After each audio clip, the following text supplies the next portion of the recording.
G'day, mate. 40 here. So, do you remember a couple of years ago, the United States experienced two negative quarters in a row? So, the United States had gross national product declining for 2 quarters in a row, and almost always that means that we are in a recession. But we had the media and economists explaining to us, yes, normally that means we're in a recession, but not this time. All right, this is not a recession under Joe Biden. So, under pretty much any other circumstance, 2 negative quarters of economic growth means you're in a recession, but not when it came to this particular time in the Biden presidency. Now, do you think under the same circumstances, if the United States experiences 2 similar negative quarters of economic growth, do you think that the experts in the media will expend as much effort to explain to us how we're not really in a recession? So there is a considerable amount of subjectivity in what defines a recession, but there was very little subjectivity in reaction to Trump's tariffs and to Liberation Day. There was just universal condemnation by the experts, by economists, and yet, right now the stock market is higher than it was on Liberation Day, and you don't hear people talking anymore about how Trump's tariffs are just such an absolute disaster and America's in great trouble. Right? Instead, you're getting a much more nuanced economic discussion. And now you have an article in the Wall Street Journal talking about how you've got all sorts of domestic manufacturers who are getting a boost. Now, you could have written this article, before Liberation Day, at Liberation Day, immediately after Liberation Day, but you didn't find any articles like this coming out in the initial days following Liberation Day and Trump's declaration of tariffs. And I am not here to argue that Trump's right. I'm not here to argue that free trade is terrible. It does seem to me that we need to move somewhat away from free trade, but exactly the degree to which we move away towards it, the degree to which we use tariffs and protective measures, I don't have a strong opinion. I'm not emotionally invested that Trump is right and that Trump is doing good things.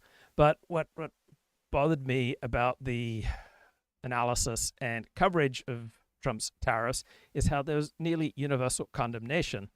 And there was very little attention paid to how these tariffs are very popular with a large segment of Americans, particularly Americans in the Rust Belt states that essentially decide who's going to become the president of the United States. So Florida, California, New York, right, we know where those states are going to fall in a presidential election. Presidential elections are decided in 7 key swing states, particularly Pennsylvania.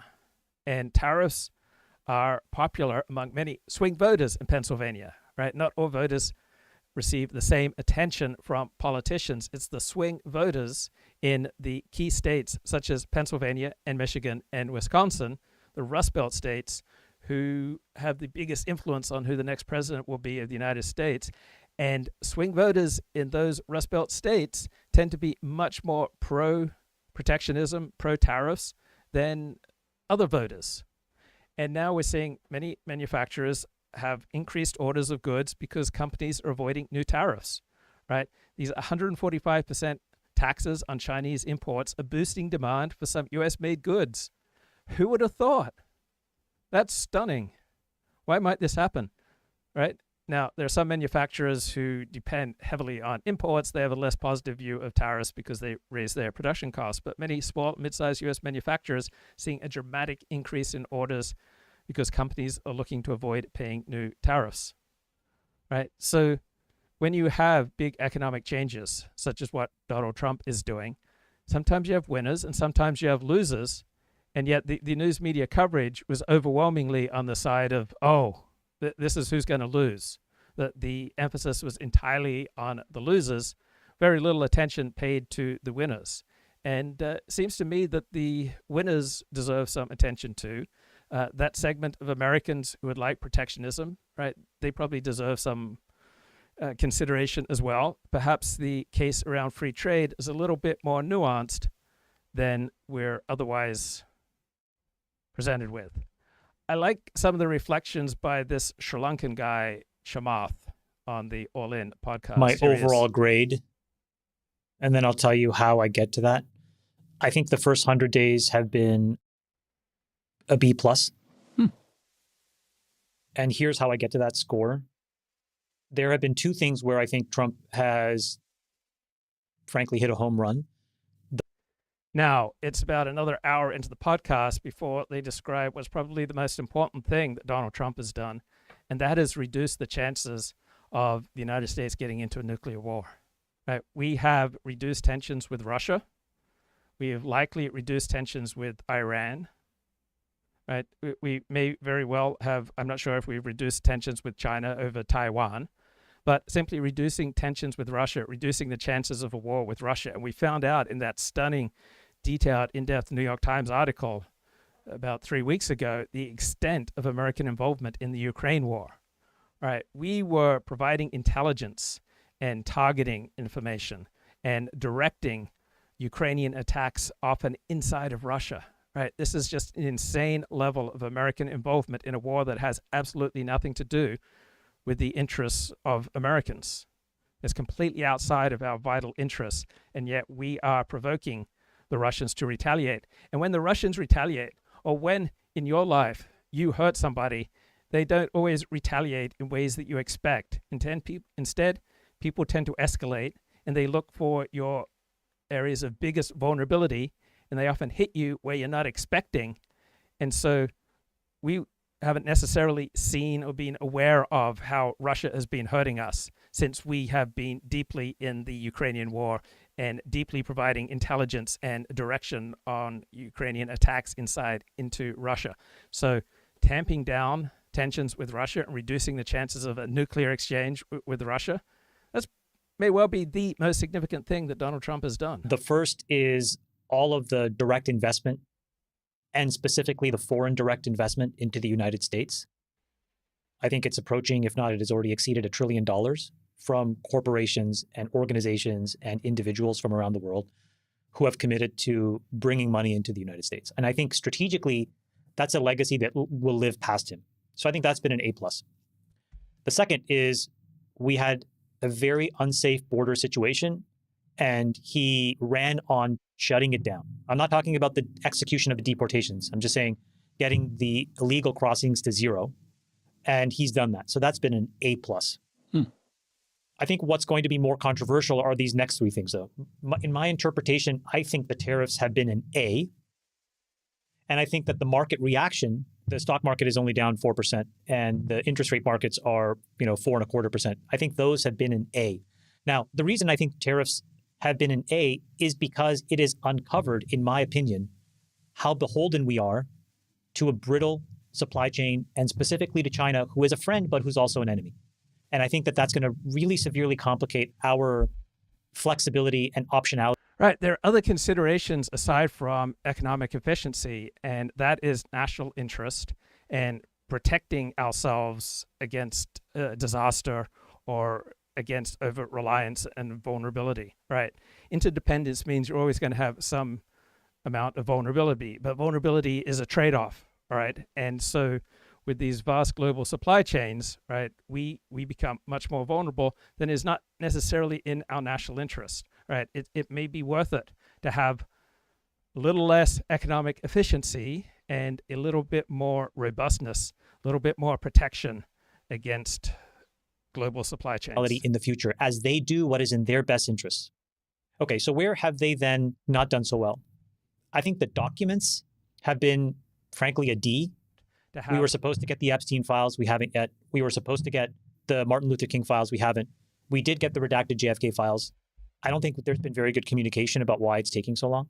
So I think it's a very small, narrow thing, but I think it had a lot of attention on the way in. I think the communications of the tariffs and the back and forth have been a C.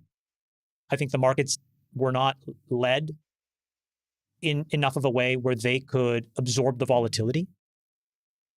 But if you take it all in its totality, I would give it a B+. I think it's been a very productive 100 days. And when you look back, I think in 3 years, 4 years, 5 years, okay, we've made some important progress. Sachs, obviously you're part of the administration, so I'm not sure exactly how to ask you this, but you heard some nice compliments about AI from Aaron. I haven't. Yes. Whenever the videos were published of caravans coming or throngs of people running across the border, we were told that these were cherry-picked videos on Fox News. It wasn't real. Finally, in the last year of the Biden administration, They said, okay, we're finally going to do something about it. They took some limited actions, and they said that doing more than that would require new legislation. Well, all of that was just gaslighting, it turns out. Trump came in, he restored Remain in Mexico. I am grateful that David Sachs is on our side. I'm grateful that David Sachs is volunteering and serving in the Trump administration. But that doesn't mean that the level of attention that he has received doesn't sometimes go to his head. So he makes many incredibly ill-advised comments. So just because you have some success, right, it tends to rocket people past the level of mastery into the realm of hubris. And we're all hubristic at times.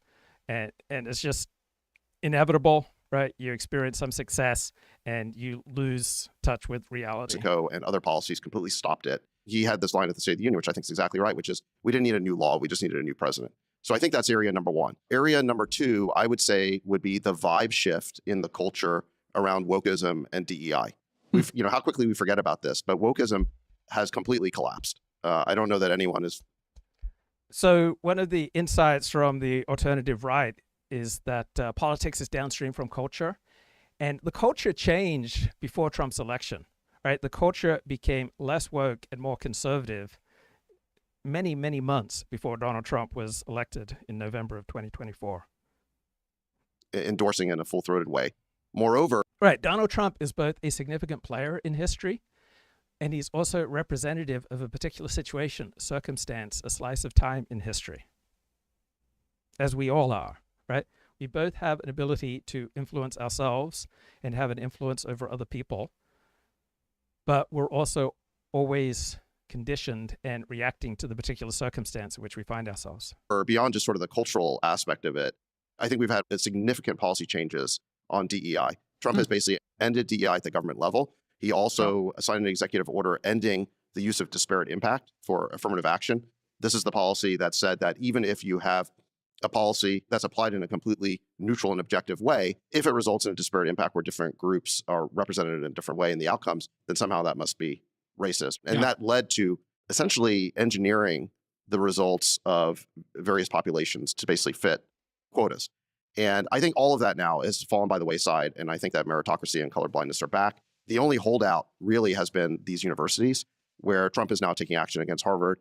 And I think that ultimately we will win that battle. You see that even in relatively liberal companies, the DI department. Now, I'm feeling quite uncomfortable now because I was, for one of those rare occasions, I watched myself back on my most recent show with the sound off, because that was the test that Roger Ailes would use when determining who he might want to hire at Fox News. It was the way that he would provide consulting services to various TV stations. He'd look at the people delivering the news with the sound off, and he would rely on his instincts. Are they holding his attention? And so I had the very painful experience of watching myself back on the last show with the sound off, and I did not hold my attention. I was not thrilled by the compelling quality, or more importantly, the lack thereof, of my presentation. And it put me into a bit of a funk. And one thing that I noticed is that I naturally tend to stand with my right foot forward. So right now I'm standing with my left foot forward, but normally I stand like this. And this is what's most comfortable. But due to some technical quality of my lighting, when I stand like this, notice this big, like, dark, distracting dark spot under my left eye and the bridge of the left side of my nose. And so I thought, oh man, that's distracting. I don't like that. And so if I switch around so that I lead a little bit more with the left side of my face, then you notice that dark splotch goes away. So I'm not sure that's going to completely transform my presentation, but I'm going to give it a try. Because that big brown spot there under my eye looked like I had a black eye. Was not thrilled with. All right, let's hit the chat.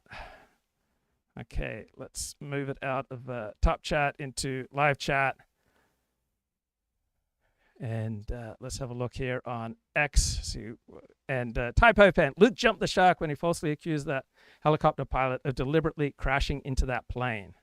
Okay, very good challenge. Right? And I think the way I phrased it was, it sure looked like that helicopter pilot deliberately crashed into that plane. And I will stand by it. From the videos I looked at, and I don't think I've ever claimed to be an aviation expert, a helicopter expert. I don't think I've claimed expertise in any of those areas. I gave the honest reaction that when you look at some of the videos of that crash, it appears as though the helicopter is deliberately flying into the path of the plane. And you may say that's wrong, and I'm fine if I'm just 100% wrong there. But my non-expert reaction when I look at some of these videos is that it appears that the female helicopter pilot, Captain Loback, is deliberately flying into the path of the plane. Now, from the reports, contrary to the New York Times headline in its massive investigative report published last Sunday, that the causes of the helicopter crash were much more complicated than previously known. Au contraire, if you go into the body of the article, it shows that the cause of this crash was overwhelmingly the decisions taken by the female pilot, right? She refused to follow the commands of, what height she should be flying at and where she should be going. And due to her refusal to follow direction, right, she caused a crash that took the lives of 67 people. And it's such a gross level of negligence that it may not be that important whether or not she deliberately chose to crash into that airliner, or she just did it through sheer massive incompetence, right? There is a reckless level of incompetence where you are deadly. And she exhibited a reckless level of competence showing she was deadly. All right, let's have a look at another comment. Respectfully, Luke, I think you're going to regret even your modest degree of support for Trump's tariffs, like with that helicopter thing. Okay, so I still don't see why I'm wrong when I say that many of those videos of the helicopter versus plane DC crash appear as though she is directly flying into the path of the aircraft. That was the reaction of thousands of people. And it's not claiming an expert opinion, it's just claiming this is what I'm seeing. And I may well regret being open to the possibility that Donald Trump's tariff policies may turn out to be for the good, right? I'm not going to the barricades and saying it's definitely, obviously true that Donald Trump's tariff policies are for the good. I simply have an open mind to Trump's tariff policies. And the area where I'm triggered, right? Why am I triggered in this area? It's when people are smugly claiming a level of expertise that they do not have. And why does that trigger me? Because I have a personality. I have a life history of making very confident proclamations on all sorts of things that I don't know anything about. And I don't like that part of myself. And I think I developed that unfortunate personality tendency from my father. My father built a career about all sorts of confident proclamations on areas he simply didn't know anything about. Right? My father spent his adult career as a preacher and theologian and writer, making confident proclamations about the true meaning of Hebrew, Aramaic, and Greek words that he didn't understand. He had quite the elementary understanding of Hebrew and Greek, right? About the lowest level of understanding possible for someone proclaiming himself to be a Bible scholar or having a PhD in biblical scholarship. And then my father would go out into the world and he would make all sorts of confident proclamations on many things that he didn't know much about. And I inherited that characteristic. I don't like it. And so I get triggered when I see it in other people. And that's kind of the basis of this show, right? I have some familiarity with my own humiliations. I have some familiarity of being just humiliatingly wrong. And I have some familiarity with what drives me to say ridiculous things.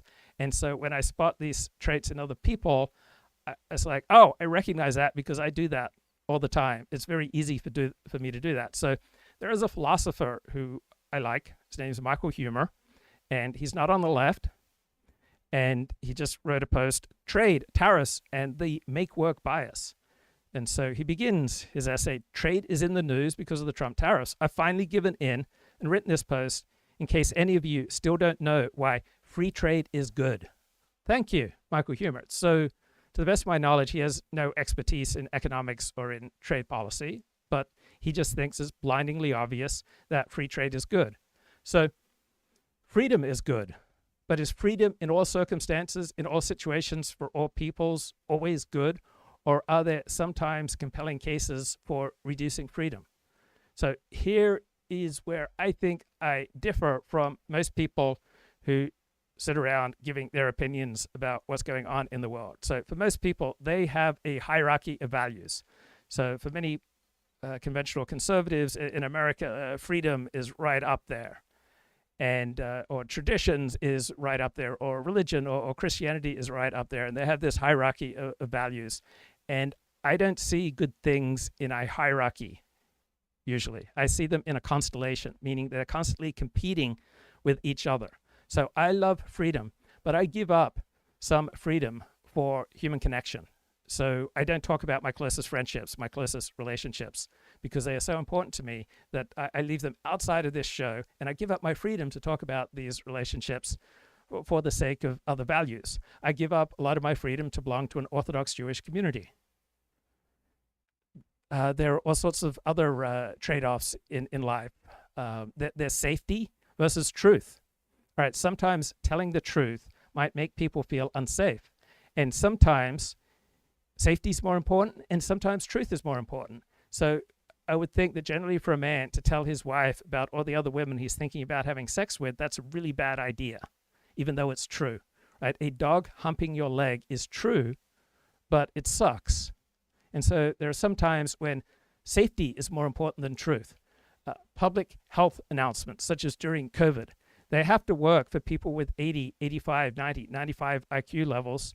And so you have to dumb them down. And so sometimes you sacrifice truth for the cause of promoting reduction in fatalities. And sometimes that might be good, right? Publicly stating the truth, privately stating the truth isn't always good. Sometimes there are more important qualities than truth. So whatever quality you love and embrace and is number one for you, I see qualities such as truth, goodness, safety, community, connection, hierarchy, fraternity, equality, social cohesion, economic efficiency, free trade, protectionism is always competing with each other, right? I don't think that free trade is bad. I think there are many benefits to free trade and to economic efficiency and free markets. It's just that I don't automatically accord economic efficiency and free trade as always the highest of values. Sometimes I see that there are other values that are more important than freedom, free trade, and free markets. I mean, is free trade always good? There are obviously national security implications where you don't want free trade. You want to protect certain industries. How is the United States able to produce so many weapons, so many planes, so many tanks, so many ships during World War II? Because we transformed our manufacturing base that was pre-existing in making consumer goods such as cars, and we transformed it into making weapons. And I've just been reading this new book about how World War II was won by the Allies' air power and sea power, and that land battles really didn't matter that much. So a very revisionist perspective. But we were able to build all these planes and tanks because we had a pre-existing manufacturing base. Now, do you want a free trade in fentanyl? Do you want people to have free access to fentanyl and to cocaine? No, you don't. So free trade has many benefits like truth, like free expression, free speech. These are all beautiful things, but at times they're in competition with other values, and there are times when other values are more important than the one particular value that you're particularly fond of. So, for example, the big word in American politics is freedom, while the big word in Australian politics is fairness. And freedom is great, but freedom really lacks any objective meaning outside of a particular hero system. So depending on your hero system, whether it's left-wing or right-wing, freedom will mean completely different things. Like, how free are you if you need surgery and you can't afford to pay for it, and it will bankrupt you, all right, as opposed to a socialized system, perhaps, where the government will pick up the tab? Or how free are you if you don't have a job And the United States has made it very difficult for able-bodied men to receive welfare. Okay, so back to Michael Huemer. Brian Kaplan, he's an economist, lists make-work bias as one of the 4 main biases that people have about economics. Well, is economics determinative? Is economic efficiency always the #1 value? Are abstract models of economic efficiency something that we should always follow? Right? Sometimes I think matters of economics should not be primarily decided by economists and by the value of economic efficiency. Sometimes there are more important things than economic efficiency. I think we should first decide what type of society we want, and then build our economic system around preserving the type of cohesive, high-trust society that we want, rather than automatically deciding that economic efficiency is the most important good, and then building our society around this abstract model. Okay, so people think it is good to create jobs by causing there to be a greater need for labor rather than trying to save labor. For example, if a machine can help produce widgets using half as much labor per widget, many people think this is bad because it destroys jobs. Well, should we make society around these abstract models of economic efficiency, or should we make economics serve our society? I think economic efficiency is great. I think economic efficiency should be the #1 value in many situations, but there are other situations where preserving social trust, social cohesion, and families and human dignity is even more important than economic efficiency. So this is the story that free trade and free market people love to tell. Milton Friedman, the great free market economist, visited China, where officials proudly showed him one of their infrastructure projects in which many men were working with shovels. Milton Friedman asked why they were using shovels. Did they not have heavy earth-moving machines? His guide told him that the reason was that this was a jobs program. Milton Friedman replied, "Oh, well, if it's a job program, then why aren't they using spoons?" Now, for many free market, free trade people, they think that is just a crushing response. But that lacks understanding of the importance of human dignity, right? Forcing people to use spoons to move earth would reduce human dignity. Human dignity counts. There are situations where I would rather have people working 40 hours a week with a shovel moving earth than using more efficient machines to do that labor if the alternative is that those people are going to be out of work. Right? It's a very bad thing to have able-bodied men sitting around. And the idea that, oh, if you want to create work, then why not have them use spoons? Because spoons would reduce their dignity, and it might be hard on their back. There are human values to consider, right? There is the welfare of your fellow citizens to consider. And sometimes the welfare of your fellow citizens, creating a high-trust, cohesive society, creating strong, stable families where people can take pride in their work, right, is more important than economic efficiency, right? And so to have these men using spoons would reduce their dignity. To me, that's obvious, but it doesn't seem to get much consideration. To do whatever's necessary to stop Trump's agenda. This is pre-Civil War style resistance.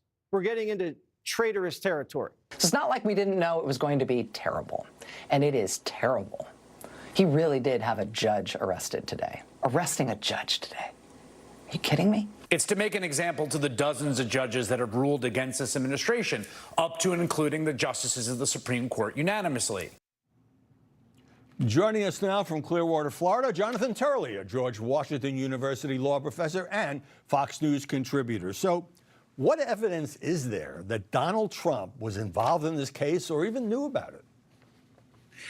No, it's perfectly otherworldly to see the media lionize this judge. This judge engaged in what does appear to be unlawful conduct.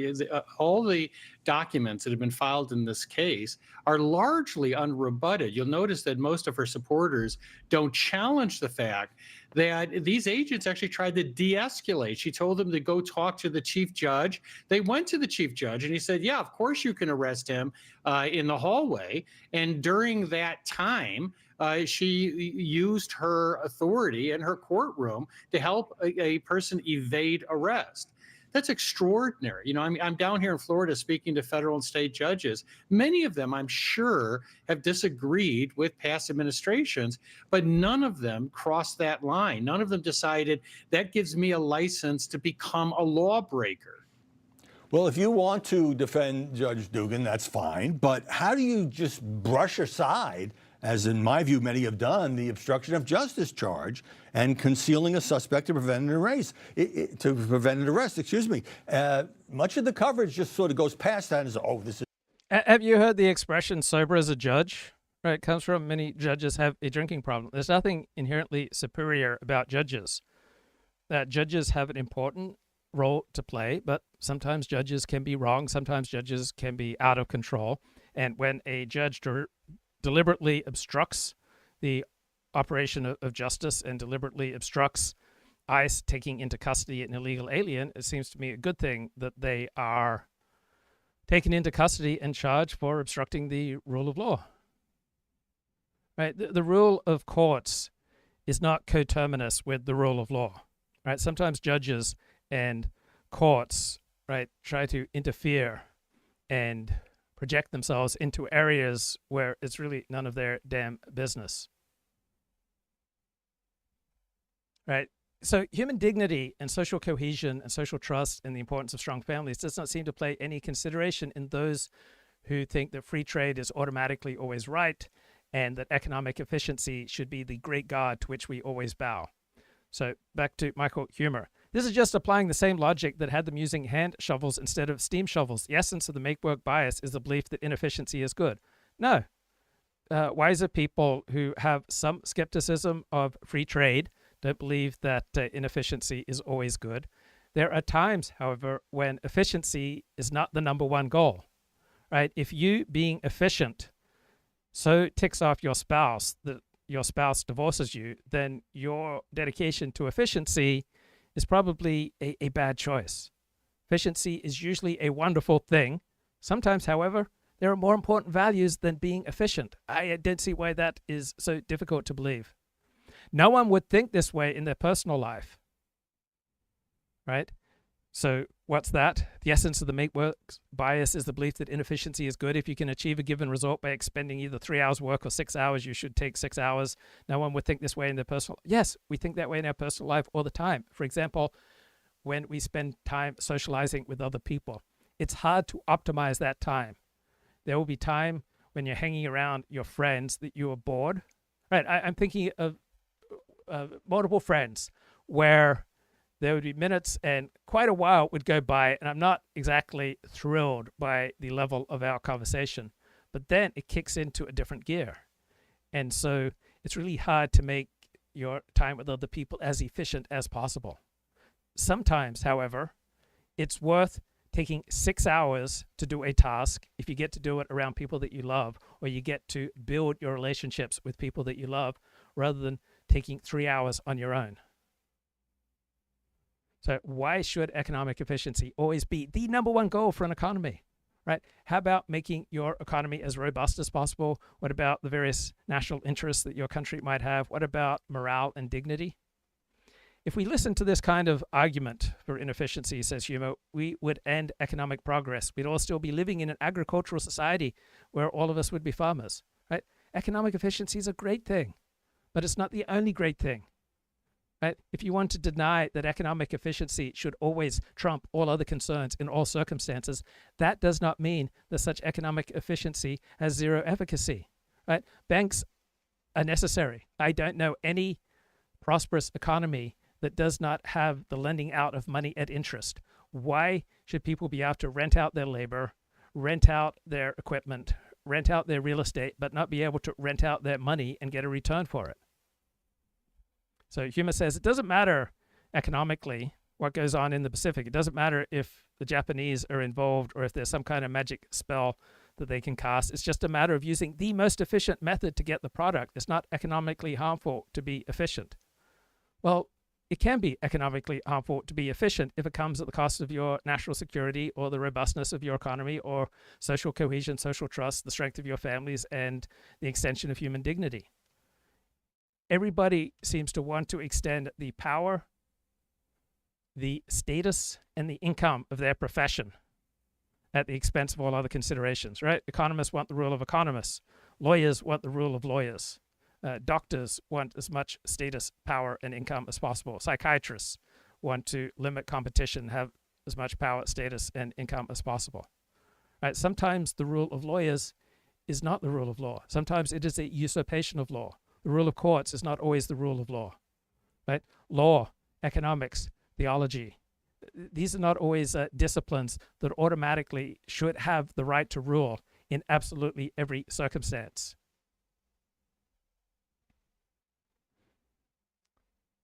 Looking at the chat, Jenny says, how hard is it to get these foundries and factories back? It seems to be kind of impossible. If you look at how China developed them in China, they cut whole factories into pieces, then they ship the factories on barges.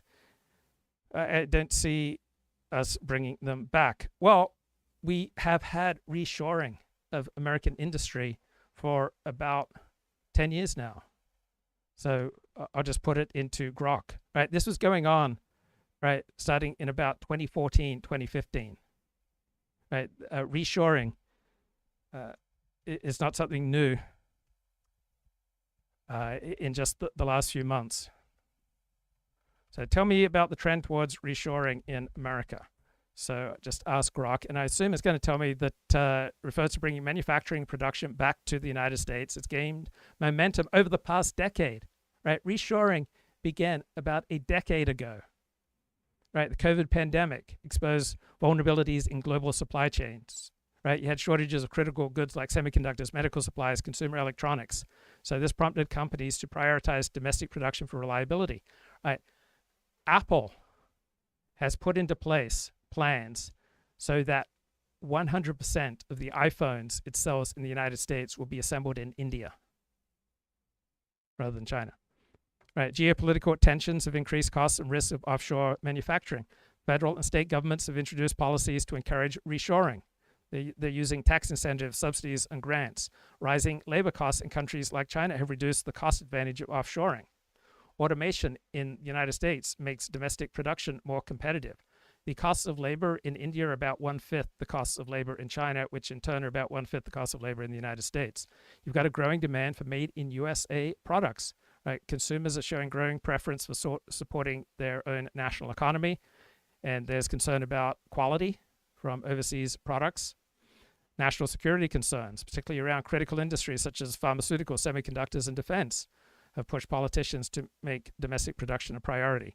And then automation, robotics, advanced manufacturing have lowered labor costs in the US, making reshoring economically viable. Also, proximity to research and development hubs in the US allows for faster innovation and product development. So over 1 million jobs were brought back to the US through reshoring and foreign direct investment between 2010 and 2023, right? So reshoring has been going on even earlier than I thought. Since about 2010, it's been a significant trend. In 2023 alone, reshoring announcements accounted for over 360,000 jobs. We've been bringing back manufacturing since about 2010, particularly in industries such as semiconductors, electrical vehicles, batteries, pharmaceuticals. Everything that Elon Musk does seems to be manufactured in the United States. Right? States such as Texas, Arizona, Ohio, North Carolina, and Arizona, Ohio, North Carolina, all swing states, are seeing significant investments due to favorable business climate, skilled labor, and infrastructure. Also, we're seeing nearshoring. Many companies are opting for nearshoring to Mexico or Canada to maintain proximity to the US while lowering labor costs. So there are many benefits from reshoring, and it's been happening for 15 years. So what Donald Trump is doing is not something that's just completely absurd, right? He is building on a wave. So looking at this Wall Street Journal article, one manufacturer says, we are swamped. We are running 24 hours a day, 7 days a week in both Chicago and Cleveland. Right, this is Juergens, which makes manufacturing tools. His factories in Ohio and Illinois are going like gangbusters due to new orders from customers looking to avoid import tariffs. Right? So you have other manufacturers announcing plans to launch factories and move operations to the United States. And we have various broad manufacturing surveys pointing to much less of a dark outlook than the media is telling us.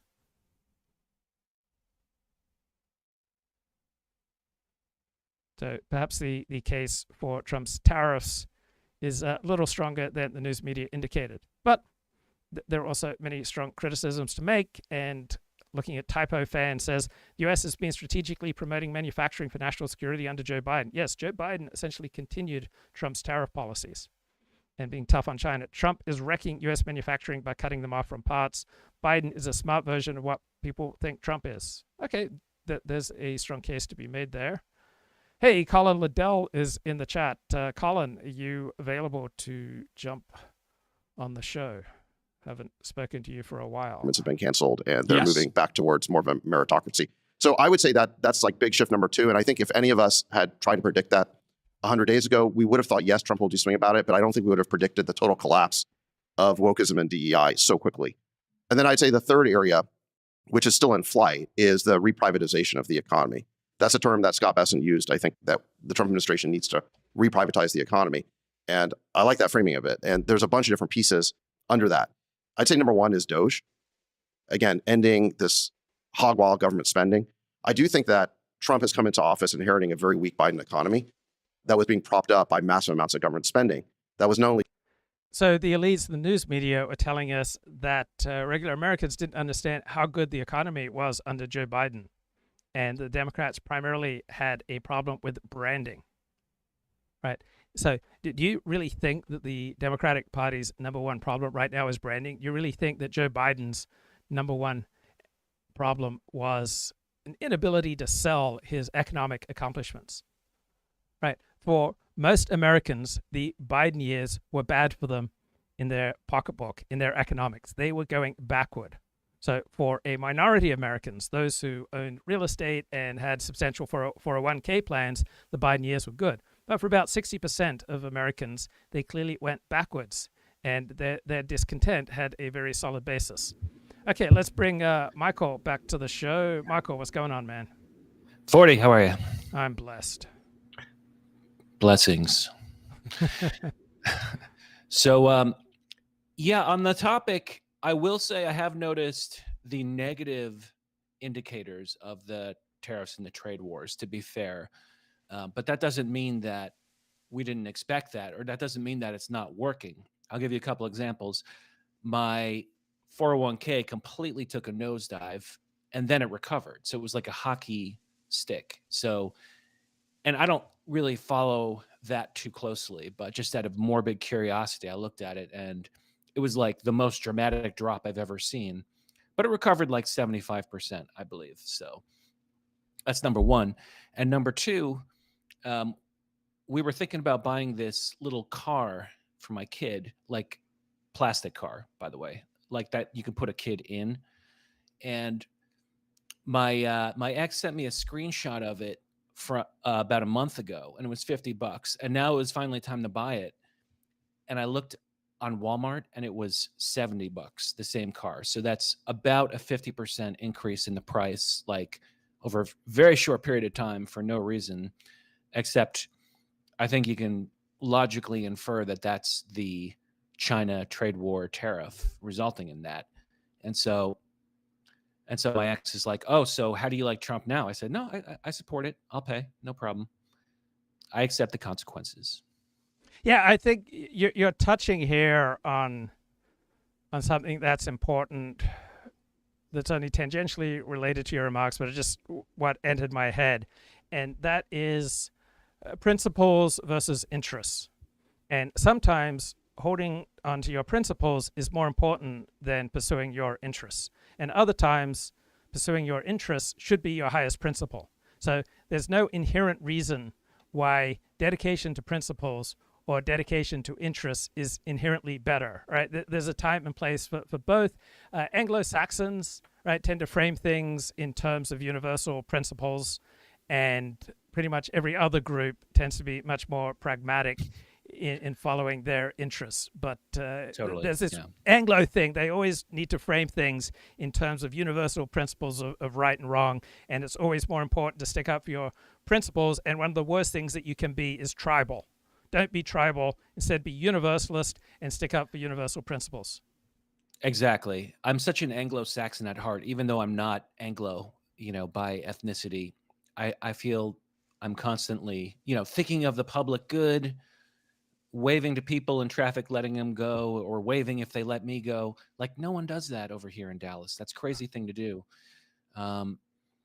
And yeah, like you said, it's not in my interest to pay 50% more for this toy, but it's like, how often am I buying this? So I'm willing to eat the cost. Right. And you agree with me. There are times when standing up for universal principles is more important than, pursuing your own naked self-interest, right? It's not like one is inherently superior to the other. Yeah. And that's why this trade war is very noble of Trump. He doesn't get credit for it. And I think you've talked about it, which is that he's pursuing a long-term goal, which in the short term is kind of giving him trouble and giving him political trouble, but it's meant to actually stabilize the future of the United States, which is something that I don't think even occurred to previous presidents, like literally wasn't even on their list of considerations, is the long-term benefit of the U.S. Right. There's a whole new discussion going on that we haven't had before. And the United States has been drowning in cheap trash from China. And many people, for example, their number one consideration with voting is the environment. And the United States limiting immigration is about the best thing that you can do for the global environment, because Americans consume a tremendous amount. And Trump putting a spanner in the works of globalist free trade policies is a fantastic thing for the environment. And so what gets me is when people aren't being honest. When Trump pursues policies that are fantastic for the environment, and yet Trump haters who say that their number one consideration is the environment and they refuse to recognize the great things that Trump is doing for the environment, then you're just blinded by your hatred and you are unable to articulate what you really stand for. The universal consensus in the media and among elites after Trump's Liberation Day is that Trump is just an absolute disaster for the economy. It's terrible that he is destroying the stock market and hurting billionaires. And prior to that, their number one critique of Donald Trump, that he was serving billionaires. And when Trump stuck it to billionaires with Liberation Day, then they just completely changed their tune. Yeah, why don't leftists care about the environment? That's very concerning. So now that I've paid lip service to the topic of the show, what do you think about the Mike Waltz kind of firing, moving to ambassador of the United Nations? I'm pretty happy about that. I'm happy about it too, because he wasn't a good team player. All right, he had an exaggerated sense of his own interests. He was, for example, from reports, actively teaming up with Bibi Netanyahu to pursue the United States joining Israel in bombing Iran. And it's not at all clear that that's in America's interests. And you have to be a good team player as national security advisor. You don't have to be a good team player if you're a live streamer.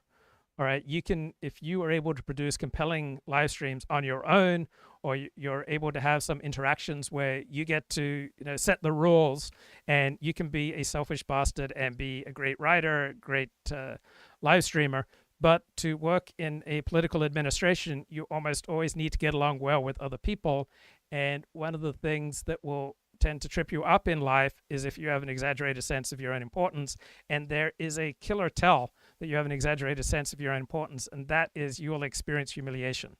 So if you're constantly experiencing humiliation, in all likelihood, you have grown out of touch with your own proper level of importance. And that happened to Mike Waltz repeatedly. He just did not play well with others. He had this exaggerated sense of his own importance. He was not following the president's agenda. Marco Rubio, I'm sure, disagrees with many parts of Donald Trump's agenda, but because he is serving his boss's interests, he is thriving, and he's now adding the national security advisor portfolio. Many very smart people do not do well at work because they are unwilling to follow their supervisor's agenda. They just so damn sure that they know better than their supervisor. It's not usually a winning formula for work, whether it's in a gas station or in a White House.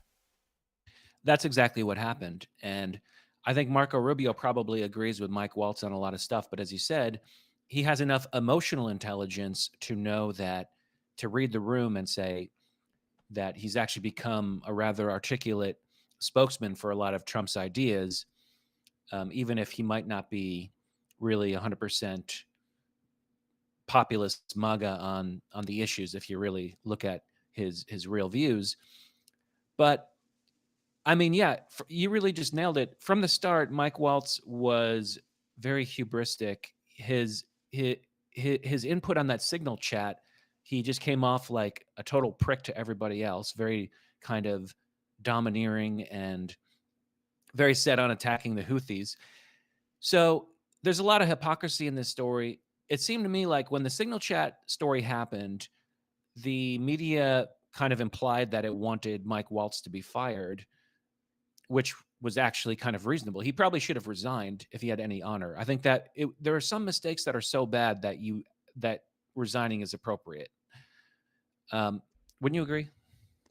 Yes, I'm not sure if that mistake was so bad. It also depends on the situation. Donald Trump just so didn't want to give the media and his critics a victory that's why he was reluctant to fire Mike Waltz then. And I think that the media wanted to get rid of Mike Waltz, not so much because of Mike Waltz, just because of damage to Donald Trump. So, for example, I would never have favored RFK Jr. as HHS secretary or Pete Hegseth as secretary of defense. I think they are both absurd appointments. But if I were a United States senator, I guess I would have gone along and voted for people who I think were terrible choices.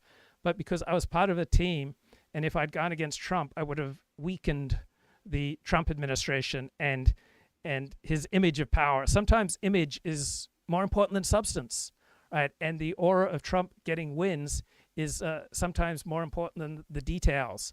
Other times it's less important. So the media really wanted to stick it to Trump. I don't think it was primarily about the stupid thing that Mike Waltz did.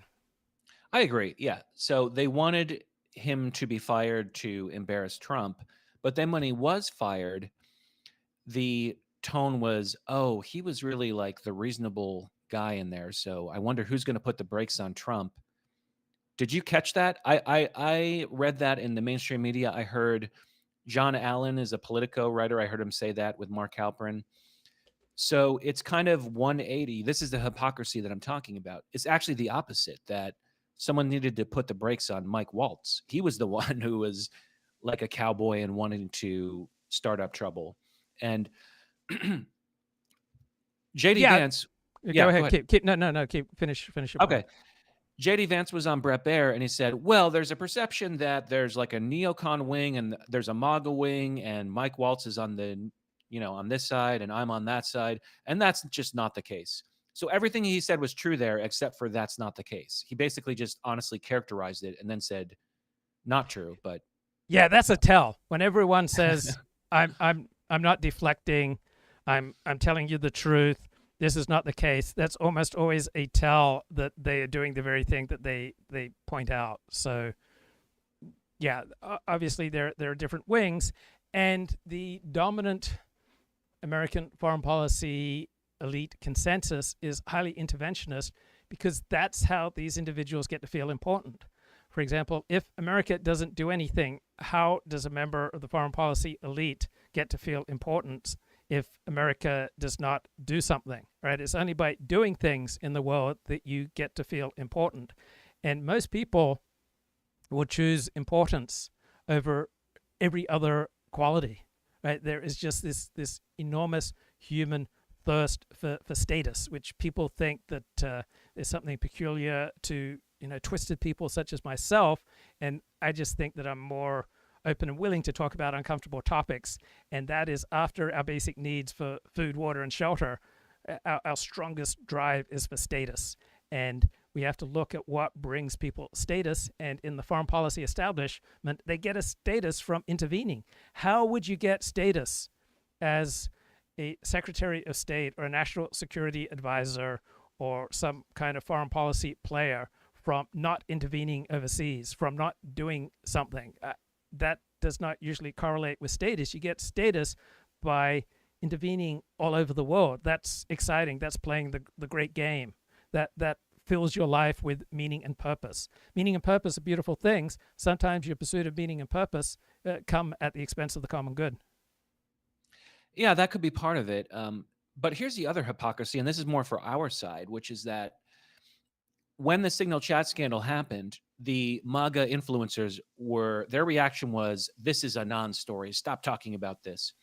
How could you say it's a non-story? Like, that's a pretty big story. You accidentally invited a journalist on the other side into like extremely confidential. Yeah, it was war plans. So our side was hypocritical because they pretended it was not an issue. But then if you look at the reporting that's come out now, it reveals that Trump was increasingly frustrated with Walz after the Signal chat scandal. So while you're out there pretending it's a non-issue, Trump is smart enough to know, yeah, like actually that is kind of a problem, that you just created this huge embarrassment and you compromised this confidential chat. Right. Sometimes there's a time and a place for being a team player, and sometimes there are more important things. And so if you're looking for someone with wisdom in what's going on around the world, you don't want to look to a team player, all right, because they are going to withhold truth for the sake of playing nicely with other people. And so anyone on the right who says this is a non-story, and I would assume they would have a long history of being team players at the expense of the truth. It's useful to listen to outside perspectives because they will often articulate things that you just had going on without words in the back of your brain. So, for example, I listened to a left-wing critique of this bloke who hosts a bunch of interviews for the Hoover Institute, Peter Robinson, and I suddenly realized they were right, that his manner was incredibly patronizing, and it was just incredibly cringe. And I guess I'd probably sensed that, but I would never have articulated it because Peter Robinson's on my side. And so when you read the mainstream media and when you read the smartest perspectives coming from the left, often because they have no desire to be team players with the right, they will point out obvious things that are probably in the back of your head, but that you never thought to articulate because we have unconscious biases in favor of our team. But then when you hear it expressed clearly and concisely and powerfully by the left, and you recognize they're absolutely right here. Even though someone wants to hurt Donald Trump, that doesn't mean that they're wrong. And just because someone wants to protect Donald Trump doesn't mean that they're right. And if you want to have a more sophisticated understanding of the world, and if you can handle it emotionally, right, listen to the best of critiques from all over the political spectrum, because sometimes people from the far right will have the sharpest critique, the most important analysis of what's going on. Some people from the far left, some people from the center left or the center right, right? Truth does not know a party. Yeah. And, I am a team player to an extent because when it actually mattered was electing Trump. And so then if you were on the team, then I embrace you, because my voice really has a huge influence on what happened in the election. But yeah, I mean, you swung hundreds of thousands of voters in Michigan alone. No, but seriously, but at this point, it's like, okay, now Trump's in office, so we can be a little bit honest, right? I mean, it kind of doesn't matter to speak the truth about the Signal truth scandal 1 year into Trump's presidency. And the reason it especially doesn't matter because, in my view, it doesn't really, although it was used to try to embarrass Trump, like Trump kind of had nothing to do with it. It's really Mike Waltz is the one that comes out of it looking like a fool. And his reaction was so foolish, too, that he started attacking the journalists. It's like, first of all, that's your friend. Here's from the American Conservative. This is Jack Hunter this morning. Okay. But the press did have a point about incompetency, even if it wasn't the one they intended. How did the notorious anti-Trump hater Goldberg become part of this conversation? Because neoconservatives stick together. They work together. They scheme together. Neocons consistently work against President Trump's stated desire to be a peacemaker whenever and wherever they can. I mean, that sums it up pretty well from the American Conservative. And people on outside the conventional right, we should follow what neocons did to achieve power. because the neocons have no base in the body politic. All right, they have no support. They are strictly an elite movement, which has exercised influence over American politics and American interventions overseas just entirely disproportionate to their numbers. So we should be learning how a tiny group of people can be so incredibly influential when they have no base in the American public, no popular support for their policies, and yet they're incredibly influential. So it's worth learning. And so what comes to mind is that neocons have tended to be high IQ. They have tended to work effectively together. They have tended to work across party lines in furtherance of their agenda. They have been highly astute on the exact nature of the levers of power, and they've known how to most effectively push on the levers of power. And so I'm not a fan of George Soros, and I'm not a fan of the neocons, but George Soros has achieved incredible return for the buck for his investment in promoting a certain type of district attorney. And it's worth understanding, how has George Soros been so influential? How have the neocons been so influential? Don't let our hatred for neocons and for George Soros blind us to what made these blokes so effective. Yes, and I don't even want to say hatred. I don't hate neocons, especially a lot of them supported Trump in the last election. As I said, I'm a team player, so if we can meet them in the middle and give some of what they want, and we get some of what we want, because there's no doubt that I mean, that's kind of a vague term, but people that you might say are in that camp probably helped Trump win, as long as. And I suspect that's why Mike Waltz was there in the first place. That I suspect that Trump's donors said, this guy, like, we need this guy in the national security advisor spot, because it's not like Mike Waltz is a charming guy. Probably Trump never even liked him. He was probably, I'm speculating, but he was probably there because at their behest. And I don't want to scapegoat neocons as kind of like catch-all term, like some people get very hung up on that, because I just mentioned American conservative. They've been against Trump like the whole time. It's the freaking American conservatives. So I guess we can't. It's a conservative media problem. It's a weird problem. In their case, it was like, oh, well, like, we're libertarians, so therefore we want to lose. You know. I have a different question for you. You and I love words, and people who love to read, almost by definition, love words. And people who love words tend to hate Trump because he violates their standards of how words should be used. And people who love words tend to like politics that uses words effectively and that argues things out in a logically impressive way. And Donald Trump does not tend to argue his policies in a logically impressive way. And Donald Trump just reminds me that there are more important things in life than logic. There are more important things in life than sounding rational. There are more important things in life than stringing together words in a beautiful and impressive fashion. And when it comes to politics, it's more important the net result of your policies than how the policies sound. And Trump is just constantly dinged in the media and in elite circles for having policies that don't sound good, that sound absolutely ridiculous. And that's true. Many of the things that he says and does are not impressive sounding, but impressive sounding policies are less important than effective policies. So do you have any thoughts on people who love words being quite negative towards Trump? Yeah, and that's why he doesn't have any very good defenders that are very articulate. It's just kind of like low-rent MAGA influencers. And a lot of the guys that are good with words, as you said, like John Podhoretz or someone of that nature, has historically been against him. Here's a funny example, and then I'll hang up. But of when you say Trump is not good with words, I would probably agree. So did you see the Terry Moran interview on CBS? Was it, or ABC? I didn't. I'm sorry, no, it was ABC, Terry Moran. So he said in the beginning, they're in the Oval Office and he's looking at the stuff in the office and he looks at the Declaration of Independence. It's kind of cool. Trump has it on the wall. And Terry Moran says, so what does the Declaration of Independence mean to you? It's like, uh-oh, that's a pretty good question. And Trump goes, oh, it's a document of great love and unity and coming together. I'm like, that's not what the Declaration of Independence was about. All right. Okay, bro. All right, 40. Thank you. Okay, take Thanks for care. having me man. on. Okay, bye.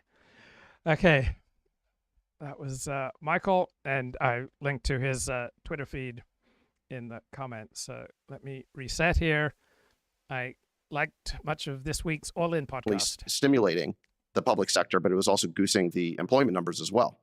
And we knew that that spending was unsustainable. We have to do something about it. So I think for the first time in decades, we've actually started to make real cuts in government, real cuts in the federal workforce. And look, we'd like to do more, but that is a huge shift in the conversation.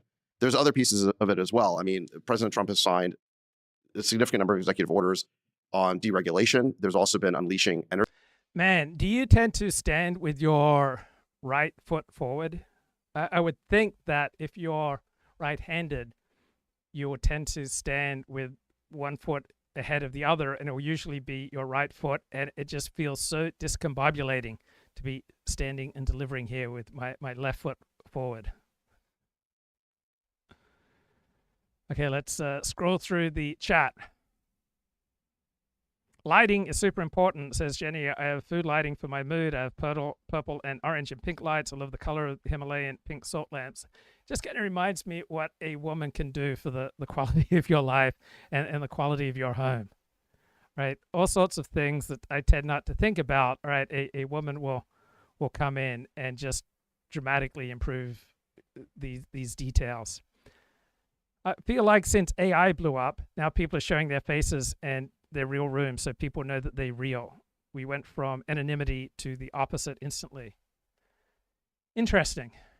There was this one conservative argument made, I think by Dennis Prager, that when feminism came to dominate elite discourse and the nature of important biological differences between the sexes was superseded by an emphasis on how society creates different sex roles and that most differences are produced by society, that one of the few ways left for women to stand out and to feel feminine were to dress in a sexually provocative manner. And so, yeah, we often react to what's going on in instinctive ways. How did my father get 2 PhDs? Was his work not peer-reviewed? No, he got 2 PhDs through traditional processes. He just did them more rapidly. So normally in the United States, you do at least 2 years of classwork before you embark on your PhD thesis. My father would get up at 4 a.m. and work on his PhD thesis while doing his classwork. And he finished his classes in 18 months, and he also finished his thesis in just under 18 months. So he then submitted it. And they changed the rules, according to my father, at least, at one of the universities where he got his PhD as a result of him finishing so quickly. Another way that my father got his PhDs approved so quickly is that they were not exactly great work, right? I read my father's PhD on rhetoric, or at least maybe the first 20%, and I was unimpressed by it. But he still had to pass a review of 3 professors, 3 experts in his field. So his work was peer-reviewed by various experts. He had to defend his PhD thesis in oral examinations where various experts kind of pick and challenge what you did. So he followed the traditional process. We used to have a free trade of slaves. Should we have tariffs, or should we return to a free trade on slaves? Yes, free trade is not always an awesome thing. Reshoring of American industry is also related to cheap energy. Yeah, energy, the cost of energy is about 1/4 in the United States what it is in Europe and Northeast Asia. Cheapest solution, says Colin Liddell, would be to move American consumers closer to the centers of production, give U.S. back to the bison. Yeah, the recession is great for the environment. And then that's followed with LOL. Well, you had many people on the environmental side who talked about how COVID shutdowns were great for the environment. And I watched a beautiful documentary on Apple TV, about the beauties of the COVID shutdown, how all sorts of animals returned to various towns and cities. And it was gorgeous. The documentary was wonderful, and many environmentalists were rejoicing in the benefits to the environment from the COVID shutdowns. So recognizing that changing the direction of trade from a less globalist perspective to more domestic or reshoring and nearshoring, and recognizing that there are environmental advantages to doing that, I don't see what's so inherently absurd. Also recognizing that GDP is not the highest of all values, that if we went out and broke 1,000 windows, that would increase GDP. Right? There's not a one-to-one correlation between GDP and what's good for the American people. And so I don't think we should worship at the altar of GDP. There are definitely more effective measures of just purely economic well-being than per capita GDP. And a recession is not the worst of all worlds. During the COVID lockdowns, why didn't conservatives thank Joe Biden for having families having dinner together again? Because people do not tend to thank their political enemies, even when their political enemies are right.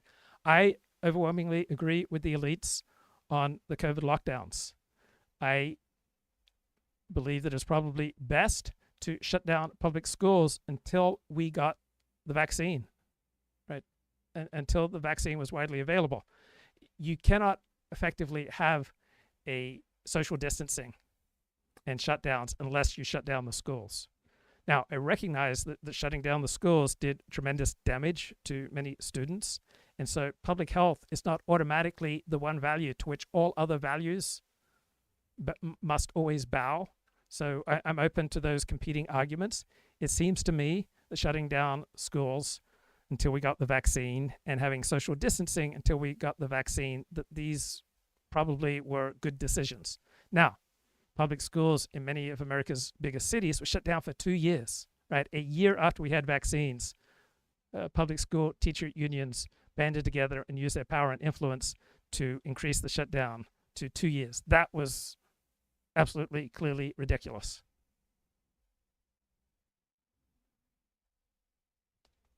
And let me look at some commentary here on X. Will the government be cutting checks to the families of the unfortunate few who are forced to share the friendly skies with Captain Rebecca Loback? Probably. Or developed countries had inflation problems after COVID and the US recovered better than most? That is true. Americans will be mad about economic effects of tariffs and alienating US allies, and much of the damage is irreversible in the short term. It may be irreversible in the long term. I'm open to that. All right? Donald Trump may have done permanent damage to the American economy. I don't think the case for that argument is weak.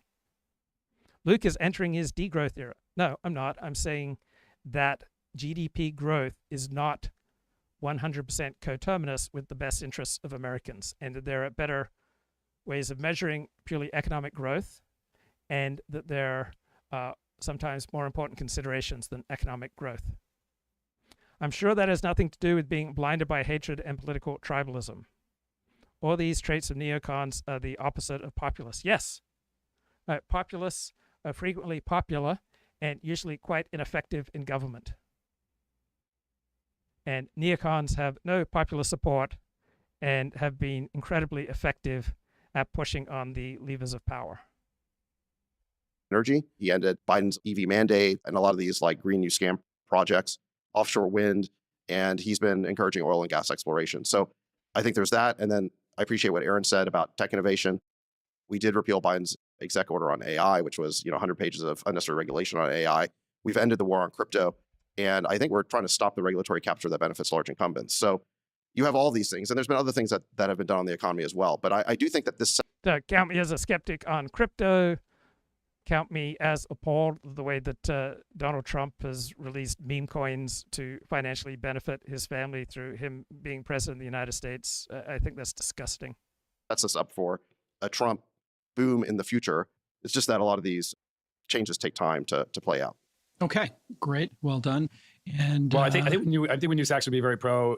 Chamath seems really pro, other than he wants like the alien conspiracy files released, which we'll get soon. What is the view from J. Cal Wendy, where you're the left leaning guy in the room? More thoughtful execution, maybe less trolling. I don't like the White House Twitter account trolling. And then focus on what got Trump here. You all said the same thing. What got Trump in here was the economy. And one thing that wasn't mentioned by everybody is the peace dividend. And Trump is making massive progress in Ukraine, apparently. I don't know if it's on the docket today or not. But stopping the wars and making the economy boom, those are the two most important things that he could do. Can I build on that?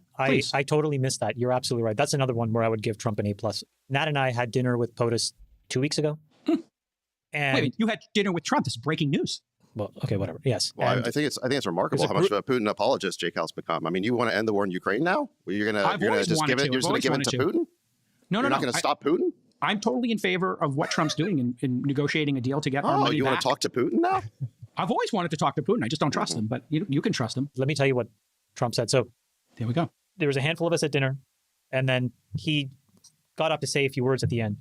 And he reminded me why I was so inclined to vote for him, which is he talked about his uncle, and he talked about how his uncle taught him about the severity of nuclear war and how people don't understand how intense and how destructive it is and the power of these weapons. And he left that speech at the end saying, and this is why I'm so fundamentally against this thing. And it reminded me, to your point, Jason, it is so easy to forget that there's only one existential risk, save like aliens coming from the heavens, right? There's only one existential risk where all these issues become fringe issues. You mentioned rule of law, border security, foreign direct investment, tariffs. It all goes out the window in a nuclear war. And I was like, I am so glad this guy's in charge because this one issue, he never wavers. Yeah. And I think there's all kinds of complicated moments that could make. So Adrian Vermeule is a professor of law at Harvard Law School. And he has this thoughtful essay about the persistent fallacy that the rule of law equals the rule of courts. And you see this rampaging in the aftermath of the Supreme Court ruling on Trump versus the United States, which was wildly, falsely equated presidential immunity with presidential exemptions from the constraints of law, right? Immunity is a privilege against being subject to judicial process, right? We really don't want to legalize all of life and all of political decisions, right? Not everything needs to be litigated, right? The essence of the Supreme Court ruling of immunity for presidential decisions is the president does not have to answer for his conduct in court for actions that he takes that are properly within the jurisdiction of the presidency, right? Immunity does not exempt a president from the rule of law. The rule of law governs even when the particular institutions that we call courts lack jurisdiction, lack the competency to enforce that law. And we see this again, right? The trope is that the rule of law is threatened if courts cannot take jurisdiction of all of the president's decisions and cannot provide a remedy for every decision made by the chief executive, and that the rule of law will pop like a soap bubble unless the president instantly and on pain of contempt obeys every single judicial order, no matter which court issued it, and no matter on what basis or what procedural posture the order was issued. So we have this senior judge, J. Harvey Wilkinson III, suggested that if the president can act in disregard of court orders, then the executive's obligation to take care that the laws are faithfully executed will lose all meaning. Right? Everybody wants to rule the world, including judges, including lawyers, including psychiatrists. Right? The rule of a judge in Alabama or Florida is not necessarily the same thing as the rule of law, right? There are some decisions that a president takes that are not within the purview of judicial review, right? The military has to make decisions that are not necessarily the proper realm for judicial decisions, right? The army and the military has its own spheres where it gets to make decisions on a different basis than purely what is legal. Right? It is more important for a nation state to survive than that it follows judges' directions. Right? Following judge directions is often the right thing to do, it's not always the right thing to do. Right? The president gets to conduct our foreign policy with the advice and consent of the US Senate, and this foreign policy cannot be set by fixed rules of law because they involve decisions of power that are beyond the law. Not everything is reducible to law. You can perhaps observe Jewish law and be disgusting. You can follow halakha and be disgusting, say some rabbis, right? It's possible to try to just be legal and follow the law and make terrible decisions. And there are some things where they are not properly an area where judges should be ruling. So foreign policy, military, right? There are all sorts of tasks that are not properly under the jurisdiction of judges. So lawyers want to legalize and judicialize every function of government, including defense. And lawyers would tell you without these legal guarantees, without following the rule of judges and proper legal procedures, then government power is subject to grave abuse. Well, following the rule of law and the rule of lawyers and the rule of judges is also often subject to grave abuse. There is no direction you can take. There is no exercise of power that is not subject to grave abuse.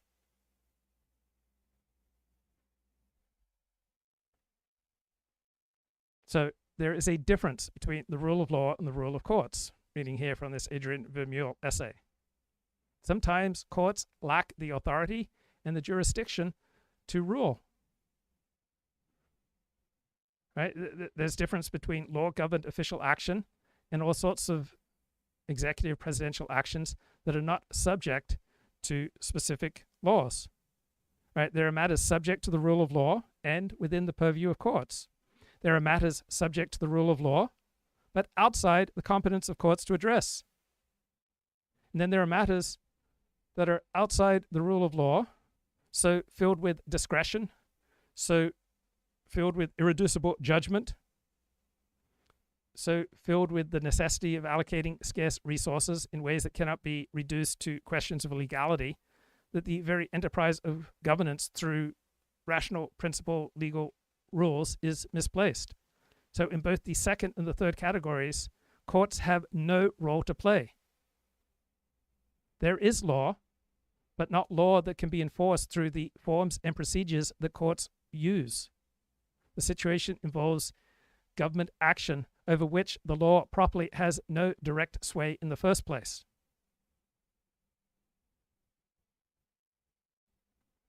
So with court martials, military commissions, the exercise of the military in a time of war in occupied territory, the military or foreign affairs functions of the United States, the various agencies in the United States, personnel, public property, loans, grants, benefits, contracts, right? These are not primarily matters of law, may be completely outside of the rule of judges. So there is judicial review. And there are cases where the law itself precludes the law from judicial review. Right? There are standards from the law that are not appropriate to executive action. Right? Sometimes laws are drawn in such broad terms that there is no law to apply. So there are all sorts of legal doctrines, legal principles, and laws that properly limit the scope of law and judicial review. Right? The law of standing, sovereign, and official immunity, traditional limitations on the nature and scope of equitable remedies. Right? Presidential actions are not generally a proper subject or target of judicial review. Right? The government has to be granted the widest latitude in handling its own internal affairs. When the United States is at war, the Supreme Court has virtually always sided with the executive, whether it was putting the Japanese into internment camps during World War II, any other or Abraham Lincoln suspending habeas corpus. The Supreme Court pretty much always gives government the widest possible latitude in handling its own affairs, particularly in a time of war. And courts are not given administrative functions, right? Courts must exercise a traditional respect for the functions of the other branches of government, right? Judges are not automatically the most powerful branch, right? Law has its limits, right? For Pascal, the last achievement of reason is to recognize the point beyond which reason cannot go. Also, we should recognize that there are some areas of life where there are more important considerations than what is rational or what is legal. If you are fighting for your life in a dark alley and no one is around to help you, wondering about what is legal should not be on the top of your mind. So there's a role for courts to play. There's a role for the military to play. There's a role for economists to play. There is the rule of law. There's the rule of the state. The president has vast powers that are outside judicial review. And recognizing this reality is the highest possible tribute to the rule of law, because the rule of law loses meaning and power and purpose in its true nature unless it recognizes the limits to the rule of judicial review and recognizing the limits. There are the things outside of strict obedience to legal statutes. Make this an issue. And this was where my biggest issue with Biden was I did not know who was in control. And I think that Trump in the first 100 days, to your point, I think has completely reinforced that there are no conditions under which he'll go to war. He has time and time again showed find the off-ramp. And I think that that's really healthy for Americans to see. Yeah. Let me build on that point with respect to Ukraine is we were on a glide path before the Trump presidency. That Biden had put us on a certain path. Kamala Harris gave every indication she would have continued it. What was that path? It was a path of continued escalation and doubling down in Ukraine.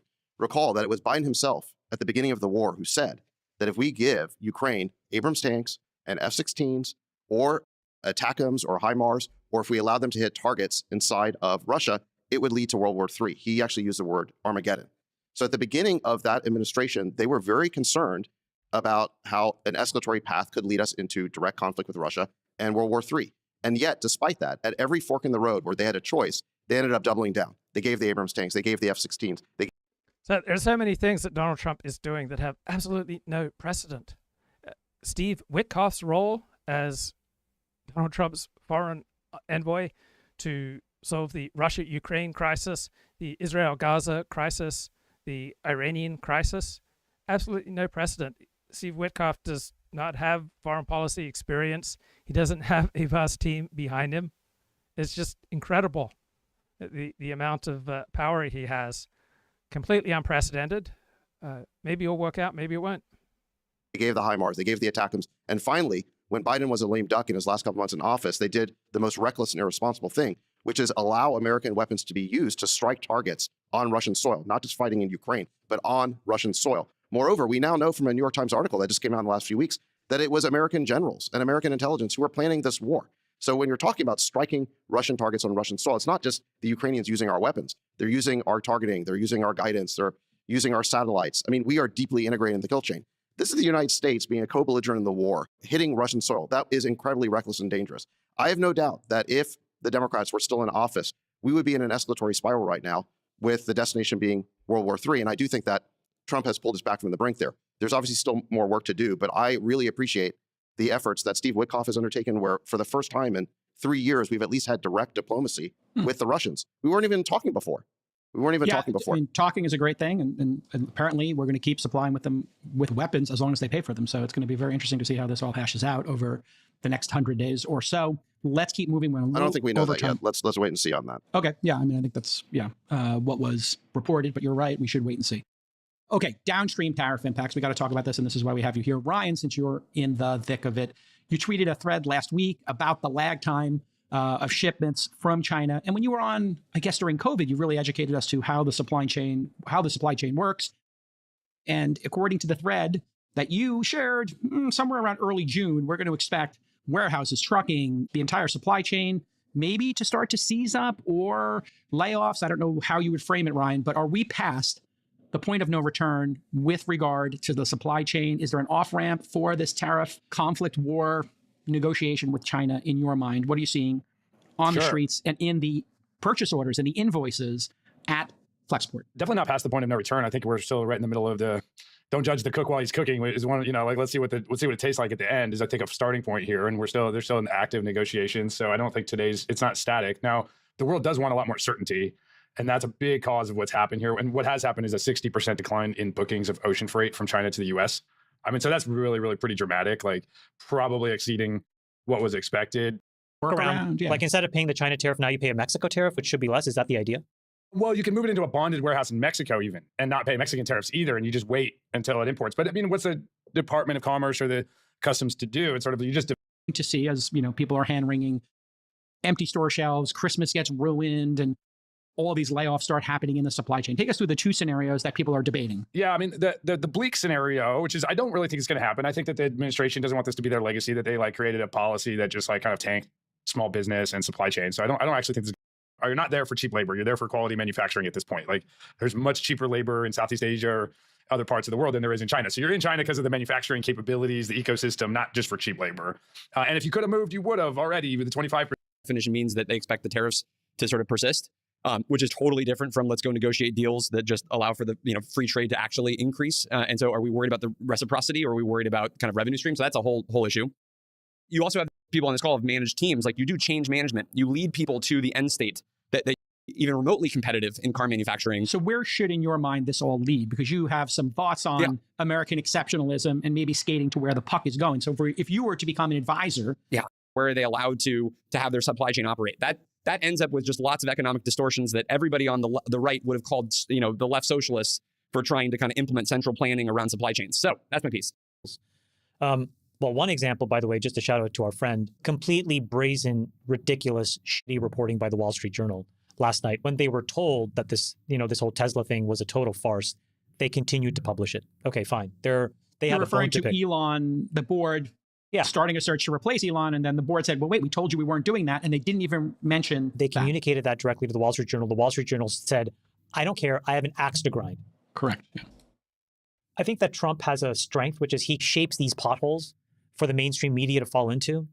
The downside of that, though, is that the mainstream media then doesn't do the other part of the job, which is to tell the things that are important. So, for example, we spent a lot of time breathlessly talking about the MS-13 knuckles of the guy, right? Or then we spent a bunch of time talking about how MSM. So the Democrats are talking about they have a communication crisis, they have a branding crisis, and it reminds me of the alt-right post-Charlottesville when they were talking about optics so much. And if you're talking as though the problem for your political movement is primarily optics or branding, you're likely seeking the easy way out. So I went to therapy for years, and there were months when I was with the best therapist I ever had, and I would often confess to him, I wish there was just one easy trick that I need to do, and then my life will dramatically improve. But one of the things that bugs me when I watch back these streams is how little I look at the camera, right? It sure feels when I watch myself back that only 1% of the time am I engaging directly with the camera. It's I need to look at the damn camera more. Be more vulnerable. Open myself up to the camera. So people want that one easy trick, right? The Biden administration and the elite news media thought that number one economics problem for the Biden administration is that they'd failed to effectively sell the policy, to communicate the policy. But the real problem was that for most Americans, the Biden economy was bad. The real problem the Democrats have right now is not branding or communication, but that they have grown out of touch with the middle of America that decides elections. When the American people overwhelmingly did not want Joe Biden to run for a second term, right? Joe Biden's main problem was not communication or branding, but reality that he was too old to govern, let alone run for a second term. And so when people fixate on branding and communication and optics, usually it's because it is less painful than dealing with reality, dealing with the real problem. People love to focus on symptoms rather than the real problem. Right? People don't want to do the work. They don't want to go deep. People want the easy solution. And so my biggest disagreement with other people who do this sort of thing, give their opinions about how the world works, is that they consistently see things in a hierarchy where there are certain values that are just automatically superior to all other considerations. Well, I see values in a constellation where they're constantly competing and they are situational. So Democratic Party right now thinks it's in a branding crisis, right? But this is a delusion. They have a deeper disconnect with voters, all right? It's not just about messaging, right? The alt-right wanted to talk optics after Charlottesville, but the alt-right became associated with Nazis after Hailgate and after Charlottesville, and this was a much deeper problem than just optics. It wasn't just a matter of perceptions, right? Biden and his team had a communications crisis, but this communications crisis was that reality was opposed to the message that they were putting out there. And when you go to war with reality, you don't usually win. Right? People want to avoid dealing with the real stuff. Right? The Democrats are unpopular because they're culturally tone deaf, because they have lost large swaths of the working class, and they speak in a way that does not connect with the middle of the road voters. Right? They are seen as prioritizing identity politics over bread and butter issues. They have alienated swing voters. Right? The alt-right was seen as an antisocial movement after Hailgate and after Charlottesville. It wasn't just a matter of optics or communication. So Democrats say, we got a branding crisis. Well, they're unpopular. They're out of touch. They speak in a way that makes people in the middle of the political spectrum feel talked down to. They are disconnected from the policies that the American middle resonate with, right? And just trying to focus on rebranding and communications, right, avoids addressing the fundamental failures with policy and with communication. Alt-right optics crisis. It's like, oh no, we're seen negatively post-Charlottesville. But they were seen negatively because there was such a strong anti-social component to how the movement developed. So much easier to just say, our problem is this symptom, rather than dealing with the fundamental problem. NBC blurred out the names of the placards on the lawn. Okay, but here's the other part where then they get so tilted. Here's what they don't report. They didn't report that, for example, when Trump took a shot at Harvard, he also reinforced and strengthened historically black colleges and universities. Totally did not get written. I'll give you another example. This past week, Bessent said that the tax bill will allow you to fully deduct all the PPE and all of the incidental costs of building a factory. I heard that. I immediately went to my wife. She runs a pharma business. This is exactly what she's trying to figure out. And we now are like, how do you build a business case if this actually gets effectuated? The point is that thing would create an absolute economic bonanza if it were to get passed. Other than people hearing it on this pod or randomly maybe finding it on a direct clip that Bessent puts out on X, there has been zero coverage by the mainstream media. Yeah, but first of all, MSM and whatever we want to call it aside, that is still on the administration for driving a change management process that causes people to build on momentum and not causes boards to basically. So now that the stock market is higher than it was on Liberation Day, right? You don't see the same sort of hysterical stories in the media about how Trump has destroyed the economy, right? So is this reality of a surging stock market? Will that change how elites in the media talk about Trump's tariff policy? Right? Will those who condemned Trump's tariffs change their tune now that we have a stock market rebound and we have the prospects of the U.S. getting better trade deals? Right? How can people keep arguing that Trump has destroyed the American economy? Right? If a falling stock market incontrovertibly demonstrates Trump's incompetence, then does a rising stock market demonstrate his competence? Right? So you do see a softening rhetoric in many quarters, right? You have news outlets acknowledging the resurgence of the stock market. You have a Washington Post editorial praising Trump for signaling that he might cool the tariff fight. We have many news articles about how China is coming around and is eager for a trade deal. So we do have various mainstream media outlets and elites giving Trump credit. And we have a change of framing from tariffs are automatically bad to maybe we need to deploy tariffs in a more sophisticated way than Trump has done it. So another thing that gets me about the coverage of Trump's tariffs is that they focus on ridiculing the words of the policies rather than the effect of the policies. I love words. I love well-argued policies. I love eloquent policies. But there's something more important than logical argument and persuasive rhetoric, and that is real-world results. So we now have more and more investors and financial analysts, such as those cited in CNN and Reuters, noticing pragmatic moves with tariffs and with trade deals. Right? We have more and more openness now that Trump's evolving strategy may well yield positive results for American workers. Right? Even hedge fund managers like Bill Ackman, who was earlier hysterical about Trump's tariffs, right, are now understanding them as a bold negotiating tactic. So we got reluctant praise from the Washington Post and from PBS and their financial journalist Ron Insana.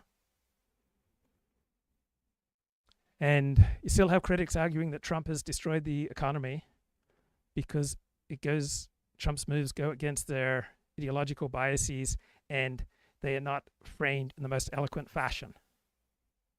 They are not necessarily compelling in their rhetoric, but there are more important things than rhetoric. Right? How about real-world results? To the tariffs, they created a huge exemption. Yeah, that we wasn't there exempt at the out start. everything. Like it's But great. They should have. By the way, this all speaks if this was a bit better communication, planned, it should have been there in the beginning because these auto companies were saying, "Hey, this is going to bankrupt us if we have to pay taxes on wind." Where I would take we your keep side, circling back to communication and making a crisper and cleaner. You're right, Aaron. Where you are right is my expectation is it's my job to stay informed. Okay, as a CEO of my company, I try to stay informed, and you're right. It is hard because sometimes I find myself hunting and pecking to find the things that matter. But I do put a bunch of that responsibility into the lap of the people that are supposed to actually report the facts. They can choose. They didn't have to run that article about Elon, which turned out to be total bullshit and horseshit, on the front page of the Wall Street Journal. They could have talked about what Ryan just mentioned as the first article and said, here completely changes your ROIC and ROE calculations for 90% of the S&P 500. That was not the article they chose to write and to publish. But I also think it comes back to my original point around the ODOT loops, that the administration is running these very tight, hey, let's take an action. Let's see what happens. Let's see the reaction and then take another action. And Washington's used to doing all these committees that plan everything for 5 years or something or whatever, 18 months, and then roll it out slowly. And they're going, hey, let's roll it out. Oh, crap, we're about to cause this huge problem in the auto manufacturers. And they're all telling us they're going to go bankrupt. Okay, 3 days later, they push an update to that. I think and it's Ryan and Aaron, it feels chaotic. But to summarize, Ryan and Aaron, your position so we can keep going through the docket. Hey, a little less shock and awe, maybe a little more predictability, a little crisper communication. And Chamath, I think your position is, hey, maybe the mainstream media can play a better role here in focusing us on what matters. That wouldn't be my takeaway. So there was an intellectual who achieved a ton of prominence and status for his idea that first came out in an essay in 1989, then was turned into a book called The End of History and the Last Man, Francis Fukuyama. And he argued that by the late 1980s, there was no longer any alternative to liberal democracy and that we had essentially reached the end of history. Now, unfortunately, what gets you prominence as a talking head, a pundit, a public intellectual does not correlate 100% with what is true and what is good. And his central idea is obviously nonsense. Most people don't realize that democracy and liberalism are significantly in tension. Right? Liberal democracy refers to two things that are at odds with each other. Right? Liberalism is all about individual rights, limited government, and protections against majority rule. Right? Democracy prioritizes majority rule, collective decision-making, and the common good. Right? Liberalism theoretically seeks to constrain state power through checks such as constitutions or judicial review, which will conflict with democratic demands for popular sovereignty. Right? A Democratic majority might support policies such as in California, they wanted to cut off certain forms of social welfare spending for illegal aliens, but a a judge, I think the California Supreme Court, ruled that that was unconstitutional.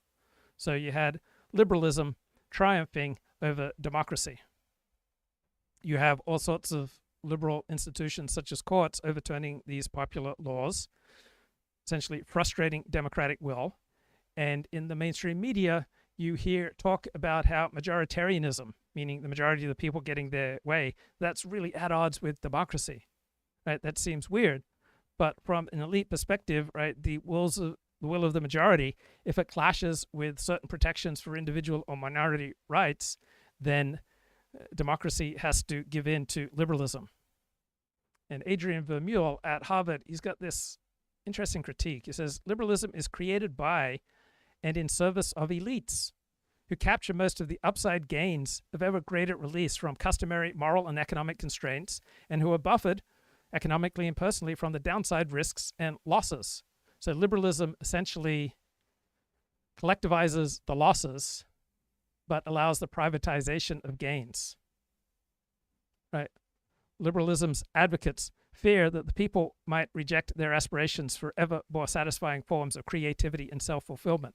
Right? Creativity, self-fulfillment, sexual experimentation may be wonderful things, but to me, they are not inherently the greatest of things. Right? There are other values that conflict, and sometimes the common good, social cohesion, social trust, building up solid families, keeping people within commonsensical guidelines for how to build a life is more important than allowing for a maximum freedom of sexual experimentation. So this is a fascinating perspective. Think about it. Liberalism's benefits, both economic, cultural, and personal, disproportionately accrue to the elites who drive its agenda. Right? Elites are insulated from the negative consequences of liberal policy such as free trade. Right? It is the middle of the IQ spectrum and the lower part of the IQ spectrum who lose out most from free trade, and it is the highest IQ who benefit the most from free trade.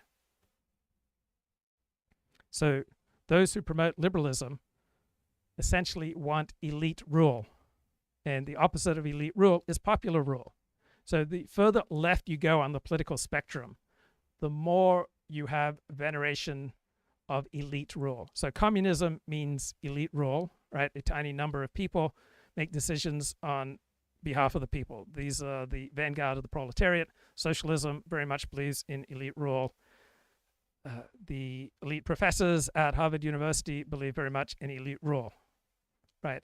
And so the elites can only rule if the people are divided, right? If the people come together, then they can seize back power from elites.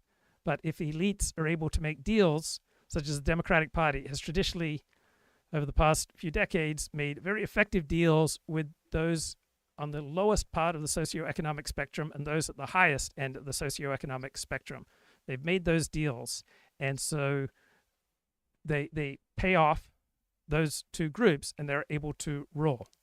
Now, if we have a collective who think that they have interests in common, and they want to pursue the common good, that will seize power away from elites. So populism is revolt against elite rule. So liberalism came from the Enlightenment.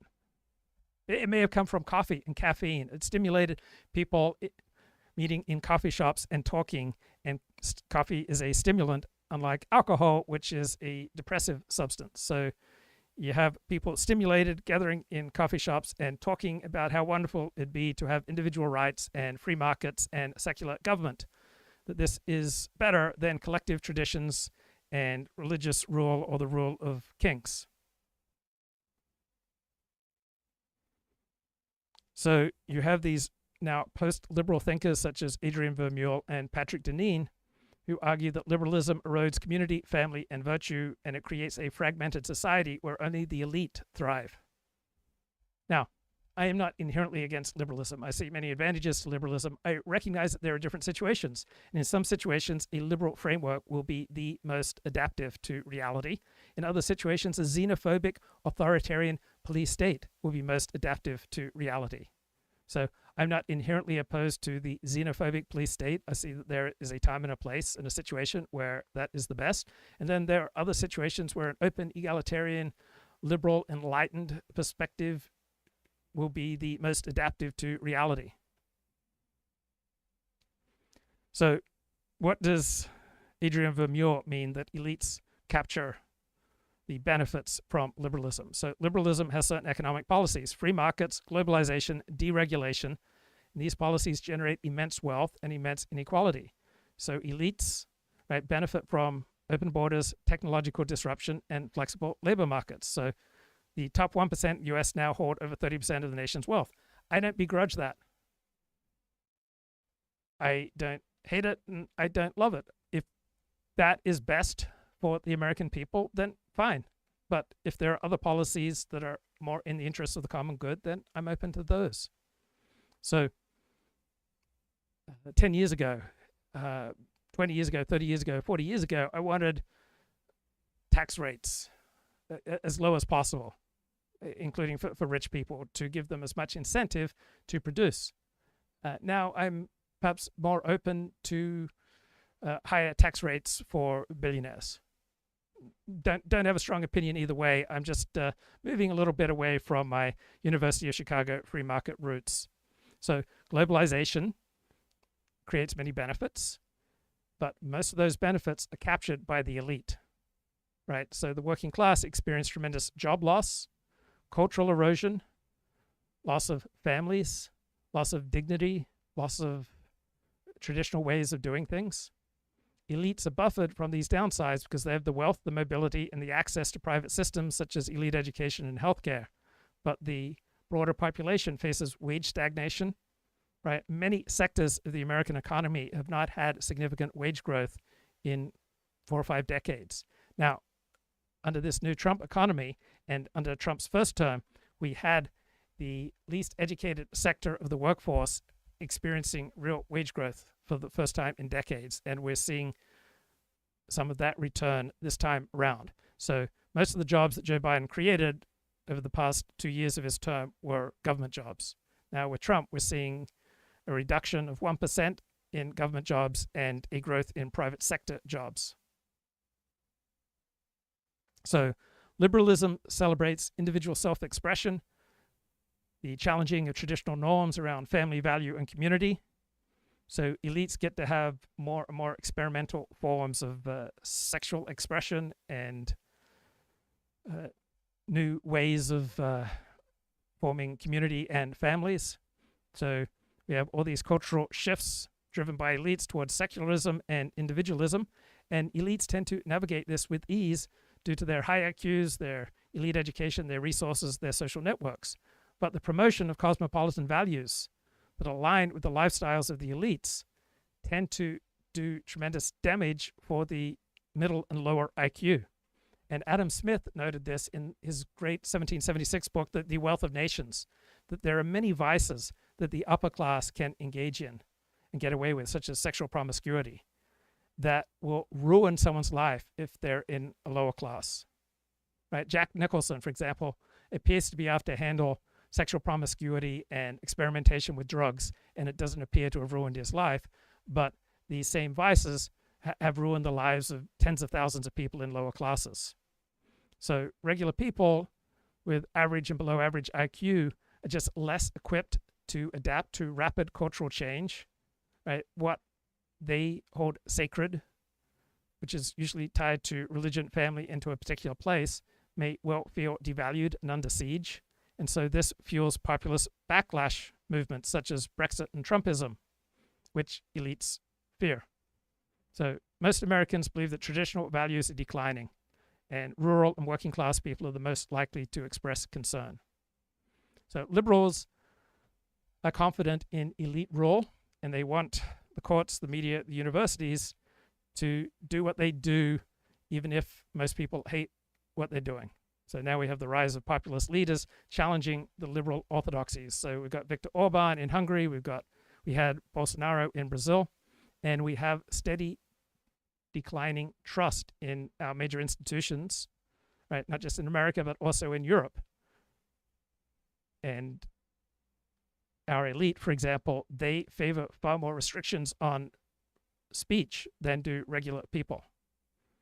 So elites tend to love elite rule, which means technocratic rule. So you've got global climate agreements, you've got social media censorship.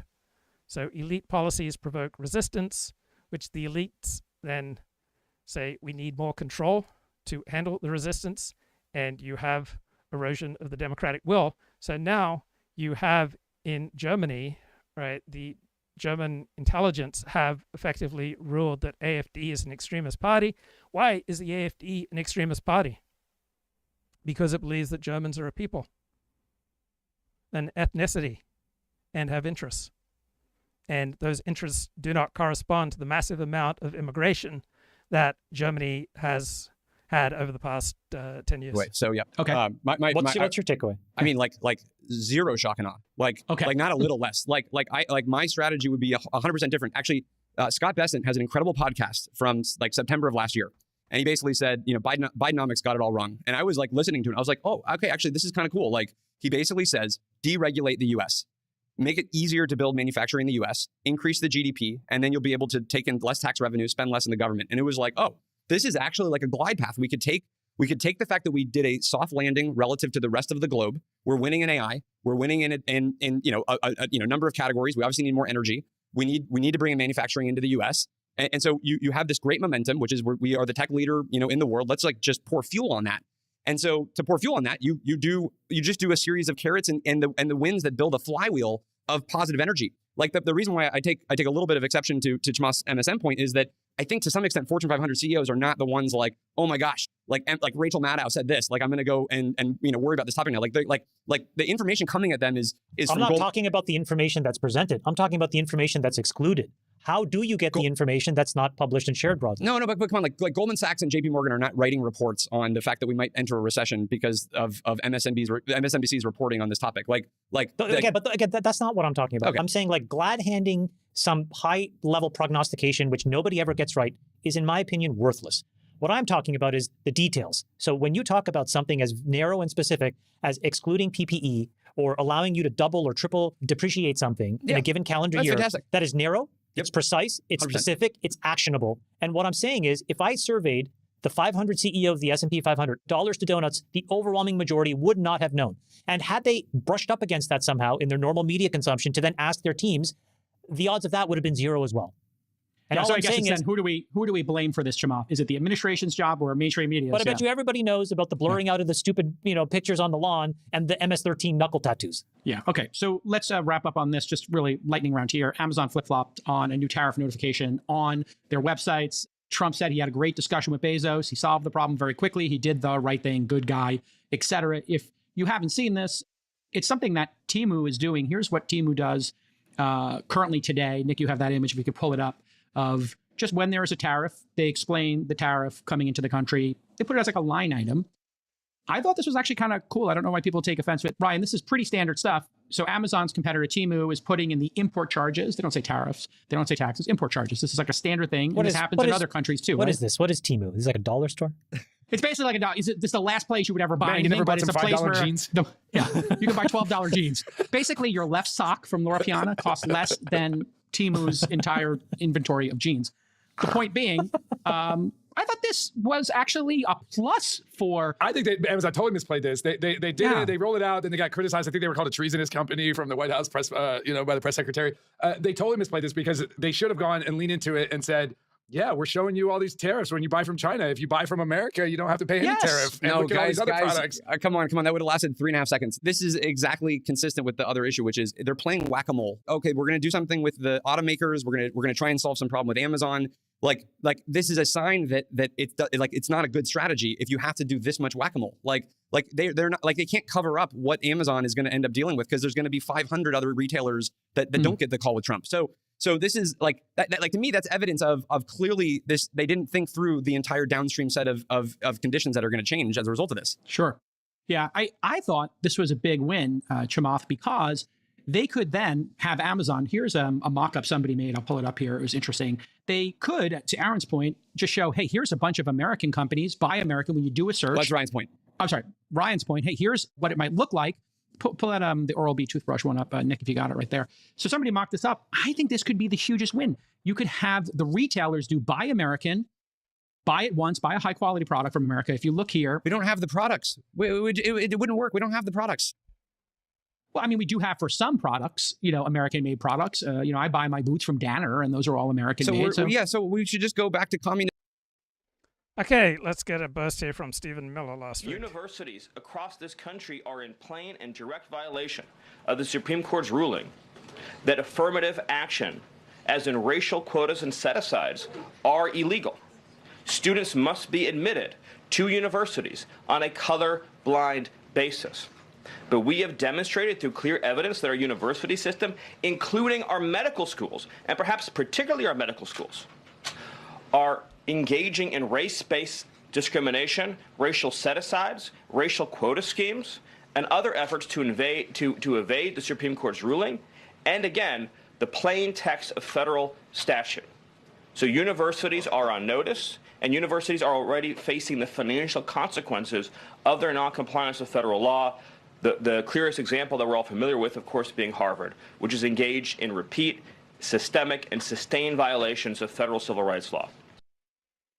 And J.D. Vance has a tight Twitter game. So here's a fascinating thread. Former Senator, now Secretary of State Marco Rubio tweeted, Germany just gave its spy agency new powers to surveil the opposition. That's the Alternative for Germany party. That's not democracy, it's tyranny in disguise. What is truly extremist is not the popular AfD, which took second in the recent election, but rather the establishment's deadly open border immigration policies that the AfD opposes. Germany should reverse course. So the intelligence agency that did the investigation of AfD works under the supervision of Nancy Faeser, the interior minister, who is a member of the left-wing party Social Democrats that vehemently opposes and seeks to ban the AfD. So the German Foreign Office says this is democracy. The decision is the result of a thorough and independent investigation to protect our Constitution and the rule of law. It is independent courts that will have the final say. We have learned from our history that right-wing extremism needs to be stopped. And J.D. Vance responds, the AfD is the most popular party in Germany now. It is by far the most representative of East Germany. Now the bureaucrats are trying to destroy it. The West tore down the Berlin Wall, and it has been rebuilt not by the Soviets or the Russians, but by the German establishment. And then we have more commentary. According to the official website of the Office for the Protection of the Constitution, the reason for the AfD ruling was their belief that Germans are an ethnicity and that the party rejects mass migration and is critical of Islam. So if you're not in favor of mass migration, if you have criticisms of Islam, and you believe that the German people are a people and an ethnicity, then you're extreme. So if you don't want to catch the eyes of the German authorities, you have to be pro-open borders and pro-Sharia. Right? Essentially, the elite ruling Germany want to outlaw being German. And Adrian Vermeulen has the most concise response here. So if I'm following the German Foreign Office, democracy is when the security services investigate a leading political party, make an unpublished determination of extremism that licenses surveillance, and then the unelected courts decide whether or not to ban that party. That is democracy from the elite conception, meaning elite rule.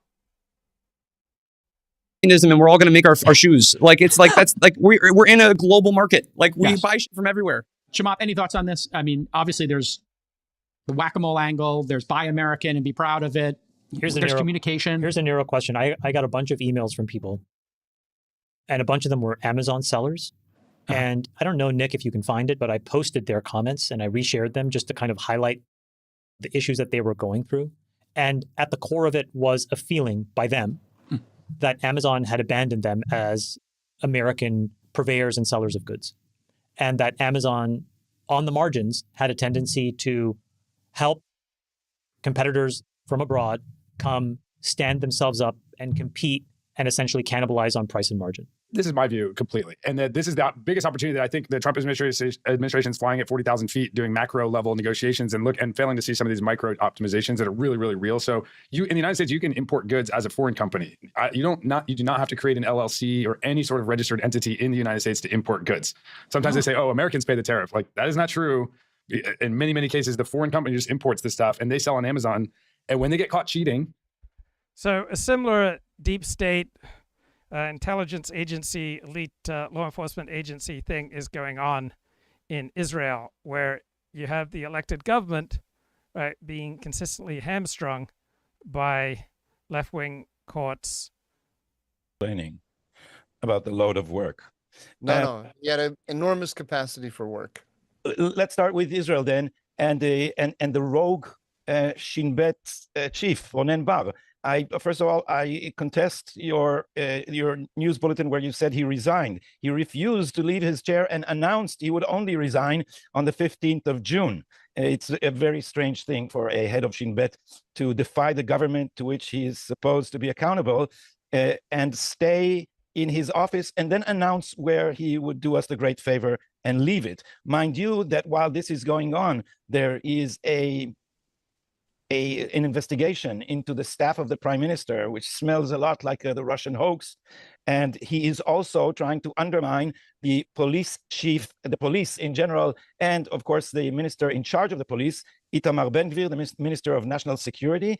He is conducting an investigation on the penetration of Kahanism, the extreme radical racist view of Rabbi Meir Kahana, the assassinated Rabbi Meir Kahana, of which Ben-Gvir was a disciple in his youth.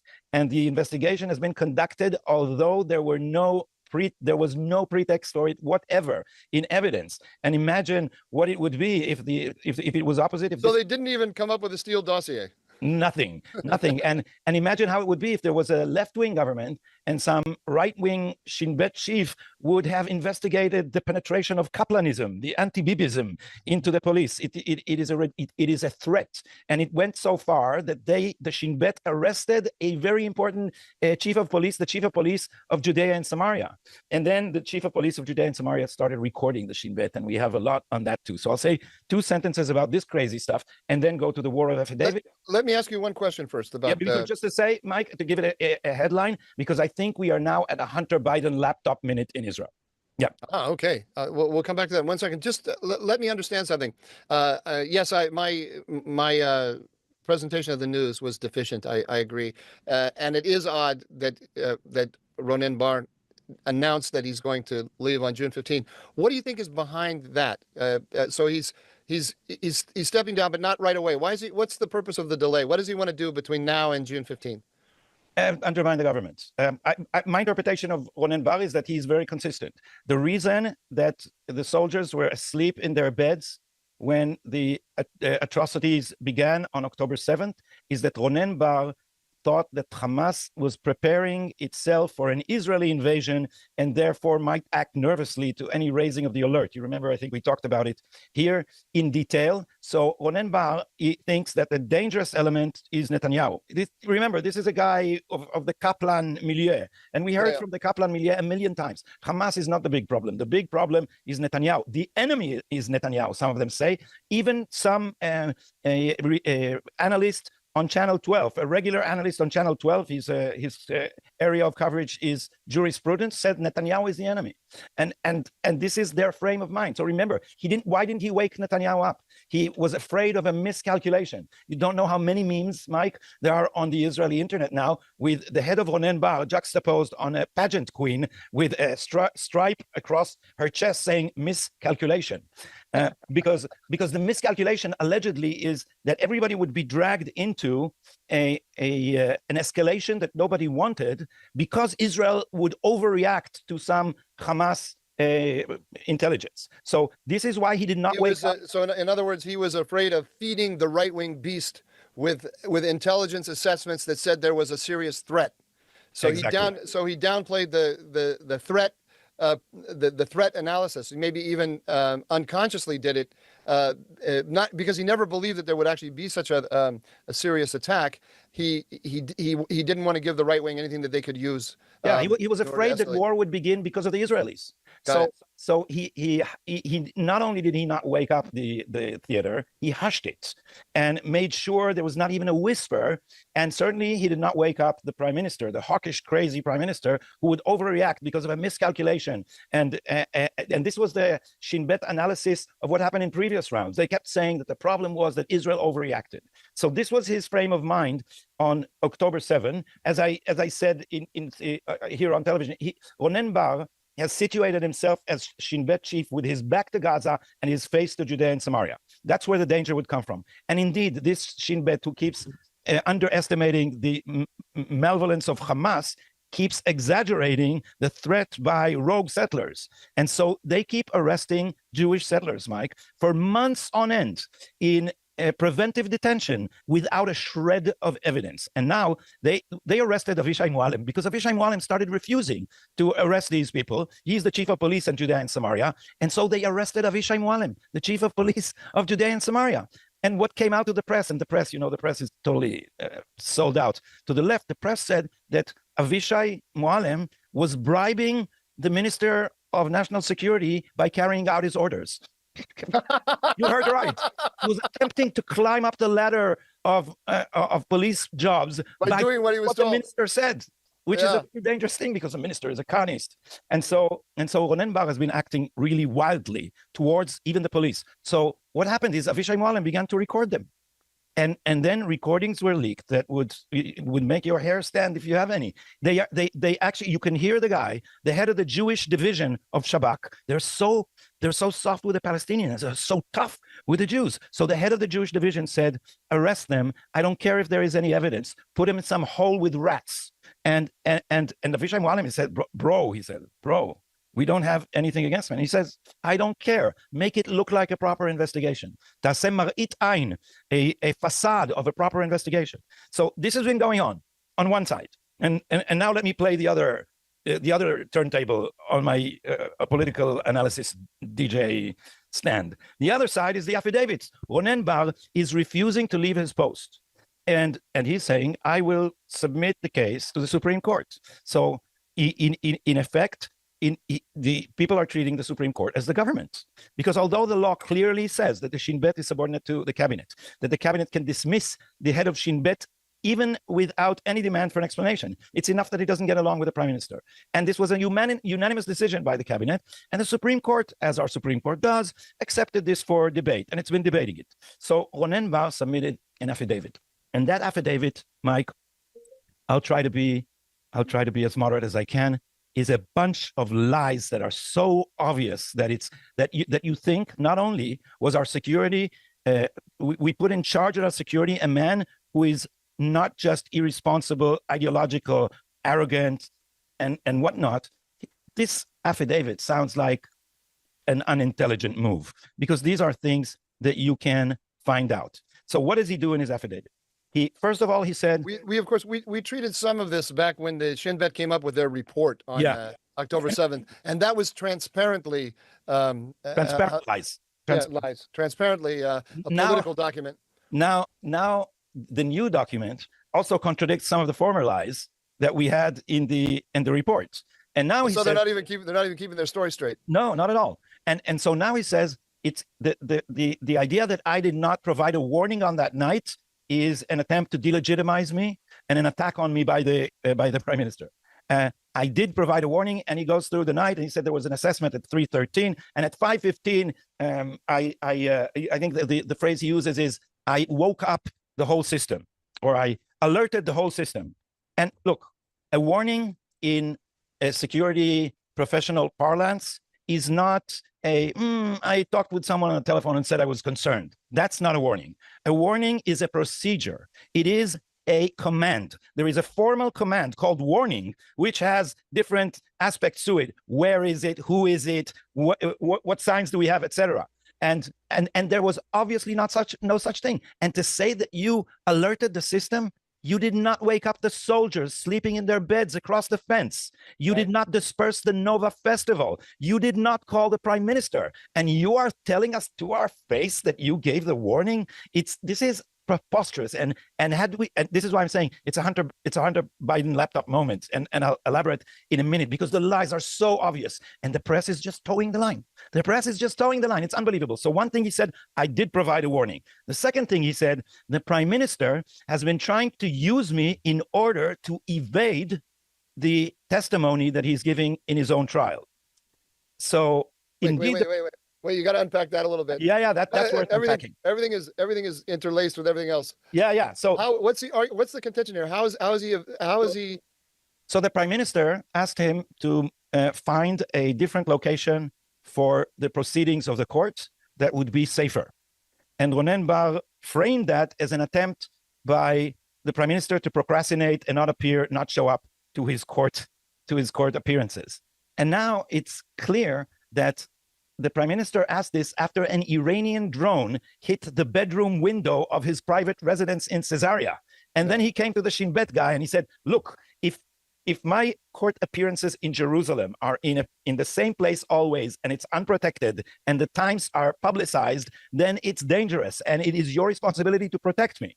Yeah. And indeed, the lie being so obvious again, they found a place, and it's a safer place. It's in a basement in a Tel Aviv court, and Netanyahu's testimony goes on uninterrupted. So that's another silly lie. It's a silly lie. And what he did in the affidavit is not mentioned that the conversation was after the drone hit the bedroom.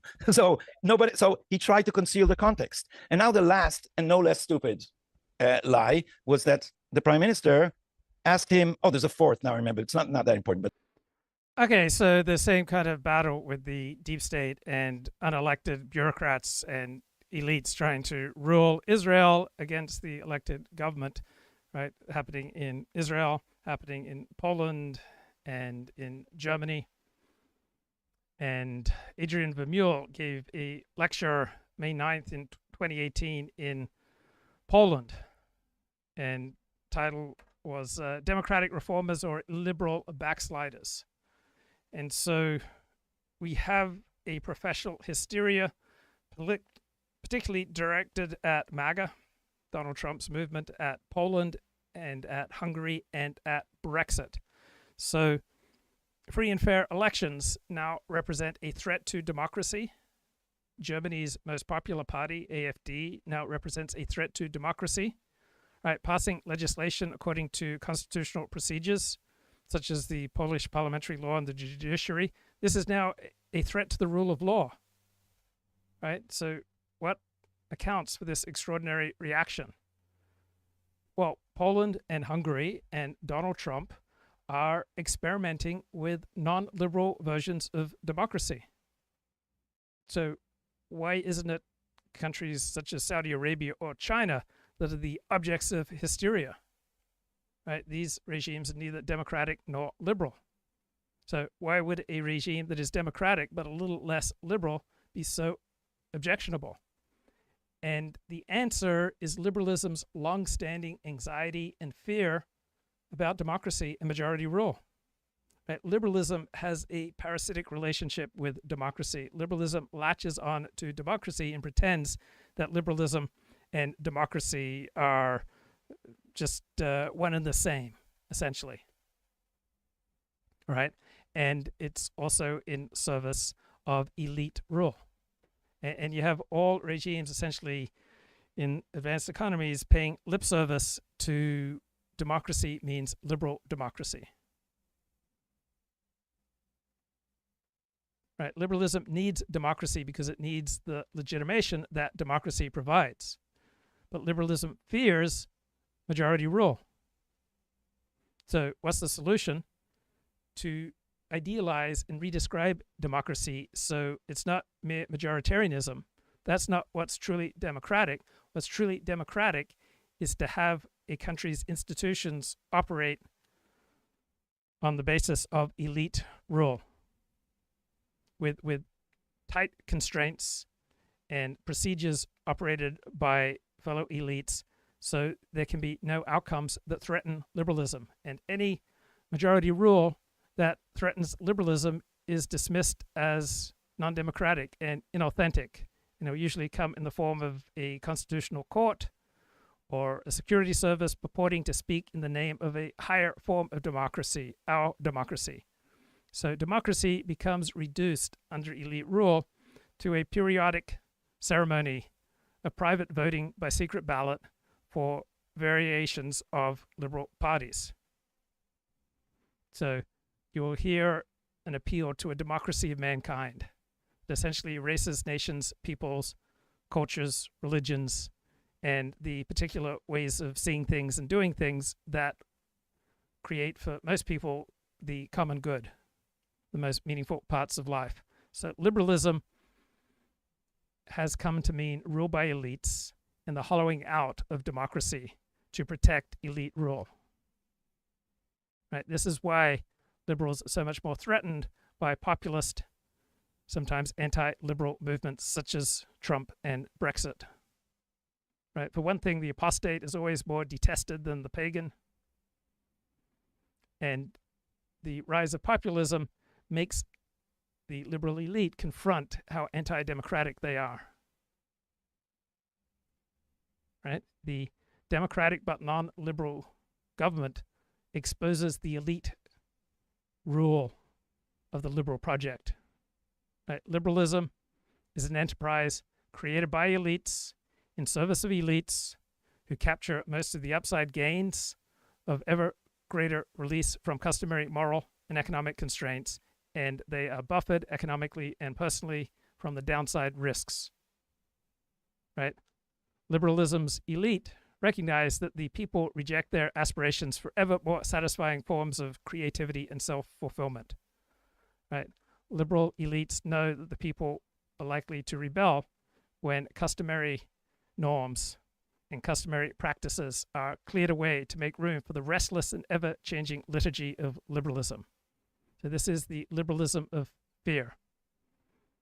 It's the fear at the heart of liberalism that will be left alone, visibly alone, exposed and vulnerable to the wishes of the majority from the host on which it is fed and sheltered for so long. They can lie about the valuation and pay a lower tariff. They can change the classification and pay a lower tariff. They can import stuff that is harmful to children, has lead paint, whatever else. There's no enforcement at all. You can't. So you're go saying after these Amazon people. third party is like a bit of a backdoor to abuse the system, right? I mean, Amazon is sort of just playing the game that's on the field, but this is legal in the United States. Is these companies import stuff, and I think it's 60% of all the sellers on Amazon are these Chinese registered. They're not registered in the United States at all. Just Chinese companies selling. Which sounds profoundly unfair in terms of a level playing field. Can we just take a step back and also acknowledge that we are talking about a level of detailed issues that we would never have talked about 6 months ago? That there was no interest in even bringing this up. Like if Ryan wanted to bring up the sort of hollowing out of American salesmanship, let's say, if you will, because of like this arbitrage that Amazon does for GMV, that would have been a snooze fest. Except today, it can actually get a lot of awareness. And Aaron mentioned this, and I've mentioned this before, but like, I think that there are 4 things that really matter: batteries, AI, pharma APIs, and rare earths. That now is on the agenda. I think the positive way to look at this is the American economy is too complicated. If you had waited, Aaron, for a study for all of the implications, we would have been waiting forever and nothing would have happened. And I think that we've made macro level moves, you're right. And now we are finding what the implications are and course correcting in real time. And I hope what happens, though, is when we find these big thorny issues, I think the Amazon thing is a pretty interesting issue, actually, about. Okay, let's have a look at some comments here by Kep. Let's talk about liberalism and Jewishness. So Jews tend to be among the last believers in the Enlightenment. So the higher IQ the person, the more likely they are to live in an abstract world. People who live more in an abstract world put a greater priority on theories and ideology and philosophy than do, say, regular working people. And so higher IQ, elite educated people tend to be much more likely to be liberal. Jews tend to be more highly educated than the average American, and they tend to have higher IQs than the average American. But when you account for the IQ difference, then there's no effective difference in the allegiance of elites to liberalism between Jewish elites and non-Jewish elites. Right? Highly educated people at elite universities tend to love liberalism, whether they're Jewish or not Jewish. Has Luke read What Went Wrong? The Creation and Collapse of the Black-Jewish Alliance. I've got shocking news for you. There was never a meaningful Black-Jewish alliance. What there were self-interested parties among Jews and among blacks who made public proclamations and marched together in furtherance of common goals. But you cannot find two groups in the United States who have less in common with each other than blacks and Jews. There's never a time when blacks and Jews felt bonded. Right? There was never a meaningful Black-Jewish alliance. There was only an alliance among certain elite blacks and among certain elite Jews. And then that fragile alliance was temporary and situational, and under changing situations, that alliance collapsed in some ways. But it was a tiny alliance among certain individuals.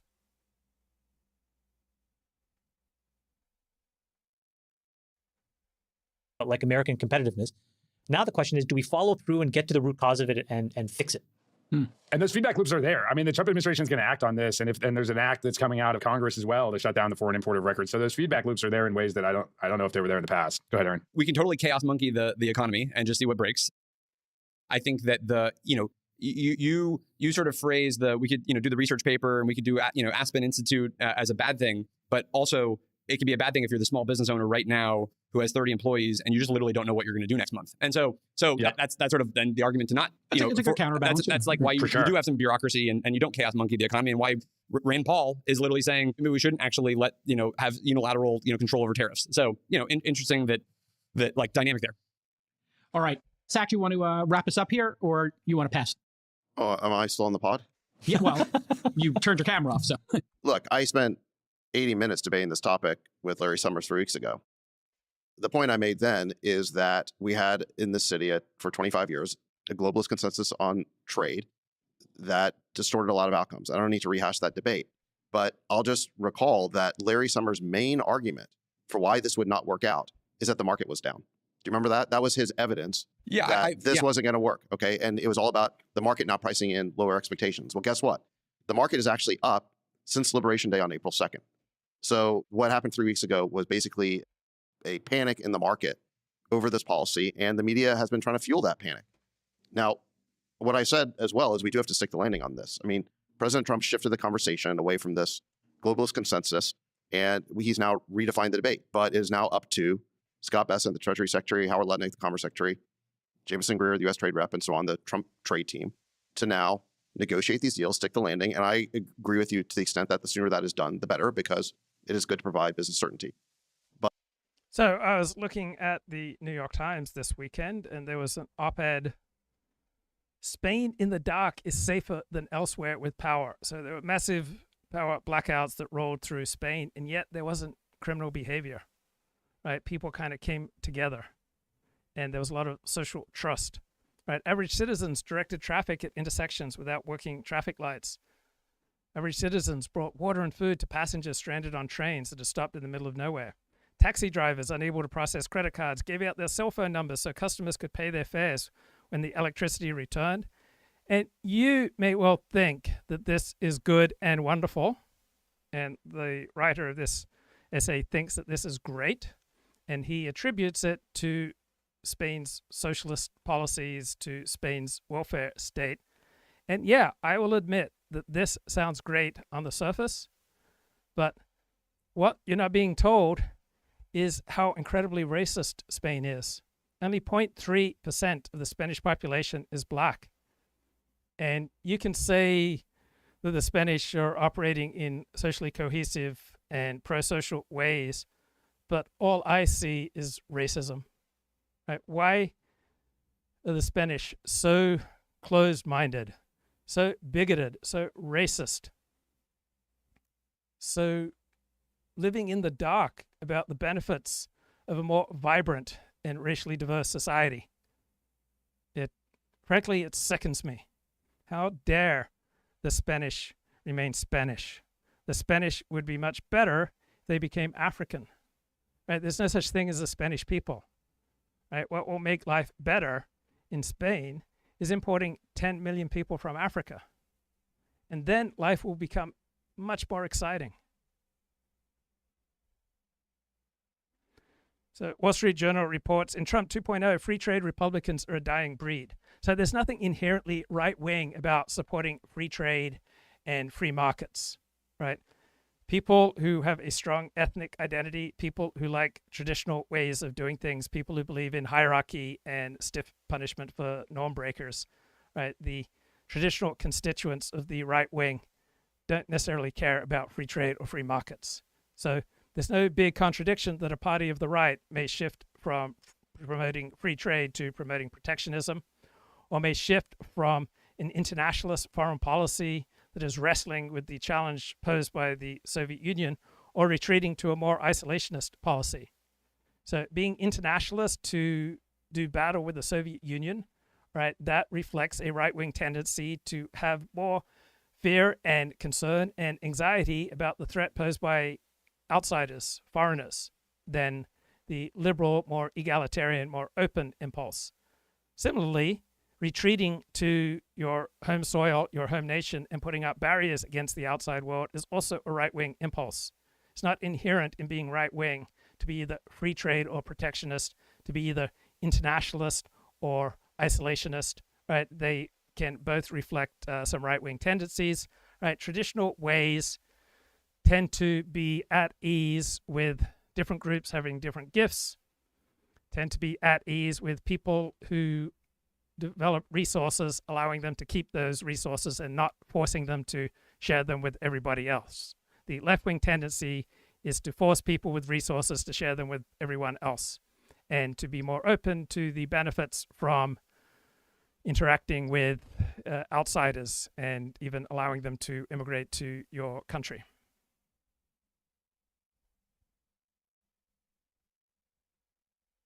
But the idea that so far this hasn't worked, I think, again, the main argument against that was a market reaction that now the market's not positive. So I think my point is just we need to give this time to work. I think it's too soon to be judging this policy as if it hasn't worked yet. It needs to be executed properly. And quite frankly, Ryan, I mean, I remember the last time you were on this pod, you were coming on about, wasn't there like some union deal that was supposed to shut down all the ports and all the shelves would be empty? That never happened either. It did happen. It did. They shut down for 3 days. I don't remember the shelves being empty, which is now the new panic the media is trying to create. So look, there's a lot of pants sweating that's occurring here that's being fueled by the media. I just want to bookmark one thing. The only thing I actually, I was more frustrated listening to the Larry Summers and you conversation because I was like, why, Larry, make this point. Like, come on, like, well, don't go down the WTO rat hole. Like, that's not relevant. So here's the other thing. Of course it's relevant. It's how we got here. No. So like as in like that's 25 years ago. Like, let's worry about literally today and like what do we do going forward at this moment? Today is the only thing I just want to say, because I do think that you know, I appreciate your point about, hey, there's like, you know, everybody's freaking out, whatever.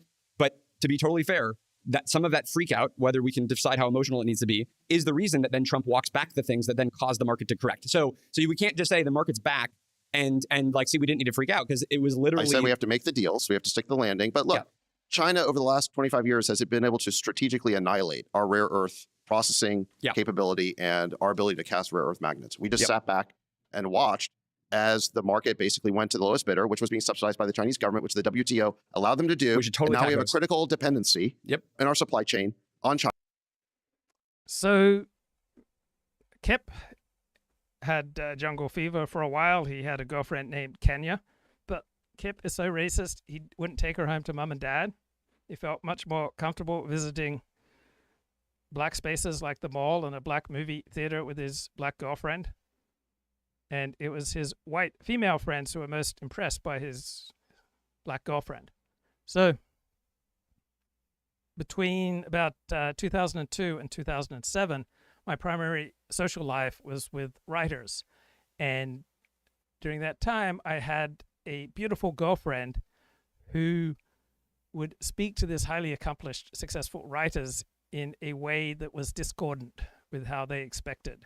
And so they felt that she was presumptuous and entitled and would speak to them as a peer when her own accomplishments were quite meager.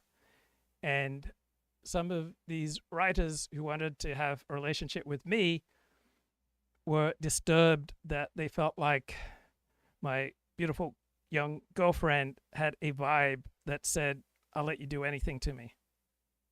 And so when I stopped going out with her and I started dating an even younger ex-porn star, they much preferred her because my ex-porn star wasn't presumptuous and entitled. So people are complicated. Financial Times has an essay, Trump's tariffs are a gift to the mafia. Smuggling becomes a lifeline. Criminal organizations will benefit. Yes.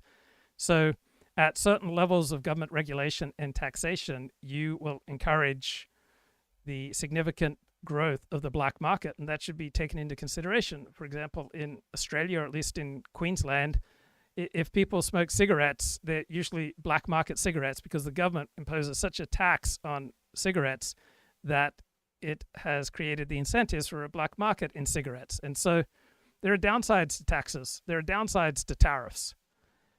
And why do we have mafias?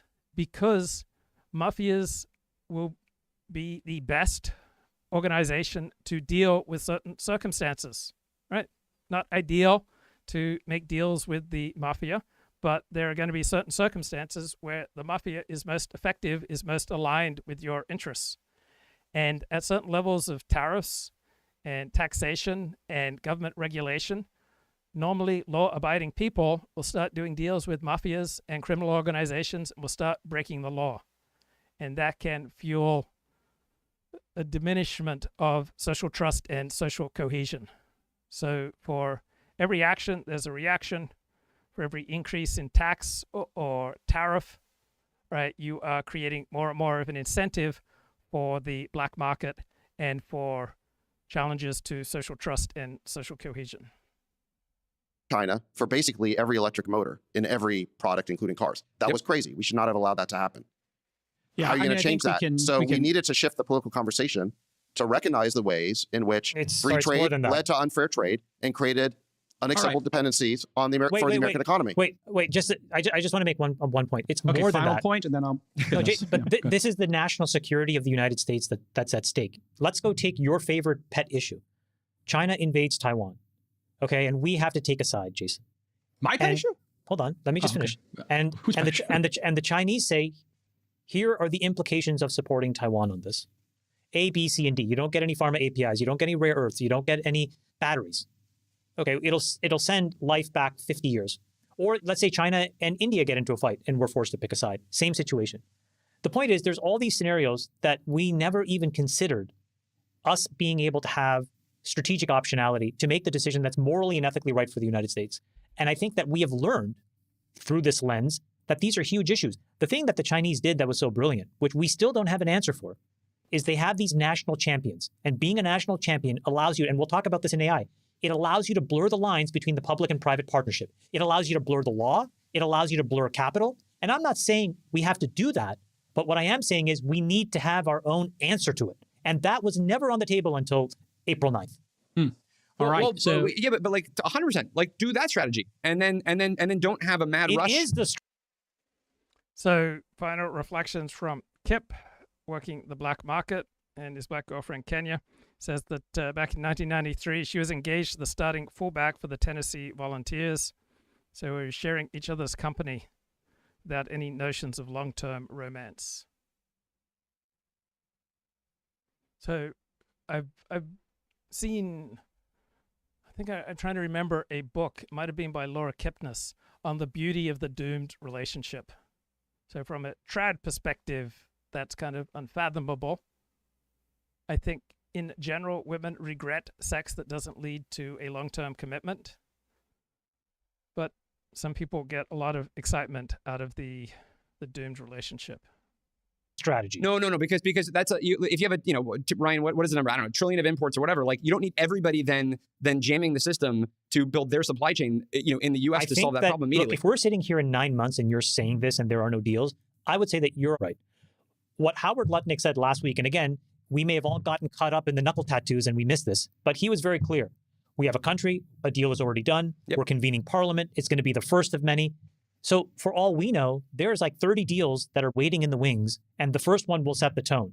And I think that Sachs is right here, which is it's way too early to declare defeat and that it was quote unquote chaos. I think if we're sitting here in 9 months and foreign direct investment has shriveled up and domestic investment has shriveled up because there is just no continuity, you have a claim, but that's not where we are because now. I don't think that'll happen. I don't think that'll happen. I think we will end up in, like, I'm with Ryan, like we will end up in a good spot because we'll iterate through this. My only point is there's an alternative path that could have occurred. It could have been done in a more thoughtful, well-communicated pattern instead of, hey, let's do barrel rolls with the airplane. I don't disagree with you, Aaron, and I can tell you, we've already started to see layoffs. And Nobody wanted to even initiate the barrel roll, guys. Yeah, okay? listen, we get it. It's like, hey, I don't want anything to change. I think we'll agree to disagree on this. Aaron, where were you with this? Hold on. This is one last point. We're going to move on to the next topic. Excuse me. You didn't call me for 40 minutes. I just want to make one final point. Aaron. Here he goes. Aaron, where were you with this perfect plan? Yeah. Where were you with this perfect plan before Liberation Day? I was telling Kamala about it. So one reason perhaps that I've lost the diverse and exciting panel that I used to host is that I wasn't able to navigate the egos as well as this podcast. You're telling Kamala. Okay, great. He was. But nowhere, they were having, nobody, they all were the having people, Mai Tais, and they were talking about this specific issue. all the people who suddenly know what the perfect plan is and how to perfectly execute it, no barrel rolls, had nothing to say about this topic for 25 years. And all of a sudden, they've come forward with their perfect plans. I would say that's victory for Trump. It's like, look at this. The best thing of all of this is you've got the liberals embracing Milton Friedman in their backgrounds on their... I love it, yes. All right, listen, we can agree to disagree. Okay, Steve Saylor's publisher, Lomez, real name Jonathan Keeperman, was on Ross Douthat's New York Times podcast. You know, one of those taboos, and this is something that connects Trump in some ways to the counterculture, is taboos around race, right? Mm-hmm. Because there's a lot of racism in right-wing counterculture in various forms. It's there in the online memes. It's there in the would-be Nietzscheans like BAP. Anyone who goes from this conversation and gets a copy of Bronze Age Mindset and reads, you know, certain paragraphs will say, well, this guy is a terrific racist, right? Sure. And I want to offer, before you interpret this, I want to offer three interpretations. Take the interviewer's privilege, right? I think you could say, okay, this is about performative rebellion, right? A counterculture needs to shatter taboos. The taboos of liberal culture are around race and gender, right? Possibility two, you want to reclaim and relegitimize parts of the American past. So I love it that Jonathan Keeperman has been such a generous and competent and excellent publisher for Steve Saylor's book, Noticing. I'm not a big fan of many of the other people he published. I am glad that Ron Unz supported Steve Saylor, but Ron Unz also supported a bunch of writers who I don't believe were deserving of support and would publish them on unz.com. And it wasn't great, I think, for Steve Saylor's status and prestige to be stuck with a bunch of idiots, including Ron Unz, frequently, for all his brilliance, frequently just saying the most idiotic things, such as, I don't know much about Judaism, but it seems that Judaism is satanic. And Jonathan Keeperman, I'm ambivalent by many of the idiots that he publishes. Curtis Yarvin is just an intellectual embarrassment. He just bloviates about things he just doesn't know much about. Jonathan Keeperman says some smart things, and he has done great work on behalf of Steve Saylor, and it's great to see him on this New York Times podcast. But he should just answer there's no such thing as racism. It's an entirely made-up moral category. It would have been a much more effective response. American past had a lot of racists, right? You're trying to restore and reconstitute a lost pre-progressive world. Okay, it's sort of inherent in the project that, you know, you're basically trying to rehabilitate writers and thinkers who contemporary piety would try and rule out because they held, at the very least, un-PC opinions. So those are two arguments that I see as sort of justifications, complete or not, for the kind of racist stuff, right? But then there's also the possibility that there's just a serious belief in racial inequality. And maybe it's not re-legitimizing Nazism, but, you know, if you spend a fair amount of time online, it's not that many degrees of separation from the right-wing counterculture to the, you know, people on X.com talking about what a great artist Hitler was, you know, such a great artist, which so anyway, I wanted to offer those as interpretations and then have you talk about, you know, why is the right-wing counterculture racist? Sure. Well, first, let me start by saying I don't think actually Adolf Hitler was a great artist.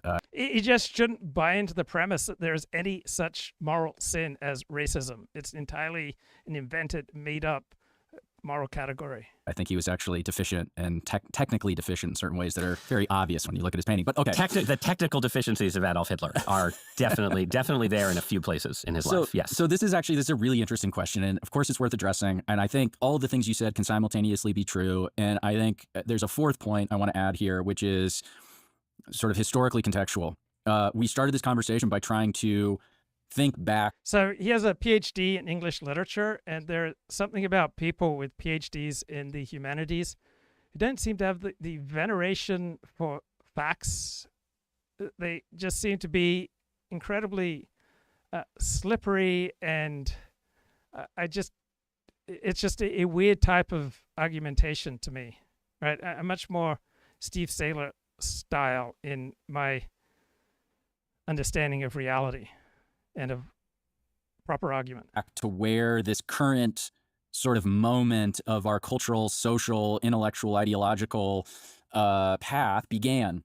And we identified somewhere in the 2010s. Now, everything I'm about to talk about has precursors, but something else happens here around like 2012, and maybe you identify the Trayvon Martin case into 2013, 2014, certainly. There's the Michael Brown hands up, don't shoot, Black Lives Matter. Simultaneously to that, we have a kind of a discussion happening in this country around immigration and what would happen to this country if we started allowing people in from all over the world. Is everybody the same from everywhere? And if we're going to have a sort of pluralistic democracy, what does that look like in a future where it's not a non-white, predominantly white country? These are legitimate things to think about. A lot of people didn't want us having these conversations previously. You just got to challenge the bogus premises that people like Ross Douthat and the mainstream media articulate, right? They come out of a particular worldview that sacralizes all sorts of non-existent categories such as Islamophobia, homophobia, racism, sexism, and the like. So I am a big fan of the left-wing podcast, If Books Could Kill. Here we go. Their episode from March 31 on Josh Hawley's book, Manhood. You're cooking food for women, for women who come into your restaurant, right? Not just to enjoy a meal with your family, which is pathetic. He also profiles two societies that are exceptions to this. This is quite common, these manhood understandings, but they're not universal. So he profiles this Tahitian community where there just aren't any divisions. Yeah, there are things that are particular and there are things that are universal, right? There are certain things that are universally common in relations between men and women. And then there are also things that vary by region. You can always look at what do male-female relations have in common, and you can always focus on where are they different. It's between men and women, and the people seem... So the right-wing traditional perspective is to take biological differences for granted between men and women, and the left-wing perspective that these guys focus on is that most of these differences are socially created, and there is probably much more truth in the 50-50 perspective. There's some biological reality in the differences, and there is some social construction. Kind of like confused. Like when he brings up, like, oh, what about manhood? They're like, what? So here's him describing Tahiti. Anthropologist visits NB Island and has no idea what's going on. Both perform most of the same tasks, and there are no jobs or skills reserved for either sex by cultural dictate. The men routinely do the cooking. Women do almost everything that men do outside the house. In addition, there is no stress on proving manhood, no pressure on men to appear in any significant way different from women or children. Men have no fear of acting in ways Westerners would consider effeminate. During dances, for instance, adult men will dance together in close bodily contact, rubbing against each other without any anxiety. Sorry. In that context, that probably is not considered effeminate. Right? Orthodox Jews do the same thing. It's not considered effeminate. It's not experienced as effeminate. People don't feel reduced in their femininity, don't feel reduced in their masculinity as Orthodox Jewish men. Yeah. I was reading ahead because I got excited. It's like a real thing. And most men visit the village homosexual frequently and without shame. They visit the village homosexual. Okay, I feel like we're skimming right over the village homosexual No, here. he then goes into it. Okay. It's so interesting. He has a whole section. It's called the Mahu, and it's a guy who's like, I think to our understandings, it would be somewhat like in between sort of gay and trans. There's also like a... Yeah, the gay guy, Michael Hobbs, there loves this notion that guys in this particular culture feel no shame visiting the village homosexual. And male sexuality is wild, right? Most societies don't have the strictures and the revulsion against male-male sex that Judeo-Jewish and Christian societies have had. a gender in between component to this as well. But like, there's literally a village homosexual, and it's very common for men to just be like, oh, hey, my wife is away. I'm kind of horny. Do you mind if I like fuck you? And he's like, oh yeah, okay. This is not considered a threat to their masculinity. Very interestingly, Peter, in a lot of other societies, there's this weird thing where like, it's not a threat to your masculinity to be gay, to do stuff with dudes, as long as you're topping. But if you're bottoming, it's gay. Yeah. Like Well, that's how it is for virtually all societies, except for ones that are Christian and Jewish. love how fucking arbitrary this is. But for Everything's arbitrary, right? Saying that driving 56 miles an hour in a certain zone is illegal, but driving 55 is legal, is arbitrary, right? You cannot have any laws, you cannot have any rules without a substantial element of the arbitrary. And Michael Hobbes brings up the word arbitrary as though it's some great insight. Or the Mahu in this Tahitian society, they're mostly bottoming the straight guys. They're like, do you mind fucking me real quick? It sounds to me like... Right, Michael Hobbes is a gay guy, and he loves this type of society. All right, gay liberation and traditional Jewish and Christian religion are at odds. Right, the more you're into your gay identity, the more contempt you're likely to have for traditional Judaism, Christianity. The more you value traditional Judaism or Christianity, the more likely you are to have for the gay liberation movement.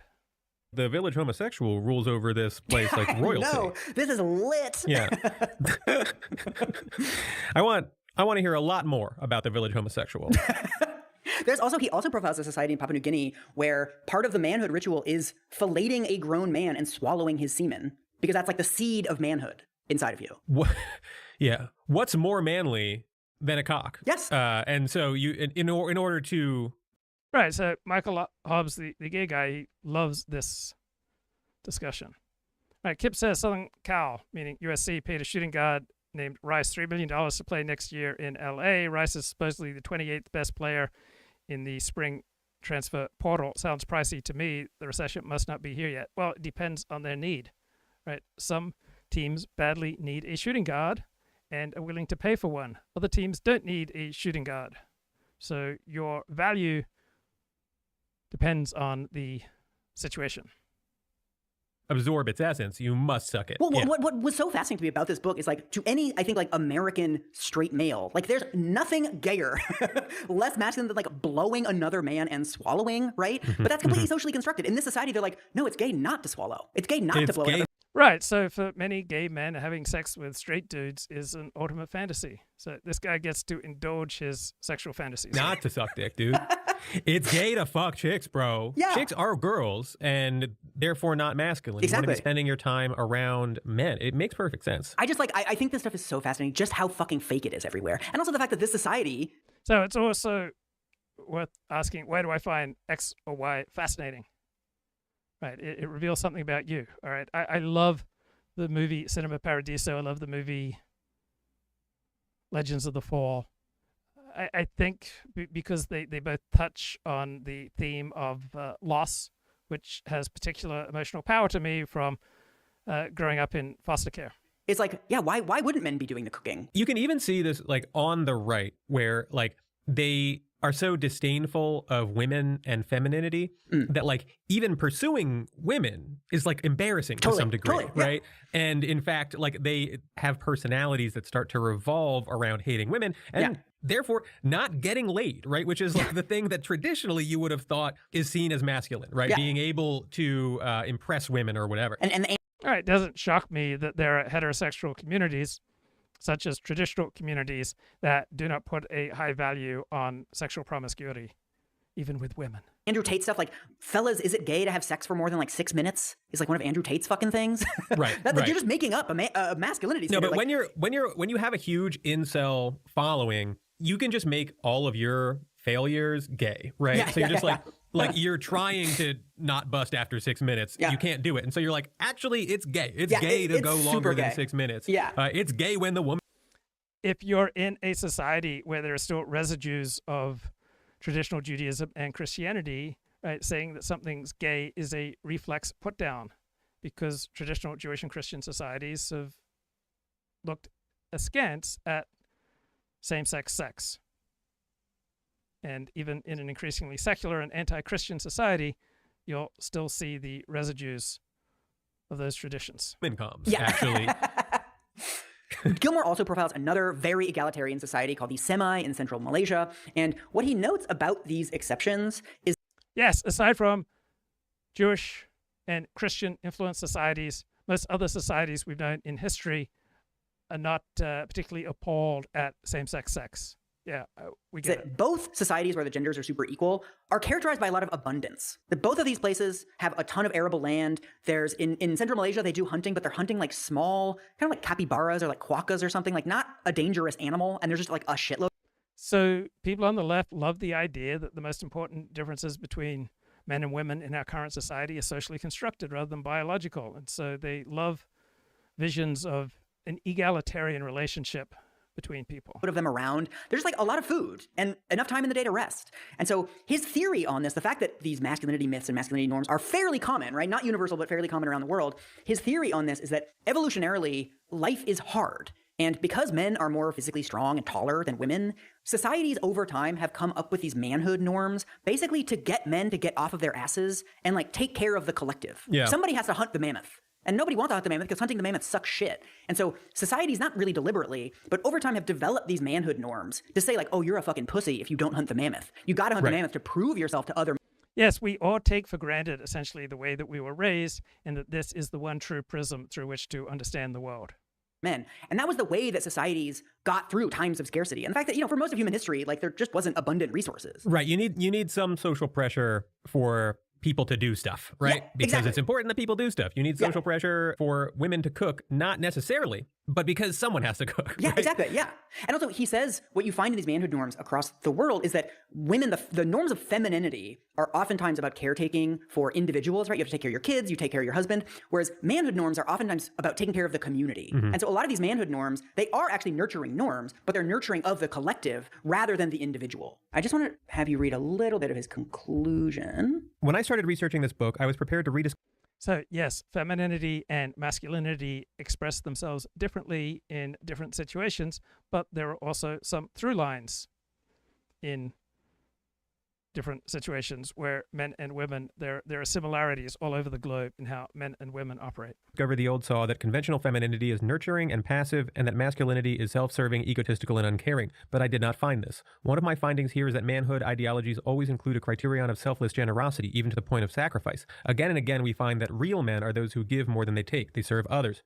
So men who are strongly connected, men who are bonded to their families, to their community, are likely to sacrifice for people they love. Women are likely to sacrifice for people they love. Men nurture their society by shedding their blood, their sweat, and their semen, by bringing home food for both child and mother, by producing children, and by dying, if necessary, in faraway places to provide a safe haven for their people. This, too, is nurturing. This actually goes to show how completely out of step modern American toxic masculinity is. I know! It started to become like a pure, how belligerent in public can you be?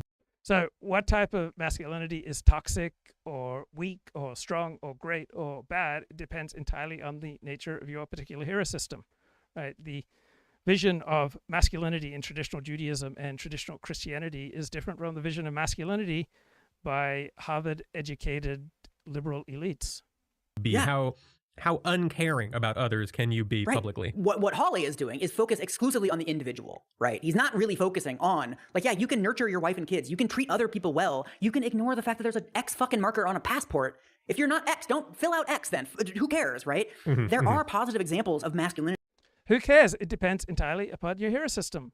For people with the traditional hero system, the notion that people can arbitrarily choose their sex and can then deform and castrate themselves and mutilate themselves to assume a bogus identity as of a sex that they are not their biological roots, their chromosomes do not correspond to, is absurd and upsetting. And there's nothing wrong with people holding this traditional perspective on the importance of the biological sex correlating with the manifestation of that sex in a society. Like the idea that no one can admit that masculinity is good, that's just fucking fake. Everyone is fully happy to admit and explore the ways in which like masculine values can. America is about the most individualist society in the world. Northern Europeans tend to be highly individualist, and pretty much every other society is more collective. actually be nurturing and positive for society. It's only people like Hawley who are enforcing and basically inventing this norm where you just have to be a fucking dick all the time. One thing that Josh Hawley is not inventing a norm about masculinity, right? He is coming from a particular tradition of American Christianity. It's not inherently superior or inferior to Jewish or Chinese or Nigerian masculine traditions. often happens in these discourses is that a lot of people are reacting to the fact that like people already do appreciate this sort of thing. Yeah, no right? shit. The strong silent type is like an archetype for a reason. Like this is wildly valorized in our society. The archetype of the guy with like high exec. In certain situations, being strong and silent, right, is a valuable adaptation to a particular set of circumstances. And in different circumstances, you might want someone who is more open and free with their emotions. Executive function, right, who like makes decisions and goes after it or whatever. That sort of like stems from the hunting the mammoth thing, right? Like you're taking some risks to get shit done. So you have these archetypes that are consistently praised throughout our society. And then you have a bunch of people being like, should we be praising that? Or like, are there elements of this that shouldn't be praised? And immediately you get some fucking slime ball like Hawley being like, oh, you can't even say that masculinity is good anymore. I also love the fact that Josh Hawley is citing, remember, he brought up David Gilmour to say like, manhood is our last bastion against chaos. And then he's citing this anthropologist who's like, oh, this kind of seems fake and totally arbitrary. I want to see Hawley's chapter on the village homosexual. Just because something is arbitrary doesn't make it fake, right? Every legal system is going to have a significant arbitrary element to it. Right, one of my least favorite right-wing commentators is Alex Kashuta, because she talks a lot and doesn't tend to say much, but she's had a lot of big names on her show. So here she is talking about right-wing intellectual circles. And Jordan Peterson, Quillette Magazine, there's all sorts of things happening kind of in the late 2000s that were interesting. Yeah, so just to interject, what years are we talking about here when you were in England? Yeah, so probably when I moved to England. So she's from Eastern Europe. She's married. She's got a kid. And she's being interviewed by Bo Weingart here for Aporia magazine. 2015, I think I moved to England. So is this before the Great Awakening, as it so-called? Depends when you'd I mark it with Floyd. Yeah, to be honest, I was aware because I was interested back in the day in kind of the atheism, new atheism, all the forums around that. And I was vaguely aware of kind of the atheism plus angle and a lot of discussions about the issue of racism within atheism because of the Islam connection. I was, even back then, like maybe almost 20 years ago, I was very much on the, yes, we need to criticize it. Right. There are so few women on the dissident right that they get elevated far above their merit. Islam as well. I don't think it is racist to, have special, to put Islam on the same, topic block with the other religions in terms of our analysis. And that was a big theme there. And yeah, I think I've always been a little bit, I don't know, intellectually irritated by these shadow realms where, there seems to be kind of this force field. You're not allowed to go in there, there be dragons, and I go in there and I poke around, and I guess that's how I ended up in the dissident right, which for, I think, a long time, maybe. Right. For evolutionary reasons, you want women protected. You don't want them outside the herd. You want them in the middle of the herd, right? You want them to be more conformist because they will carry a child for 9 months and they need protection. And then they will raise children for up to 18 years each. And so these evolutionary reasons incentivize women to be conformist, right? The majority of women will give birth. A majority of men will not, supposedly. That's the historical record. So men are incentivized to take more risks, and women are incentivized to take fewer risks and to color within the lines. I would say 2 or 3 years was really kind of the hotbed of stuff that was new, that was intellectually exciting, that was reviving ideas that have been, in the dustbin of history for a long time, maybe for a good reason, maybe not. But people were talking about things that related to the issues that I was concerned with, including human biodiversity, which I know Aporia covers extensively. So a lot of these things that were kind of seemed to relate to the problems that I noticed, and not to mention also the raw. So many right-wing intellectuals are not discomforted going on her show because she won't challenge them and she won't be awkward, right? She will be awkward, but she won't challenge them, right? They get to shine in comparison to her. It's like George H.W. Bush choosing Dan Quayle as his vice president, right? He didn't have to worry about being outshone by his vice president. The scandals, which were starting to kind of boil up in different dark corners of the internet, because there was a bit of mainstream coverage, but not much. And yeah, all of these, inter-ethnic tensions, which befall a woman living in a very mixed race community, coming from a very peaceful place. Romania was more of a high crime place maybe 20, 30 years ago, but now we really do not have any significant crime, especially street crime, to talk about. And then, I come home, I can walk the streets at night, and then I go. So here is a classic interchange on the platform X. Donald Trump says, "We're going to take away Harvard's tax-exempt status. It's what they deserve." And then conventional elite says, "Do Republicans ever think to themselves, this new power may be used against us one day?" And the best response is, yeah, all those Republican universities, right? People on the right control almost no institutions, right? There are virtually no powerful right-wing institutions. So no, it's not reciprocal, because almost all our institutions are run by people on the left. And so this power cannot be used against entities that do not exist. Right? There are no Republican-dominated major universities. I can't even think of any significant Republican-dominated minor universities. To the civilized West, and I'm in danger of being harassed or something like that. And it just felt like, okay, these guys, the Westerners, the people that we look up to, that we want to emulate, can sort out incredible feats of infrastructure, of commerce, of finance, of scaling civilizations that the world has never seen before. But they are, the issue of muggings is really, they can't solve that one. And I thought, okay, we need to have more conversations. We need to bring in the ideas, people to think this through. So Alex Kashuda has complained that the dissident right has ceased to be or is never a safe space for women. And she is right. There is a substantial antisocial, blindly hating component to the dissident right. Also, there are legitimate criticisms of her that may feel unsafe. True. And to see, what levers can we pull to actually address these things by possibly naming some more unsavory things that might upset certain communities, that might, maybe there should be some sort of policing that happens from inside the community, because a lot of the problems that I saw was that inside these communities, there was kind of this omerta, there was, extreme in-group solidarity. And then you had the out-group that didn't know how to deal with this, because everyone was, oh, we've got this system of law, the rule of law, the police does this. And then, you go into these communities and they're like, actually, your laws don't mean much to us. We've got our own laws here. And the fact that, have these enclaves growing in the West, it's, I don't know, it's quite frightening. And I understand why this has been a major factor for a lot of people drifting to the right. Like the left doesn't actually have any sort of direct solutions for this, except for berating people for noticing it. And obviously the place for people who want to discuss this, HBD, sex differences, whatever you're curious about, will be on the right. Unfortunately, it's also a beacon for people who, have a chip on their shoulder about the Jews, or have some issues with women, which they'd this cute because I've been online, but I've seen it in the tea leaves. I mean, this is, what we've been talking about for the last 4 or 5 years. And now we have the Red Caesar figure, and he is a clown. Well, I certainly agree with that. No, that you make good points there. I don't want to dismiss that, because you're right. And you even had a quote. There is a component of the clown to Donald Trump, but to just dismiss him as a clown is not serious.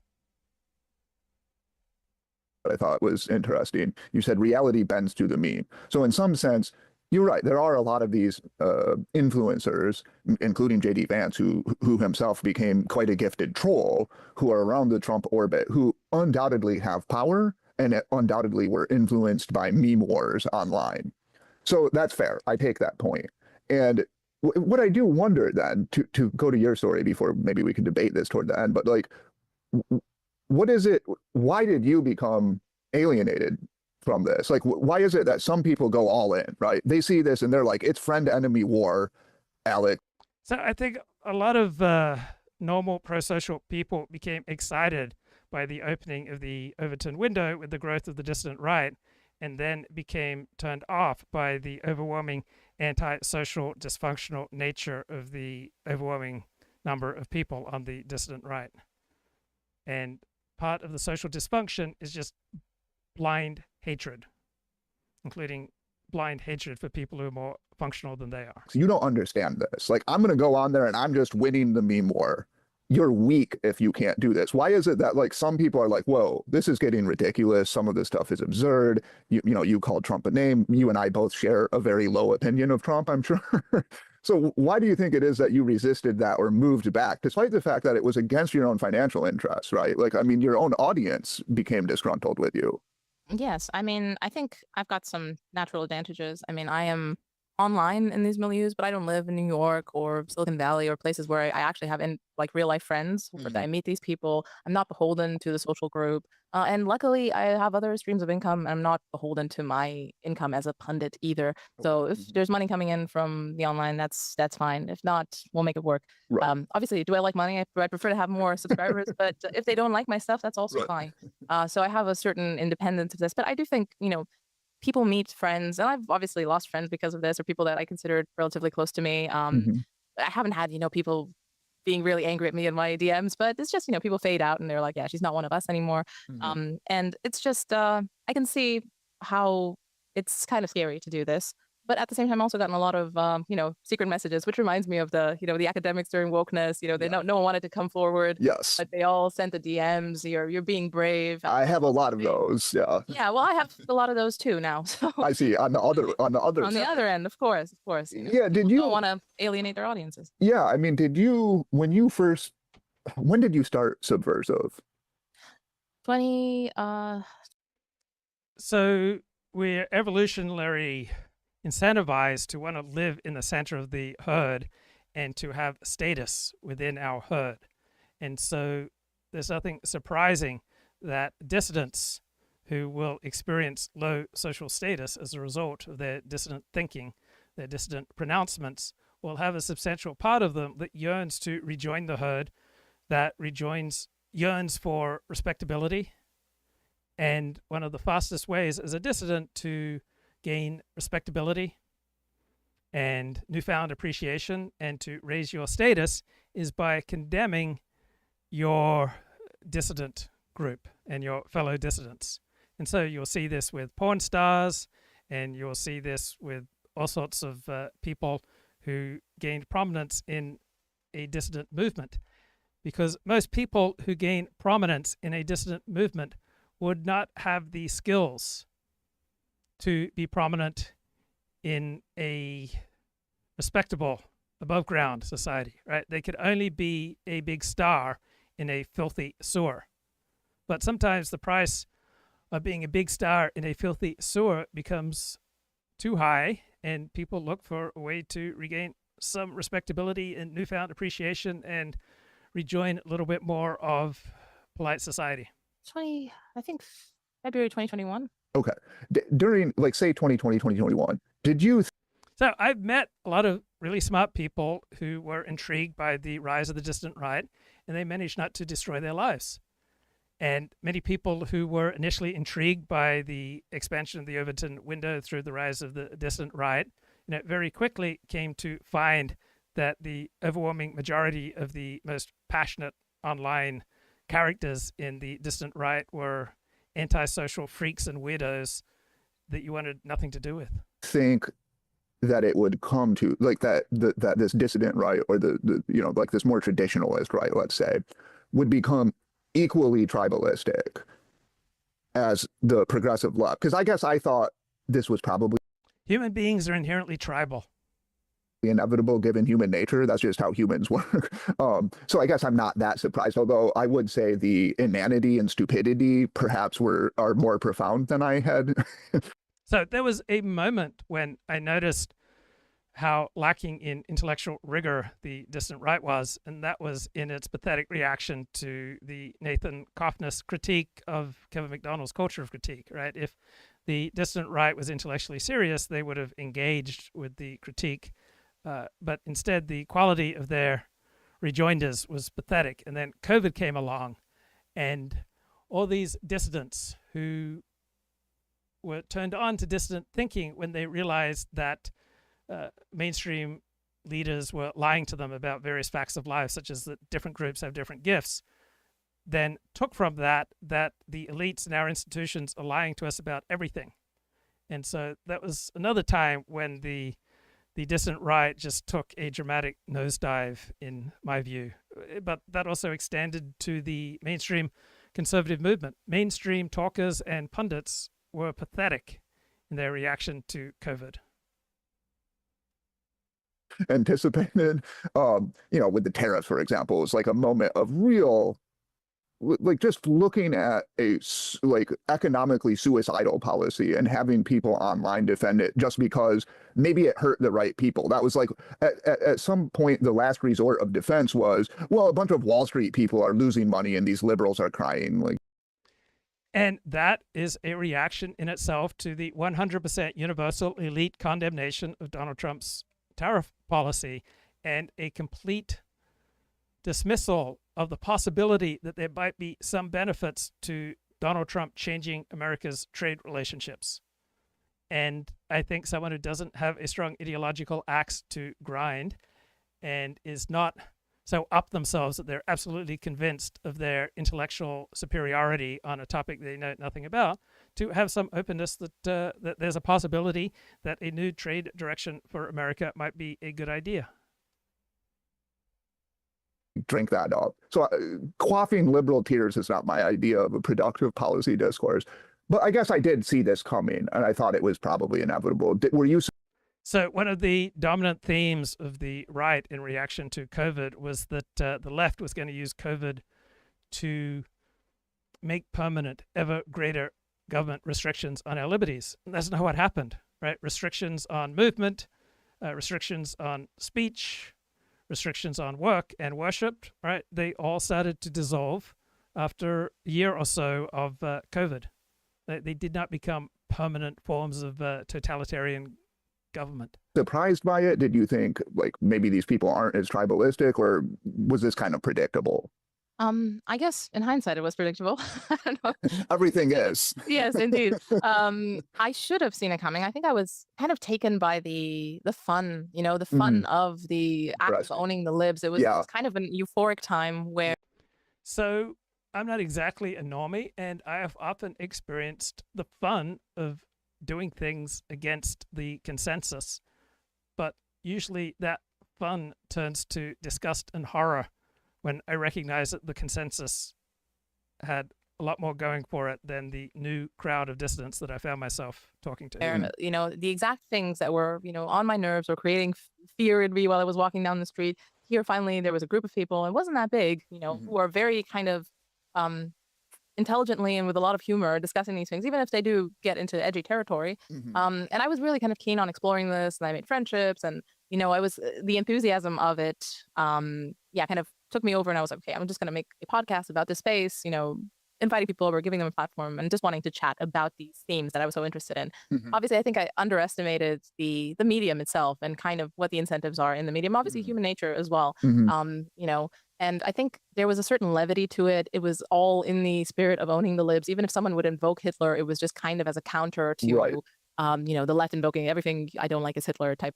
So the dominant expression of the dissident right leading up to Hailgate, leading up to Donald Trump's election victory in November of 2016, was comic, right? It was a bunch of people making jokes and making memes. And then with Hailgate, right, the popular image of the alt-right turned from a bunch of merry pranksters to looking at people in the alt-right as neo-Nazis. And people don't like neo-Nazis. People are open to pranksters. Things. And then I think people just having simmered in the meme so much, it just kind of created a new reality filter where we like Hitler, or, not to talk about Hitler, but it's of the 19th Amendment, all this stuff is in the water now. And it's, it's really created this whole new way of looking at reality for people where it's definitely not ironic anymore. A lot of people just think that this is how it should be. Now, I wonder about that. So that's an interesting thing to me. And again, perhaps because, I try to think like, what would I have done had I been 25 during this? I think I would have been more in. I would have found the memes more amusing, and I would have embraced it ironically. And then I kind of would have mocked the people who were offended by it. And then you can. So you can get a distortion of reality by hanging out too long in the online world. It's been one of my primary themes since I started live streaming almost every day since 2018. Frog that boiled itself, and the water really did get too hot. And I was like, okay, I'm skipping out. No, this is a very important point, and you make this point in your essay about people in a post-industrial, like an affluent society. I think that, especially if you live online, it's easy to lose perspective. So what you're saying about this rock in your shoe, you become so obsessed with that policies like tariffs or like real policies with real economic consequences are less important to you than what the president says, not even does, but says about trans or something, because that's, you just become so narrow and obsessed with that issue, And it is difficult to maintain perspective. One thing I wonder is like, I mean, I don't want to not to get too personal, but just to say, like, when you have a family, like that's something where suddenly you have a new perspective on the world, right? Like when you get a house mortgage, all of a sudden you're like, you know what? Maybe that shit online's not so important. And actually, like, I don't want mortgage rates that are 8%. Do you think there's something to that? And that, like, when you're actually, living this life, you have kids, you have a mortgage, you start to do those things, you get distracted is the wrong word. You actually pay attention to what matters to many people instead of these things that people quibble about and obsess about online.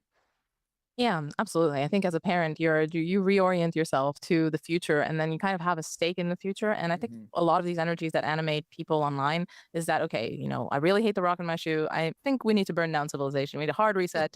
And as a mother, I'm like, well, you know what? Maybe don't burn down civilization. And one thing that kind of really jolted me awake was the fact that right, the better your life is, the more invested you're going to be in the status quo, right? The more successful you become, the more invested you're going to be in the status quo, the more desperate your life, then the less invested you'll be in the status quo. So the book that I was reaching for is Virtually You, The Dangerous Powers of the E-Personality by the psychiatrist Elias Abu-Jaid. all of this online type politics, we have a local flavor, but it's still very similar to what's going on in the US. It's trickled down into Romania. I mean, we had this very high profile case of Călin Georgescu, who essentially was a TikTok candidate. No one really had heard about him maybe 4 months before the election. He had almost like a landslide victory in the first, which is kind of like a primary, and then you have a secondary where you have only in the last two, like a final. And he got the majority, and then he was obviously kind of set to win, or I don't know exactly what the game theoretic calculus is in the second one, but he seemed to be a top contender. And then the EU stepped in and looked at Russian interference, which might be the case because he is very much a pro-Russia, kind of tied to Putin. There's all sorts of allegations about him. He's now, I think, been indicted as well. So it's a bit of a strange thing. But what's interesting about this candidate, and there are others like him in the presidential running, is that. So the man who's conducting this interview is Bo Weingard, and this is for Aporia magazine. He is essentially kind of an RFK figure. He's got the Maha health type issues, food dyes, concern about the bees, organic agriculture, all sorts of stuff. At the same time, he's an anti-globalist candidate. He wants to sever from the EU. I mean, whatever the EU did to England, and I understand that's a very contentious thing. For Romania, the EU has been an absolute boon. So yeah, So yeah, tariffs are good for some people, some institutions, some businesses, and terrible for others. Brexit was good for some people and terrible for others. Right? Different people experience the world differently. Okay, here's a little burst from Decoding the Gurus. They're not big fans of Donald Trump's tariffs. Here we go. Podcasting. It's like 45 minutes or so. What you guys talked about. As I said, I suggested it, and at Flint Dibble, uncritically, just accept it as fact, and then they move on. It's unbelievable. Well, we are recording this in the ongoing saga of Trump's tariffs, where he's announced all these tariffs that he's introducing or is going to introduce, and the global economic markets have responded accordingly. Mostly, it is fair to say that everywhere has felt the kind of effects of this, but America in particular seems to be badly hit by it. So the interesting thing when it comes to credulity, Matt, is that, as you pointed out to me off stream, that the MAGA sycophants, they basically have to come up for rationalizations for whatever Trump is doing. It doesn't matter if it is clearly causing harm. They were complaining many times before the election about the cost of eggs or, Biden's economy and all this kind of thing. And there is no debate about the fact that Trump is doing genuine harm, potentially destroying people's savings, just in general, making people worse off. Yeah, there were instinctive reactions by both sides. The Decoding the Gurus are left-wing elites, and so it's easier for them to point out the stupidity on the behalf of those who automatically support Donald Trump, and a little more difficult for them to see the stupidity on behalf of those who claim there is absolutely no reason that Donald Trump's trade policy might turn out to be in America's interests. And so the MAGA people have to respond in some way by saying this isn't a problem. Actually, it's good. This is what we want. We like it. Like when the Biden administration was in power, there was a lot of rending of garments over the price of eggs. Anytime the stock market went down, Donald Trump, of course, would blame it on the Democrats.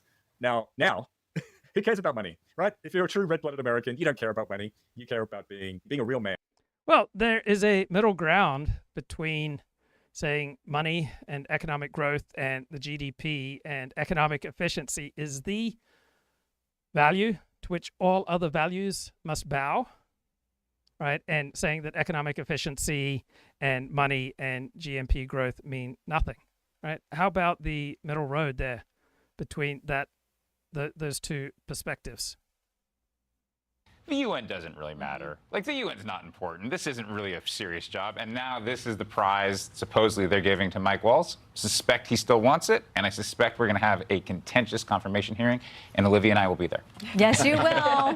Molly, what do you make of this? Because it's going to reopen something that had quieted down a bit for the administration. I think it really shows the difference between this term and the previous term. In the previous term, it really was chaotic. The media and other Democrats would push, they would try to oust different people, and it would really cause a lot of problems. Here, Signalgate, which was where Mike Walz accidentally put a reporter onto a sensitive chat, a lot of the media tried to use it as a way to oust Pete Hegseth, who they don't like for his efforts to reform the military, or Tulsi Gabbard, who they don't like for her efforts to reform our corrupt intelligence services. And instead, the only person is Mike Walz is moving to the UN. Not a big deal, and it shows a much greater maturity in Trump's handling. Well, and another job added to Secretary of State Marco Rubio's resume.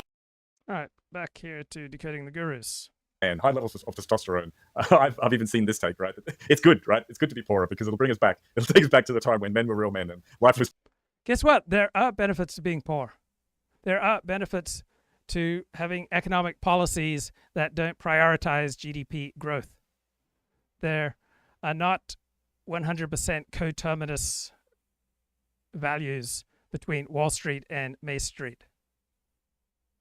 Right, so recognizing some more sophisticated dimensions about these things is not as easy as just instinctively lashing out at the other side. Tough and hard.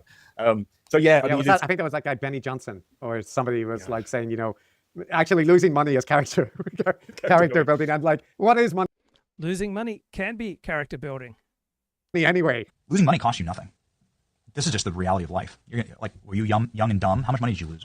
So who had the wiser perspective here? Right, the stock market has now rebounded to a higher place than it was before Liberation Day, and the Trump supporters who said, "Don't sweat this temporary crash of the stock market; everything will be okay."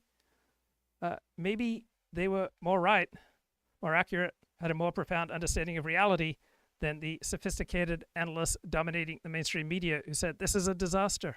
Everyone loses money. Everyone loses money. It costs you nothing. In fact, it builds quite a bit of character. In fact, you learn a lot of lessons, actually, by losing money. Losing your character costs you everything. It is possible to me that Donald Trump demonstrating his willingness to crash the stock market to get other countries to take his tariff policy more seriously might have a stronger hand in negotiating trade policies with other countries based on his willingness to do the unpredictable. Right? I'm not saying that's obviously inherently the strategy all along, or this is the best strategy or the wisest strategy, but it doesn't strike me as a totally ridiculous, dismissible strategy. Country costs you everything. There are things you can't get back. The government can print more money, and it will. Sadly, that's just the reality. This is Fugazi, it's Fugazi. It's just that there's a boom and a bust every 10 years, and it's been that way since the invention of modern markets in the 1600s. The Dutch crash of 1649. You ever heard of it? It's just the way that it works. It's the way that monetary policy has always worked. There's going to be ups and downs, especially as the table gets reset. If you lose the So since 2016, I think most people who are overwhelmingly aligned with Donald Trump or whose interests are more often advanced by Donald Trump than hurt, they have been better off sticking with Donald Trump with his mistakes and his wrong turns because overall he is aligned with their interests. And then there are other people for whom Donald Trump is aligned against their interests. character of your country, if your town gets hollowed out. Right, like it's funny how much the kind of horseshoe overlap can come out in moments like this because this is just human, right? This is sports, right? You feel like the referees are screwing your team. You look for ways that your team is best, right? Human beings are inherently tribal. suddenly we're all too materialistic. Anyway, Matt, it's more. It's not just about money, okay? Yeah, but of course, it is a little bit. So it's not looking good. And look, at the time of recording, and who knows, it'll be completely.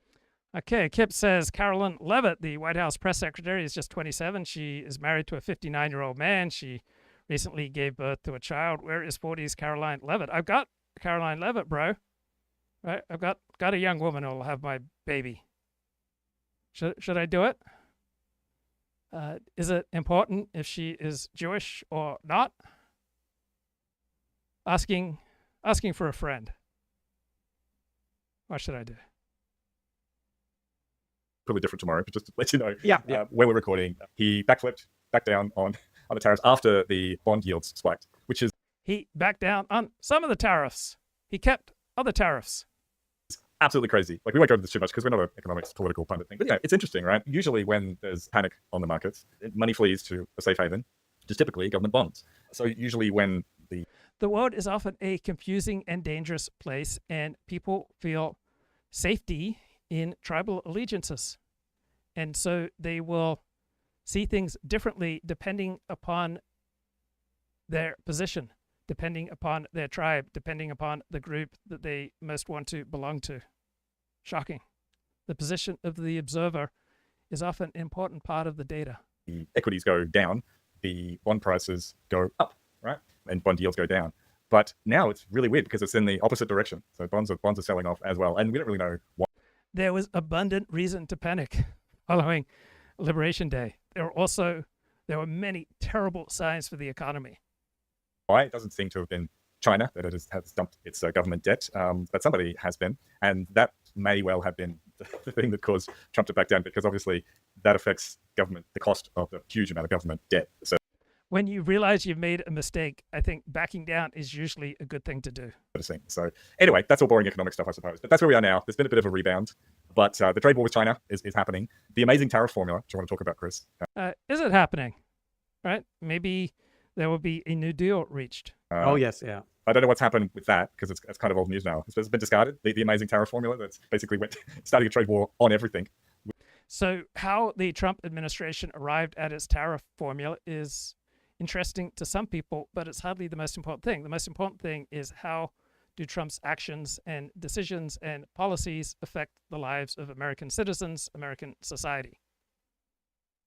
But intellectuals will focus on the words and the means and the formulae. With the entire world, that's not happening now, maybe. Well, but Matt, there was a scientific formula. I saw, a formula with Greek letters and that kind of thing. So, I mean, you can't argue with science, can you? Actually, the formula was so great. And look, other people have already talked about this, but it has to be mentioned because it is a good example of mathsy techniques. And this. So the formula is that we have approximately 4% unemployment and that we've had very low employment for many years now. Now, how reflective of reality is that? Not very much. But you don't hear that in the mainstream media, right? During Biden's term, mainstream media wanted to tell us that the economy was doing great and that unemployment was at record lows and that inflation was transitory and it didn't really matter much compared to all the enormous good that Joe Biden was doing. But for the majority of Americans, Joe Biden's economy was a disaster. And when you understand that about a quarter of Americans who are counted as fully employed by our economic statistics are looking for more work, are unable to find enough work, right? When you recognize that in reality, our unemployment rate is much closer to 25% than it is to 4%, right? Then right, you may question some of these elite consensi. This happens a lot, which is this wonderful trick of using a bit of math to make whatever it is you're doing seem rigorous, seem like it's been carefully thought out. I mean, it's maths, right? You can't argue with maths, right? That's has this prestige. So it really counts as a form of pseudo-profound bullshit where you basically give the hint of scientific or mathematical credibility.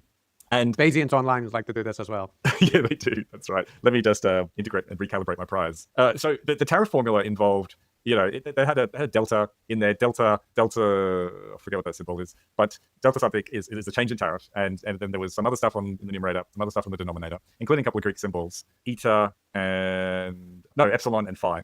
And they were in there. But then if you actually decompose this formula, it's actually very... Oh my God, Trump's formula was not intellectually or mathematically rigorous and impressive. That is terrible. Glib Medley has a great comment. Word cells brought low. What hath Trump wrought? Very simple. All it was doing was basically calculating the trade deficit or a surplus with a country and then dividing it by the total quantity of imports from that country. And it looked more complicated than it was because it had those Greek terms in it, which were meant to symbolize price elasticity of import demand in the case of epsilon, and the pass-through rate of tariffs to import prices, which is the phi. So what's more important, theory or reality? Right? The higher your IQ, and these two hosts are quite high IQ, right, the more congenial it is to live in an abstract world filled with theory. But sometimes reality is more important than theory. Now, this is like stuff from some abstract economic theory stuff. And like a lot of theoretical stuff, you have these parameters, and it's all theoretical. But it's actually really hard to figure out what the price elasticity is. What it's, economists have. So sometimes saying something that is rude, that is not euphonious, that doesn't sound good, that is not philosophically rigorous, that is not logical, right? Sometimes that can be incredibly effective in the real world. These concepts. But if you actually wanted to use a formula like this in earnest, you would do a huge amount of work to figure out what these parameters are for a particular. Any comment on Bill Belichick being 74 and having 79? How old is he? But there's a massive age gap between Bill Belichick and his girlfriend, and I'm sure that works for some people. So he's 74, his girlfriend 24. I'm sure that works for some people. Doesn't work for other people. In general, right, the more successful you are, right, the more opportunities you will have with women. Particular good, like steel or something, and then you would work from there, and then hopefully it would make sense. But of course, they're not going to. This was like done by some aide overnight. When Trump would have said, "Give me a formula. I want to renounce a thing tomorrow." So that's impossible, right? So they just nominated 4 for epsilon for price elasticity, and 1/4 for phi for the pass-through rate of tariffs, just across the board for everything. Now, I'm Dr. Orion. 4 times a quarter is, Chris, just maths. 1. It's 1. They cancel that, so it's meaningless, right? So it's really just calculating the trade deficit divided by the imports from that country, and then of course setting a baseline of 10% because. Oh man, that's terrible. Donald Trump's statistics are not impressive. Right, how to meet women, the 4 pathways. This is an excellent YouTube channel called Psychax. To say the least. So today, I'll be approaching this framework from the male perspective. Let's get to it. As I said, there are only 4 ways to meet women today. They are dating apps, cold approach, social circle, and social media. So the more traditional your community, right, the easier it is to meet someone who's like-minded because you are bound up with people with a strong commitment to a certain way of living.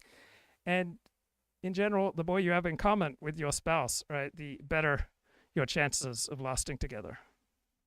That's it. And I'm going to be talking about them in that order because I've ranked them from the easiest, fastest, and least successful pathway to the hardest, slowest, most successful pathway. This is to be expected. A pathway that is easy and fast and has a high rate of success would break the sexual marketplace. Like most things in life, there aren't any real shortcuts to success. You have to be willing to put in the time, and you have to be willing to put in the effort. But let's be clear, these 4 pathways are not mutually exclusive. The best case scenario is that men are doing, or at least that men are perfectly capable of doing, all 4 of them at once. Of the main reasons that men are suffering in today's sexual marketplace, the primary one is that they are overly relying on one strategy to the exclusion of the other 3, namely dating apps. Dating apps are seductive because, rationally, they make a lot of sense. They are also convenient, inexpensive, low risk, and largely passive. The best thing about them is that you can literally get started for free in like 20 minutes. And with the correct system, you can have a consistent pipeline of women in a couple of weeks. The issue, of course, is that the success rate on apps is very low, at least if you're an average guy. So also, as you grow older, the women who are available to you, or the people who are available to you to date and relate, are going to be increasingly likely to be non-secure in their attachment style, because secure people pair up fairly early. And so as you move through your 20s into your 30s, most of the people who will be available to you will be insecure and who will not be programmed in their attachment style to a lasting, secure attachment. On the other hand, if you are a man who is an 8 or above in terms of pure physical attractiveness, especially with respect to your face, like good cheekbones, facial symmetry, nice hair, pretty eyes, you can absolutely clean up on the apps. It doesn't matter if they're broke or living with their parents or addicted to heroin. For such men, dating apps become a nonstop funnel of new enthusiastic women. However, this is not going to be the experience of the vast majority of men. In fact, I would argue that you really need to be at least a 6 in terms of pure physical attractiveness to see any appreciable success on the apps. Right, and it's not going to work for you if you're over 50 as well. Beat out their intersexual competition, and because they don't have a system for engaging the technology correctly.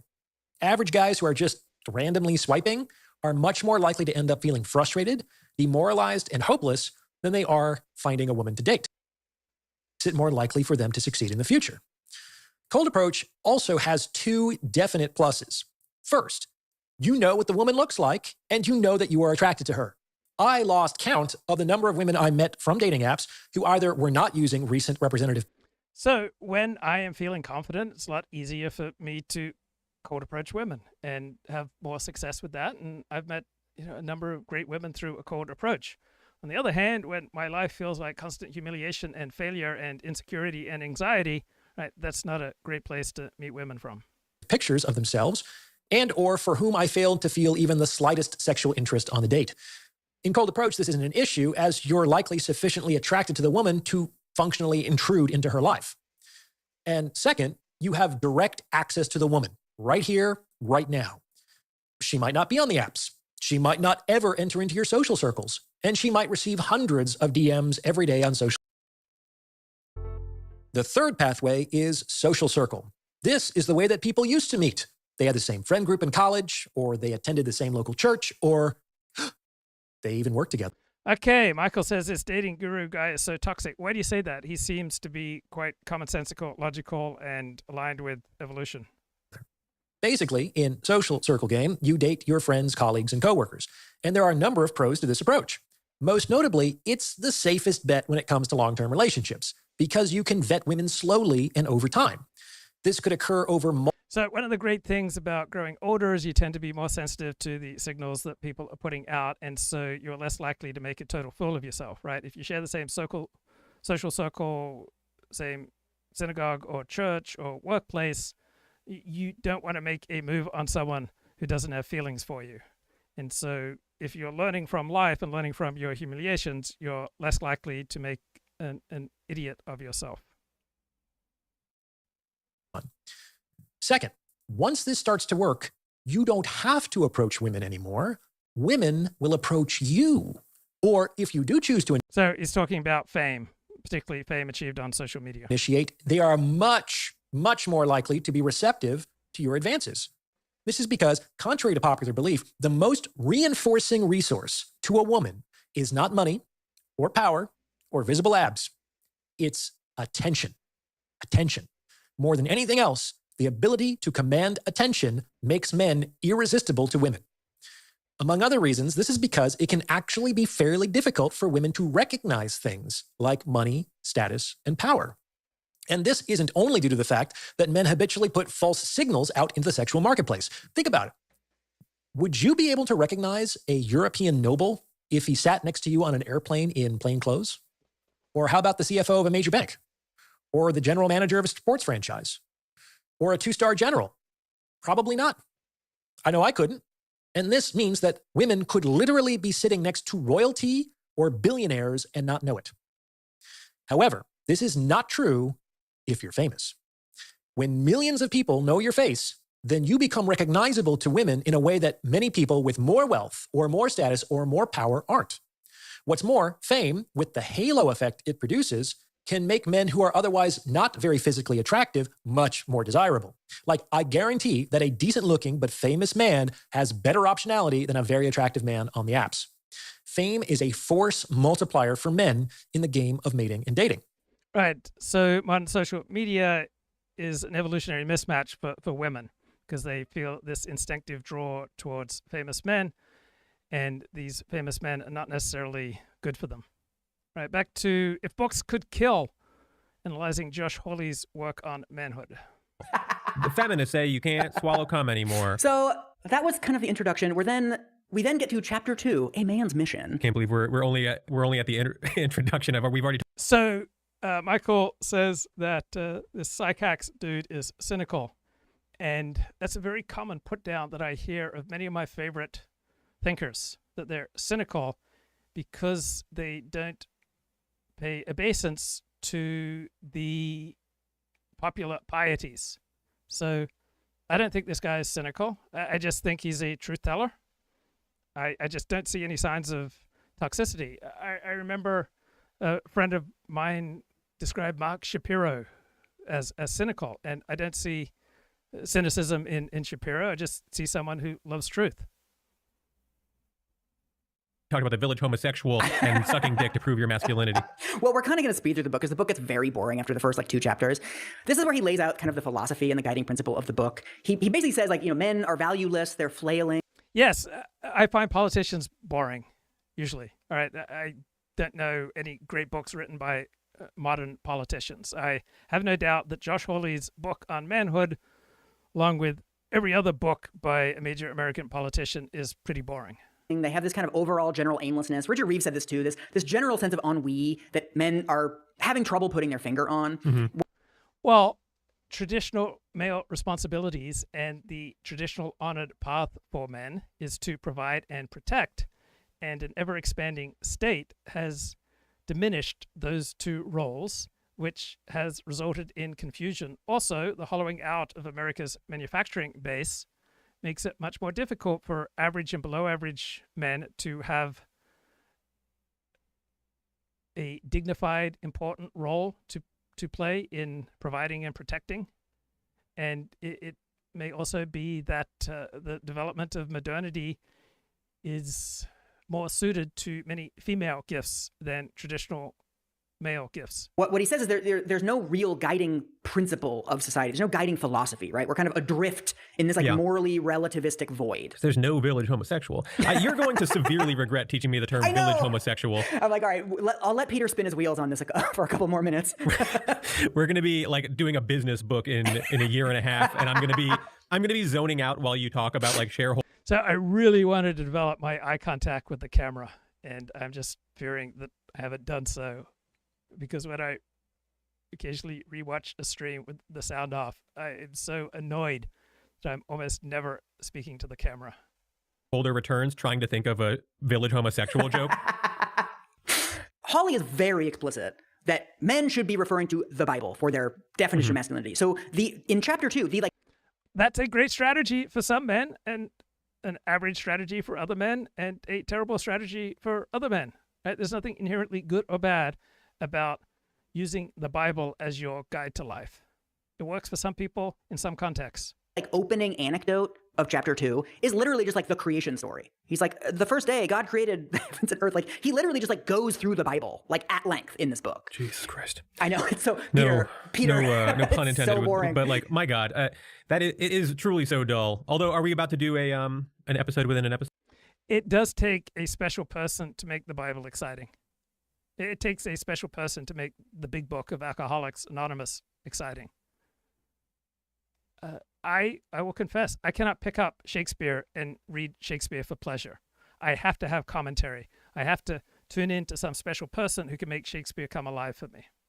Episode, Michael, Peter, have you ever heard about the Bible? I was going to be like, for this, I also read the Bible. 6 days? Are you kidding me? I was going to have an excerpt for you to read, but it's so boring. His whole thing is basically and this is very common in evangelical Christianity, basically that God created the heavens and the earth, 7 days, etc., but his work is unfinished. And so it is the work of man, specifically men, not mankind, men, to complete his work. Right. So Dennis Prager is amazing at making the Bible come alive. Dennis Prager is amazing for his ability to make many different parts of life come alive and exciting, right? The guru is someone who can knit a quilt over the universe and provide all sorts of meaning that you didn't see. Now, this quilt of meaning can have a substantial basis in reality, or it can be contrived and manipulative and often at odds with reality. So if you resonate to Jordan Peterson or a Dennis Prager or one of the Eric or Brett Weinstein, right, there's something deeply wounded in you where a guru can come along and make you feel better. And the problem is not primarily the guru, right? They are just exploiting the vulnerable. Problem is that there's a huge hole in your soul. You're walking around wounded.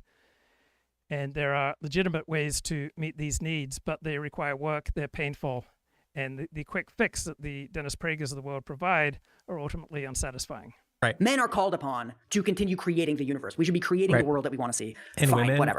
are little ribs. And then, so he does, I mean, this takes like 20 fucking pages. Fine, whatever. He goes through all of the early Bible stuff. This is the purpose of man. Then he says, the modern left has a different creation myth.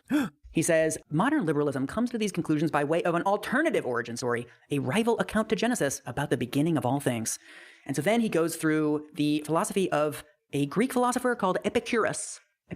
Well, different narratives will meet the needs of different people, right? We all resonate and get enthusiastic about different narratives. There is not one preeminent narrative to rule all other narratives. And I agree with the postmodernists in recognizing that there is no one narrative that is adequate for the complexities of our life today. Epicurus, do not email us. And this is basically the theory, like we've all heard this. It's basically like the world is made up of atoms, and like we're all just a bunch of little particles floating in space, and like gods don't really care what's going on with us. And because there's no real meaning to life, what you should... Some people do better with this philosophy. Some people are happier and finer and kinder and more adapted to reality by taking on this modern secular perspective and leaving the religion in which they were raised. Other people do better leaving the modern secular Epicurean philosophy and adopting a traditional religious practice. It depends on the individual, and it depends on the situations that they find themselves in. If you want to stay married to one person and to raise children and to stay monogamous, right, you will likely be better served by belonging to a traditional religious community. If you want to be sexually promiscuous and make your career and your sexual conquests your main objectives in life, you would likely be better served by a more secular philosophy. To do is just like seek pleasure, try to have a nice time, try to be happy, spend time with your friends, enjoy your life. Like that's basically the philosophy, right? Which Hawley finds different philosophies work for different people. Completely disgusting. Yeah. It's like the idea that you would be trying. Most people find alternative philosophies disgusting if they contradict the philosophy to which they are attached. Like enjoy yourself throughout your life. He's like, look at these fucking losers. No, life is about discipline. And specifically biblical morality, right? The idea that there would be any kind of morality or philosophy outside of the Bible is not only foreign to him, but totally. Some people become finer, kinder, more adaptive people by adopting, venerating, sanctifying, transcendent, God-based biblical morality. Other people become worse, become nastier. Offensive. I mean, this is like Burkean conservatism, right? The idea that like once you abandon God, it's all eventually nihilism. You no matter what you try to do, no matter what ideology you try to spin, without God, it will degrade into something nihilistic, right? This is conservatism 101. So here is Hawley talking about. In practical reality, this isn't true. The people who devolve into nihilism are people who are not bonded to others. Religious people, very religious people who are unable to maintain bonds with other people are also likely to spiral in destructive directions and to adopt various addictions. about how we're all Epicurean. I find this so boring, but the reason I'm going through this is because for the rest of the book, he doesn't really say left or anything. He says Epicureans. Oh, hell yeah. Sometimes he'll say like the Epicurean left, but oftentimes he'll just say like today's Epicureans. But like what he means by that is just like liberals, essentially. Got it. Here is him summarizing why it's bad. Epicurus' ideas have exerted enormous influence on the modern mind. Today's popular culture instructs us to prioritize self-fulfillment over duty, pleasure over sacrifice. Self-control is a wonderful thing. But there's no evidence that you can grow yours for very long. Right? There's an entire self-control industrial complex, right? Selling books, selling courses, giving TED Talks, right? If you can just muster enough willpower, right? Resist that cookie, hit the gym, focus on work instead of TikTok, you will unlock the secret to the good life. You'll have better health, better relationships, more money. But there's simply no evidence that we can raise our level of self-control for very long. Right? The amount of self-control we have seems to be primarily genetic.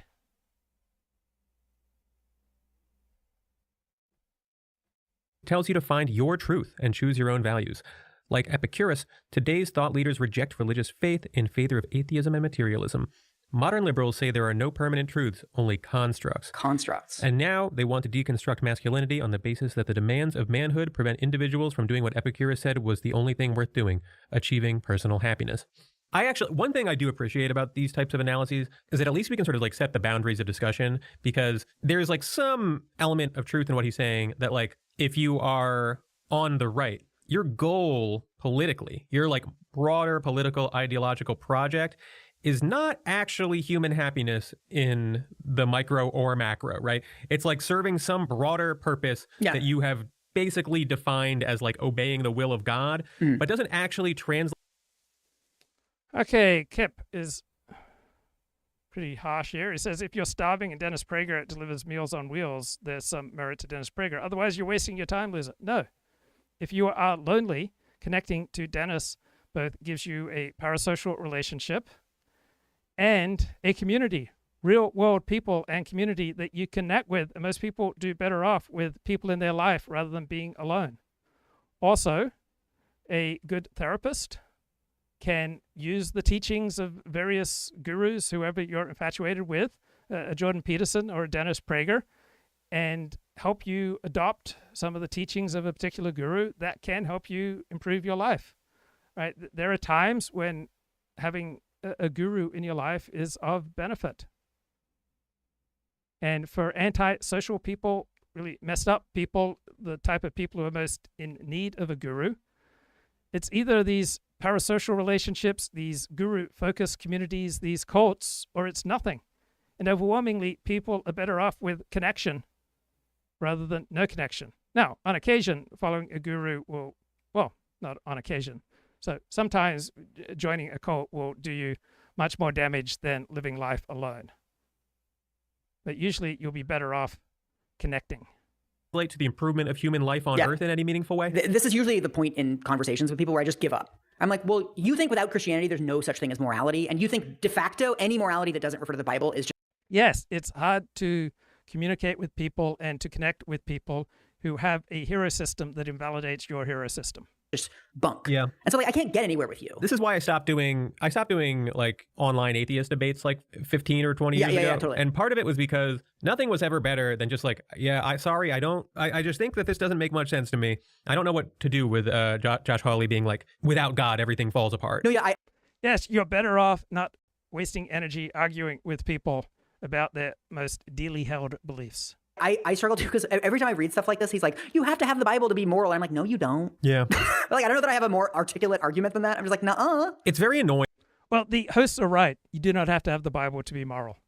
And Japan, for example, has achieved, low levels of criminality that any, Bible-centered community could, only admire, right? The Japanese enjoy a higher social trust and more cohesion than any other first world nation of which I'm aware. To be like, your framework doesn't count because it doesn't come from God, right? And mine does because it does come from God, except I don't actually know that it does. I'm just saying it. It's like, okay, well then it's the same thing, isn't it? We're all just sort of... So when I was sick and desperate, I was most in need of God.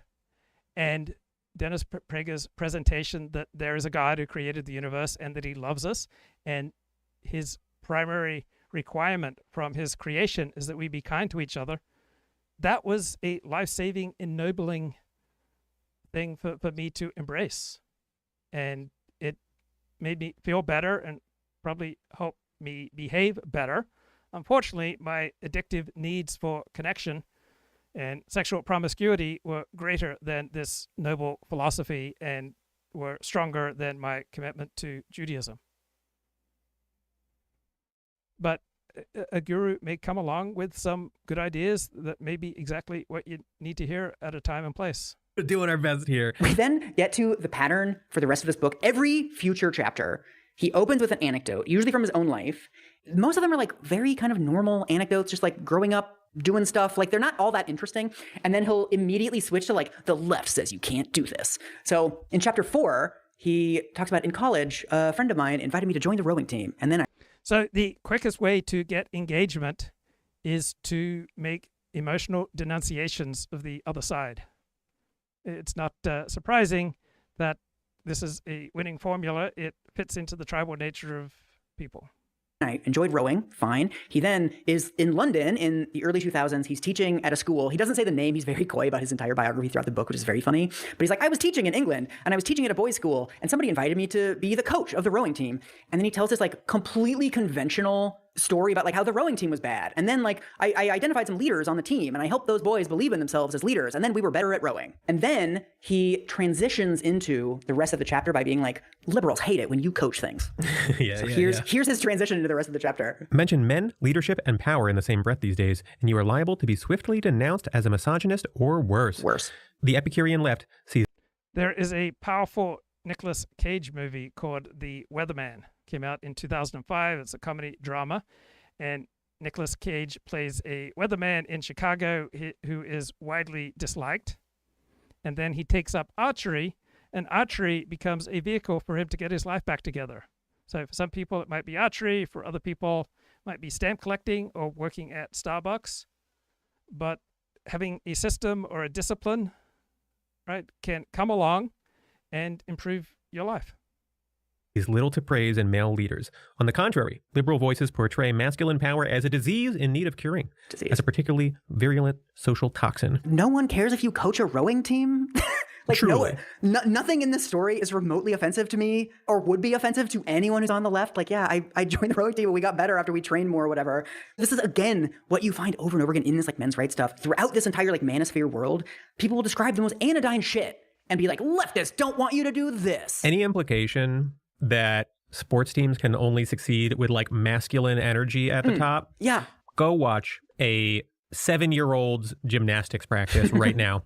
So he then walks through, again, it's tedious, like the ivory tower academics. He does some like history stuff. And then he gets to I agree with the host. This Josh Hawley book does sound tedious. To the more contemporary understandings of masculinity. So here's this. The revolutionaries eventually decided the problem wasn't just the system that produced masculinity. The problem was men. The American Psychological Association rehearsed precisely this view in 2019, opining that traditional masculinity. It's not shocking in elite circles to make the argument that there are institutions in America that operate in a way that is against the interests of women or against the interests of black people. Why is it so shocking to contend that there are institutions in America that operate against the interests of men? I have no problem believing that there are institutions in America that in certain circumstances are bad for some black men or discriminate against women or gays. And I have no problem understanding that there are institutions in America in certain places and times and circumstances for certain white men or Christian men. Right? Why is it shocking to believe that there is anti-male discrimination in addition to anti-female discrimination and anti-white discrimination and anti-Muslim discrimination?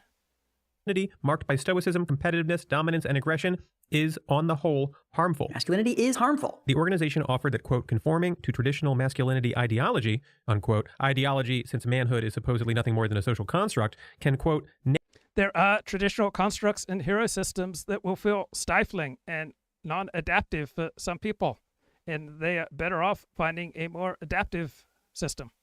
negatively influence mental health and physical health. So the American Psychological Association says that men are harmful and toxic and bad. You can't even be a man anymore. Right. The second quote seems basically right, that traditional masculinity ideology can negatively impact mental and physical health. Sure. The first one, I have to feel like is out of context.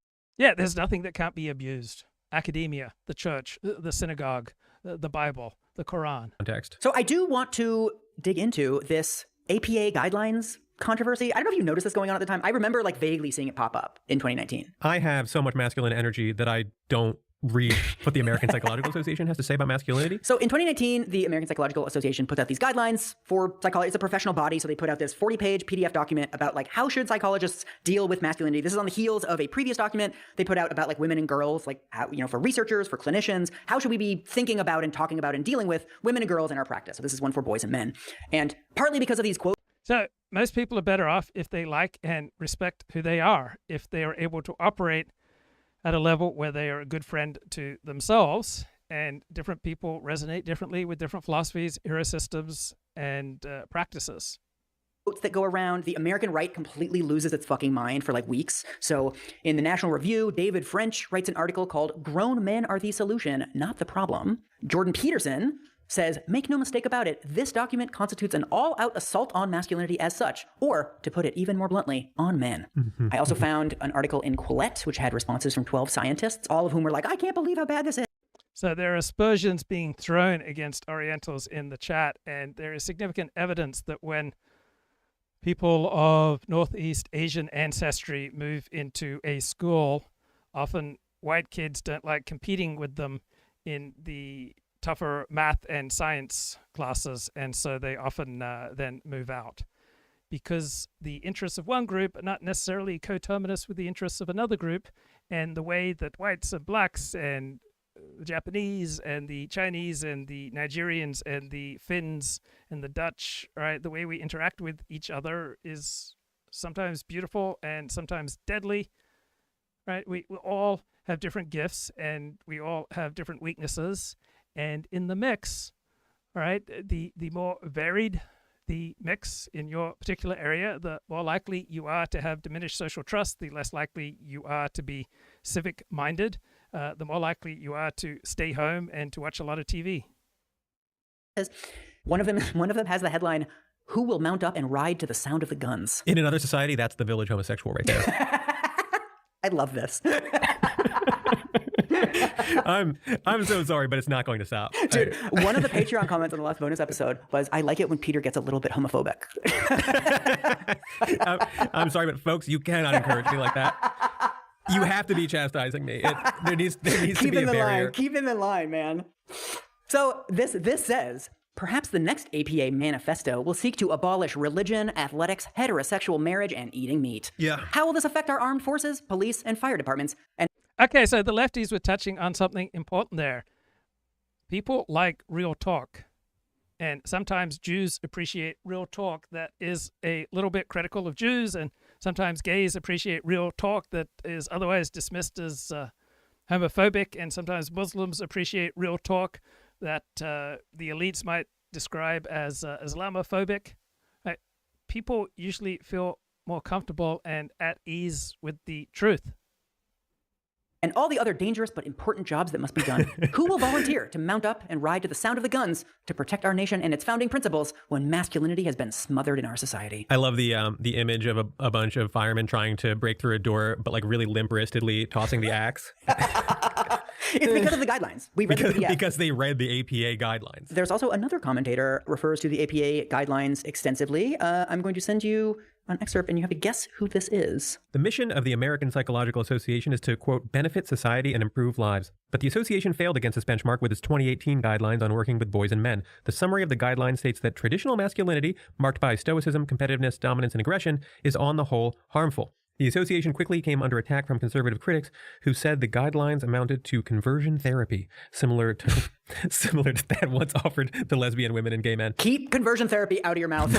Fuck off. All right. Okay. You're asking me. So I knew as a psychiatrist who did conversion therapy. He helped men who were primarily sexually attracted to other men to stay in their heterosexual marriage. Right? He gave them tips for how to be heterosexually functioning. right? So some people who are yearning to have sex outside of their marriage, right, are better off learning how to be functional and to express their sexual desires within their marriage. That does not sound like a terrible thing to me. I mean, who wrote this? I see two paths in my mind. I see the Atlantic and I see the New York Times. You're correct in spirit. This is from Richard Reeves's book. Ah, fuck, dude. I skipped it in the main feed episode, but Richard Reeves talks about this numerous times in his book. And he's more mad at the APA guidelines here than conservative. So Richard Reeves is on the left, and he's written a book about the masculinity crisis. Comparing this document to conversion therapy. Right. He says that like he's just reporting the fucking news. Yeah, like, exactly. Right. Conversion therapy helps some people. And then some forms of conversion therapy hurt people. There's not some universal approach to conversion therapy that is just always good or always bad. Right. It's not a terrible word. It's not a terrible idea. Right. We all need the equivalent of conversion therapy where we can take our desires that will take us further away from the type of life that we want to live and learn to convert those desires in a direction that is more conducive to our hero system. Some conservatives compared it to conversion therapy, a thing that no longer happens anymore, which is why I'm writing a book where I complain about the left. And also people doing this, like, we're not going to have firefighters anymore, this catastrophizing. Come on, man. Right. All from people who did not read the fucking guidelines, which we're about to get to. But it's like, that does not come under scrutiny or scorn from him? Yeah, I don't want to harp on this again, but this is so emblematic of how when you unfairly attack other people and institutions, you discredit yourself. These centrists and reactionary centrists think about this and the ways in which they are spending their time. Yeah. Him complaining about APA guidelines and saying, conservatives compare this to conversion therapy once offered to lesbian women and gay men. I know. Right? Conversion therapy still exists. By the way, really good chance it's about to be legalized nationwide Yeah, they're trying by to the bring it Supreme back. Court next year. Yeah. So the fact that he treats these very real threats from the right as if they are a problem of the past and is instead focused on these bizarre, abstract, quote-unquote threats from the left. Yeah. It's perfect. It's pitch perfect. And also, I want to zoom in on this quote. Traditional sexual desire is complicated and finicky. I've had sexual desire for my partner, and then it's just disappeared. And it was really hard to come back, bring it back. In fact, it wouldn't. I had one relationship I'm thinking of, and for the last 6 months, we didn't have sex. I just suddenly lost all sexual desire because I just thought she was so pathetic and she just felt like more and more of a millstone around my neck. And so instead of spending our time having sex, we took up chess instead. So if there are good therapists out there who can help you reignite your sex life with your partner, seems like a good thing to me. Masculinity, marked by stoicism, competitiveness, dominance, and aggression, is on the whole harmful. So Josh Hawley mentions this quote, and Richard Reeves mentions this quote too. Richard Reeves says, the summary of the guidelines states, and then he gives this quote, right? This is not in the guidelines. Uh-oh. This quote is from an article in the APA magazine. Like a lot of these professional bodies have like trade, monthly magazines or whatever that they put out, where the author interviews a guy named Ronald Levant, who was head of the APA in 2005 when they started this process. This is the culmination of like a decade-long process to come up with these guidelines for men and boys. And so in this interview, this isn't even a quote from Levant, this is a paraphrase. So here's the full quote. Once psychologists began studying the experiences of women through a gender lens, it became increasingly clear that the study of men needed the same gender-aware approach, says Levant. The main thrust of the subsequent research is that traditional masculinity, marked by stoicism, competitiveness, dominance... So it's worth asking, how much do you need to feel outraged, right? How much do you feel fed when you're given the opportunity to feel outraged? Because most people, most of the time, are not well served by cultivating the feeling of outrage. And aggression is, on the whole, harmful. Men socialized in this way are less likely to engage in healthy behaviors. For example, a 2011 study found that men with the strongest beliefs about masculinity were only half as likely as men with more moderate masculine beliefs to get preventative health care. And in 2007, researchers found that the more men conformed to masculine norms, the more likely they were to consider as normal risky health behaviors, such as heavy drinking, using tobacco, and avoiding vegetables, and to engage in these risky behaviors themselves. Oh, so the idea that this is harmful is basically entirely about men's self-care. Or lack thereof, yes. What the Hawleys of the world want you to believe is that, what we need is, the assertiveness and risk-taking of men. Right, it's incredibly useful to hear left-wing critiques of the right, just as it's useful to hear right-wing critiques of the elites and the dominant left. That will do it for me. I'll talk to you later.